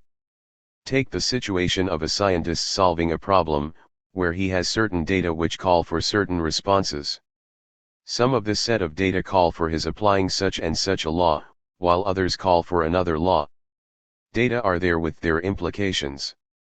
He knows what such and such coloration means, and when he has these data before him they stand for certain responses on his part, but now they are in conflict with each other. If he makes one response he cannot make another. What he is going to do he does not know, nor does anybody else. The action of the self is in response to these conflicting sets of data in the form of a problem, with conflicting demands upon him as a scientist. He has to look at it in different ways. That action of the I is something the nature of which we cannot tell in advance. The I, then, in this relation of the I and the me, is something that is, so to speak, responding to a social situation which is within the experience of the individual. It is the answer which the individual makes to the attitude which others take toward him when he assumes an attitude toward them. Now, the attitudes he is taking toward them are present in his own experience, but his response to them will contain a novel element. The I gives the sense of freedom, of initiative. The situation is there for us to act in a self-conscious fashion. We are aware of ourselves, and of what the situation is, but exactly how we will act never gets into experience until after the action takes place. Such is the basis for the fact that the I does not appear in the same sense in experience as does the me. The me represents a definite organization of the community there in our own attitudes, and calling for a response, but the response that takes place is something that just happens. There is no certainty in regard to it. There is a moral necessity but no mechanical necessity for the act. When it does take place, then we find what has been done. The above account gives us, I think, the relative position of the I and me in the situation, and the grounds for the separation of the two in behavior. The two are separated in the process, but they belong together in the sense of being parts of a whole. They are separated and yet they belong together. The separation of the I and the me is not fictitious. They are not identical, for, as I have said, the I is something that is never entirely calculable. The me does call for a certain sort of an I insofar as we meet the obligations that are given in conduct itself, but the I is always something different from what the situation itself calls for. So there is always that distinction, if you like, between the I and the me. The I both calls out the me and responds to it. Taken together they constitute a personality as it appears in social experience. The self is essentially a social process going on with these two distinguishable phases. If it did not have these two phases, there could not be conscious responsibility, and there would be nothing novel in experience. 23 Social attitudes and the physical world. The self is not so much a substance as a process in which the conversation of gestures has been internalized within an organic form. This process does not exist for itself, but is simply a phase of the whole social organization of which the individual is a part. The organization of the social act has been imported into the organism and becomes then the mind of the individual. It still includes the attitudes of others, but now highly organized, so that they become what we call social attitudes rather than roles of separate individuals. This process of relating one's own organism to the others in the interactions that are going on, insofar as it is imported into the conduct of the individual with the conversation of the I and the me, constitutes the self. 13 The value of this importation of the conversation of gestures into the conduct of the individual lies in the superior coordination gained for society as a whole, and in the increased efficiency of the individual as a member of the group. It is the difference between the process which can take place in a group of rats or ants or bees, and that which can take place in a human community. The social process with its various implications is actually taken up into the experience of the individual so that that which is going on takes place more effectively, because in a certain sense it has been rehearsed in the individual. He not only plays his part better under those conditions, but he also reacts back on the organization of which he is a part. The very nature of this conversation of gestures requires that the attitude of the other is changed through the attitude of the individual to the other's stimulus. In the conversation of gestures of the lower forms, the play back and forth is noticeable, since the individual not only adjusts himself to the attitude of others, but also changes the attitudes of the others.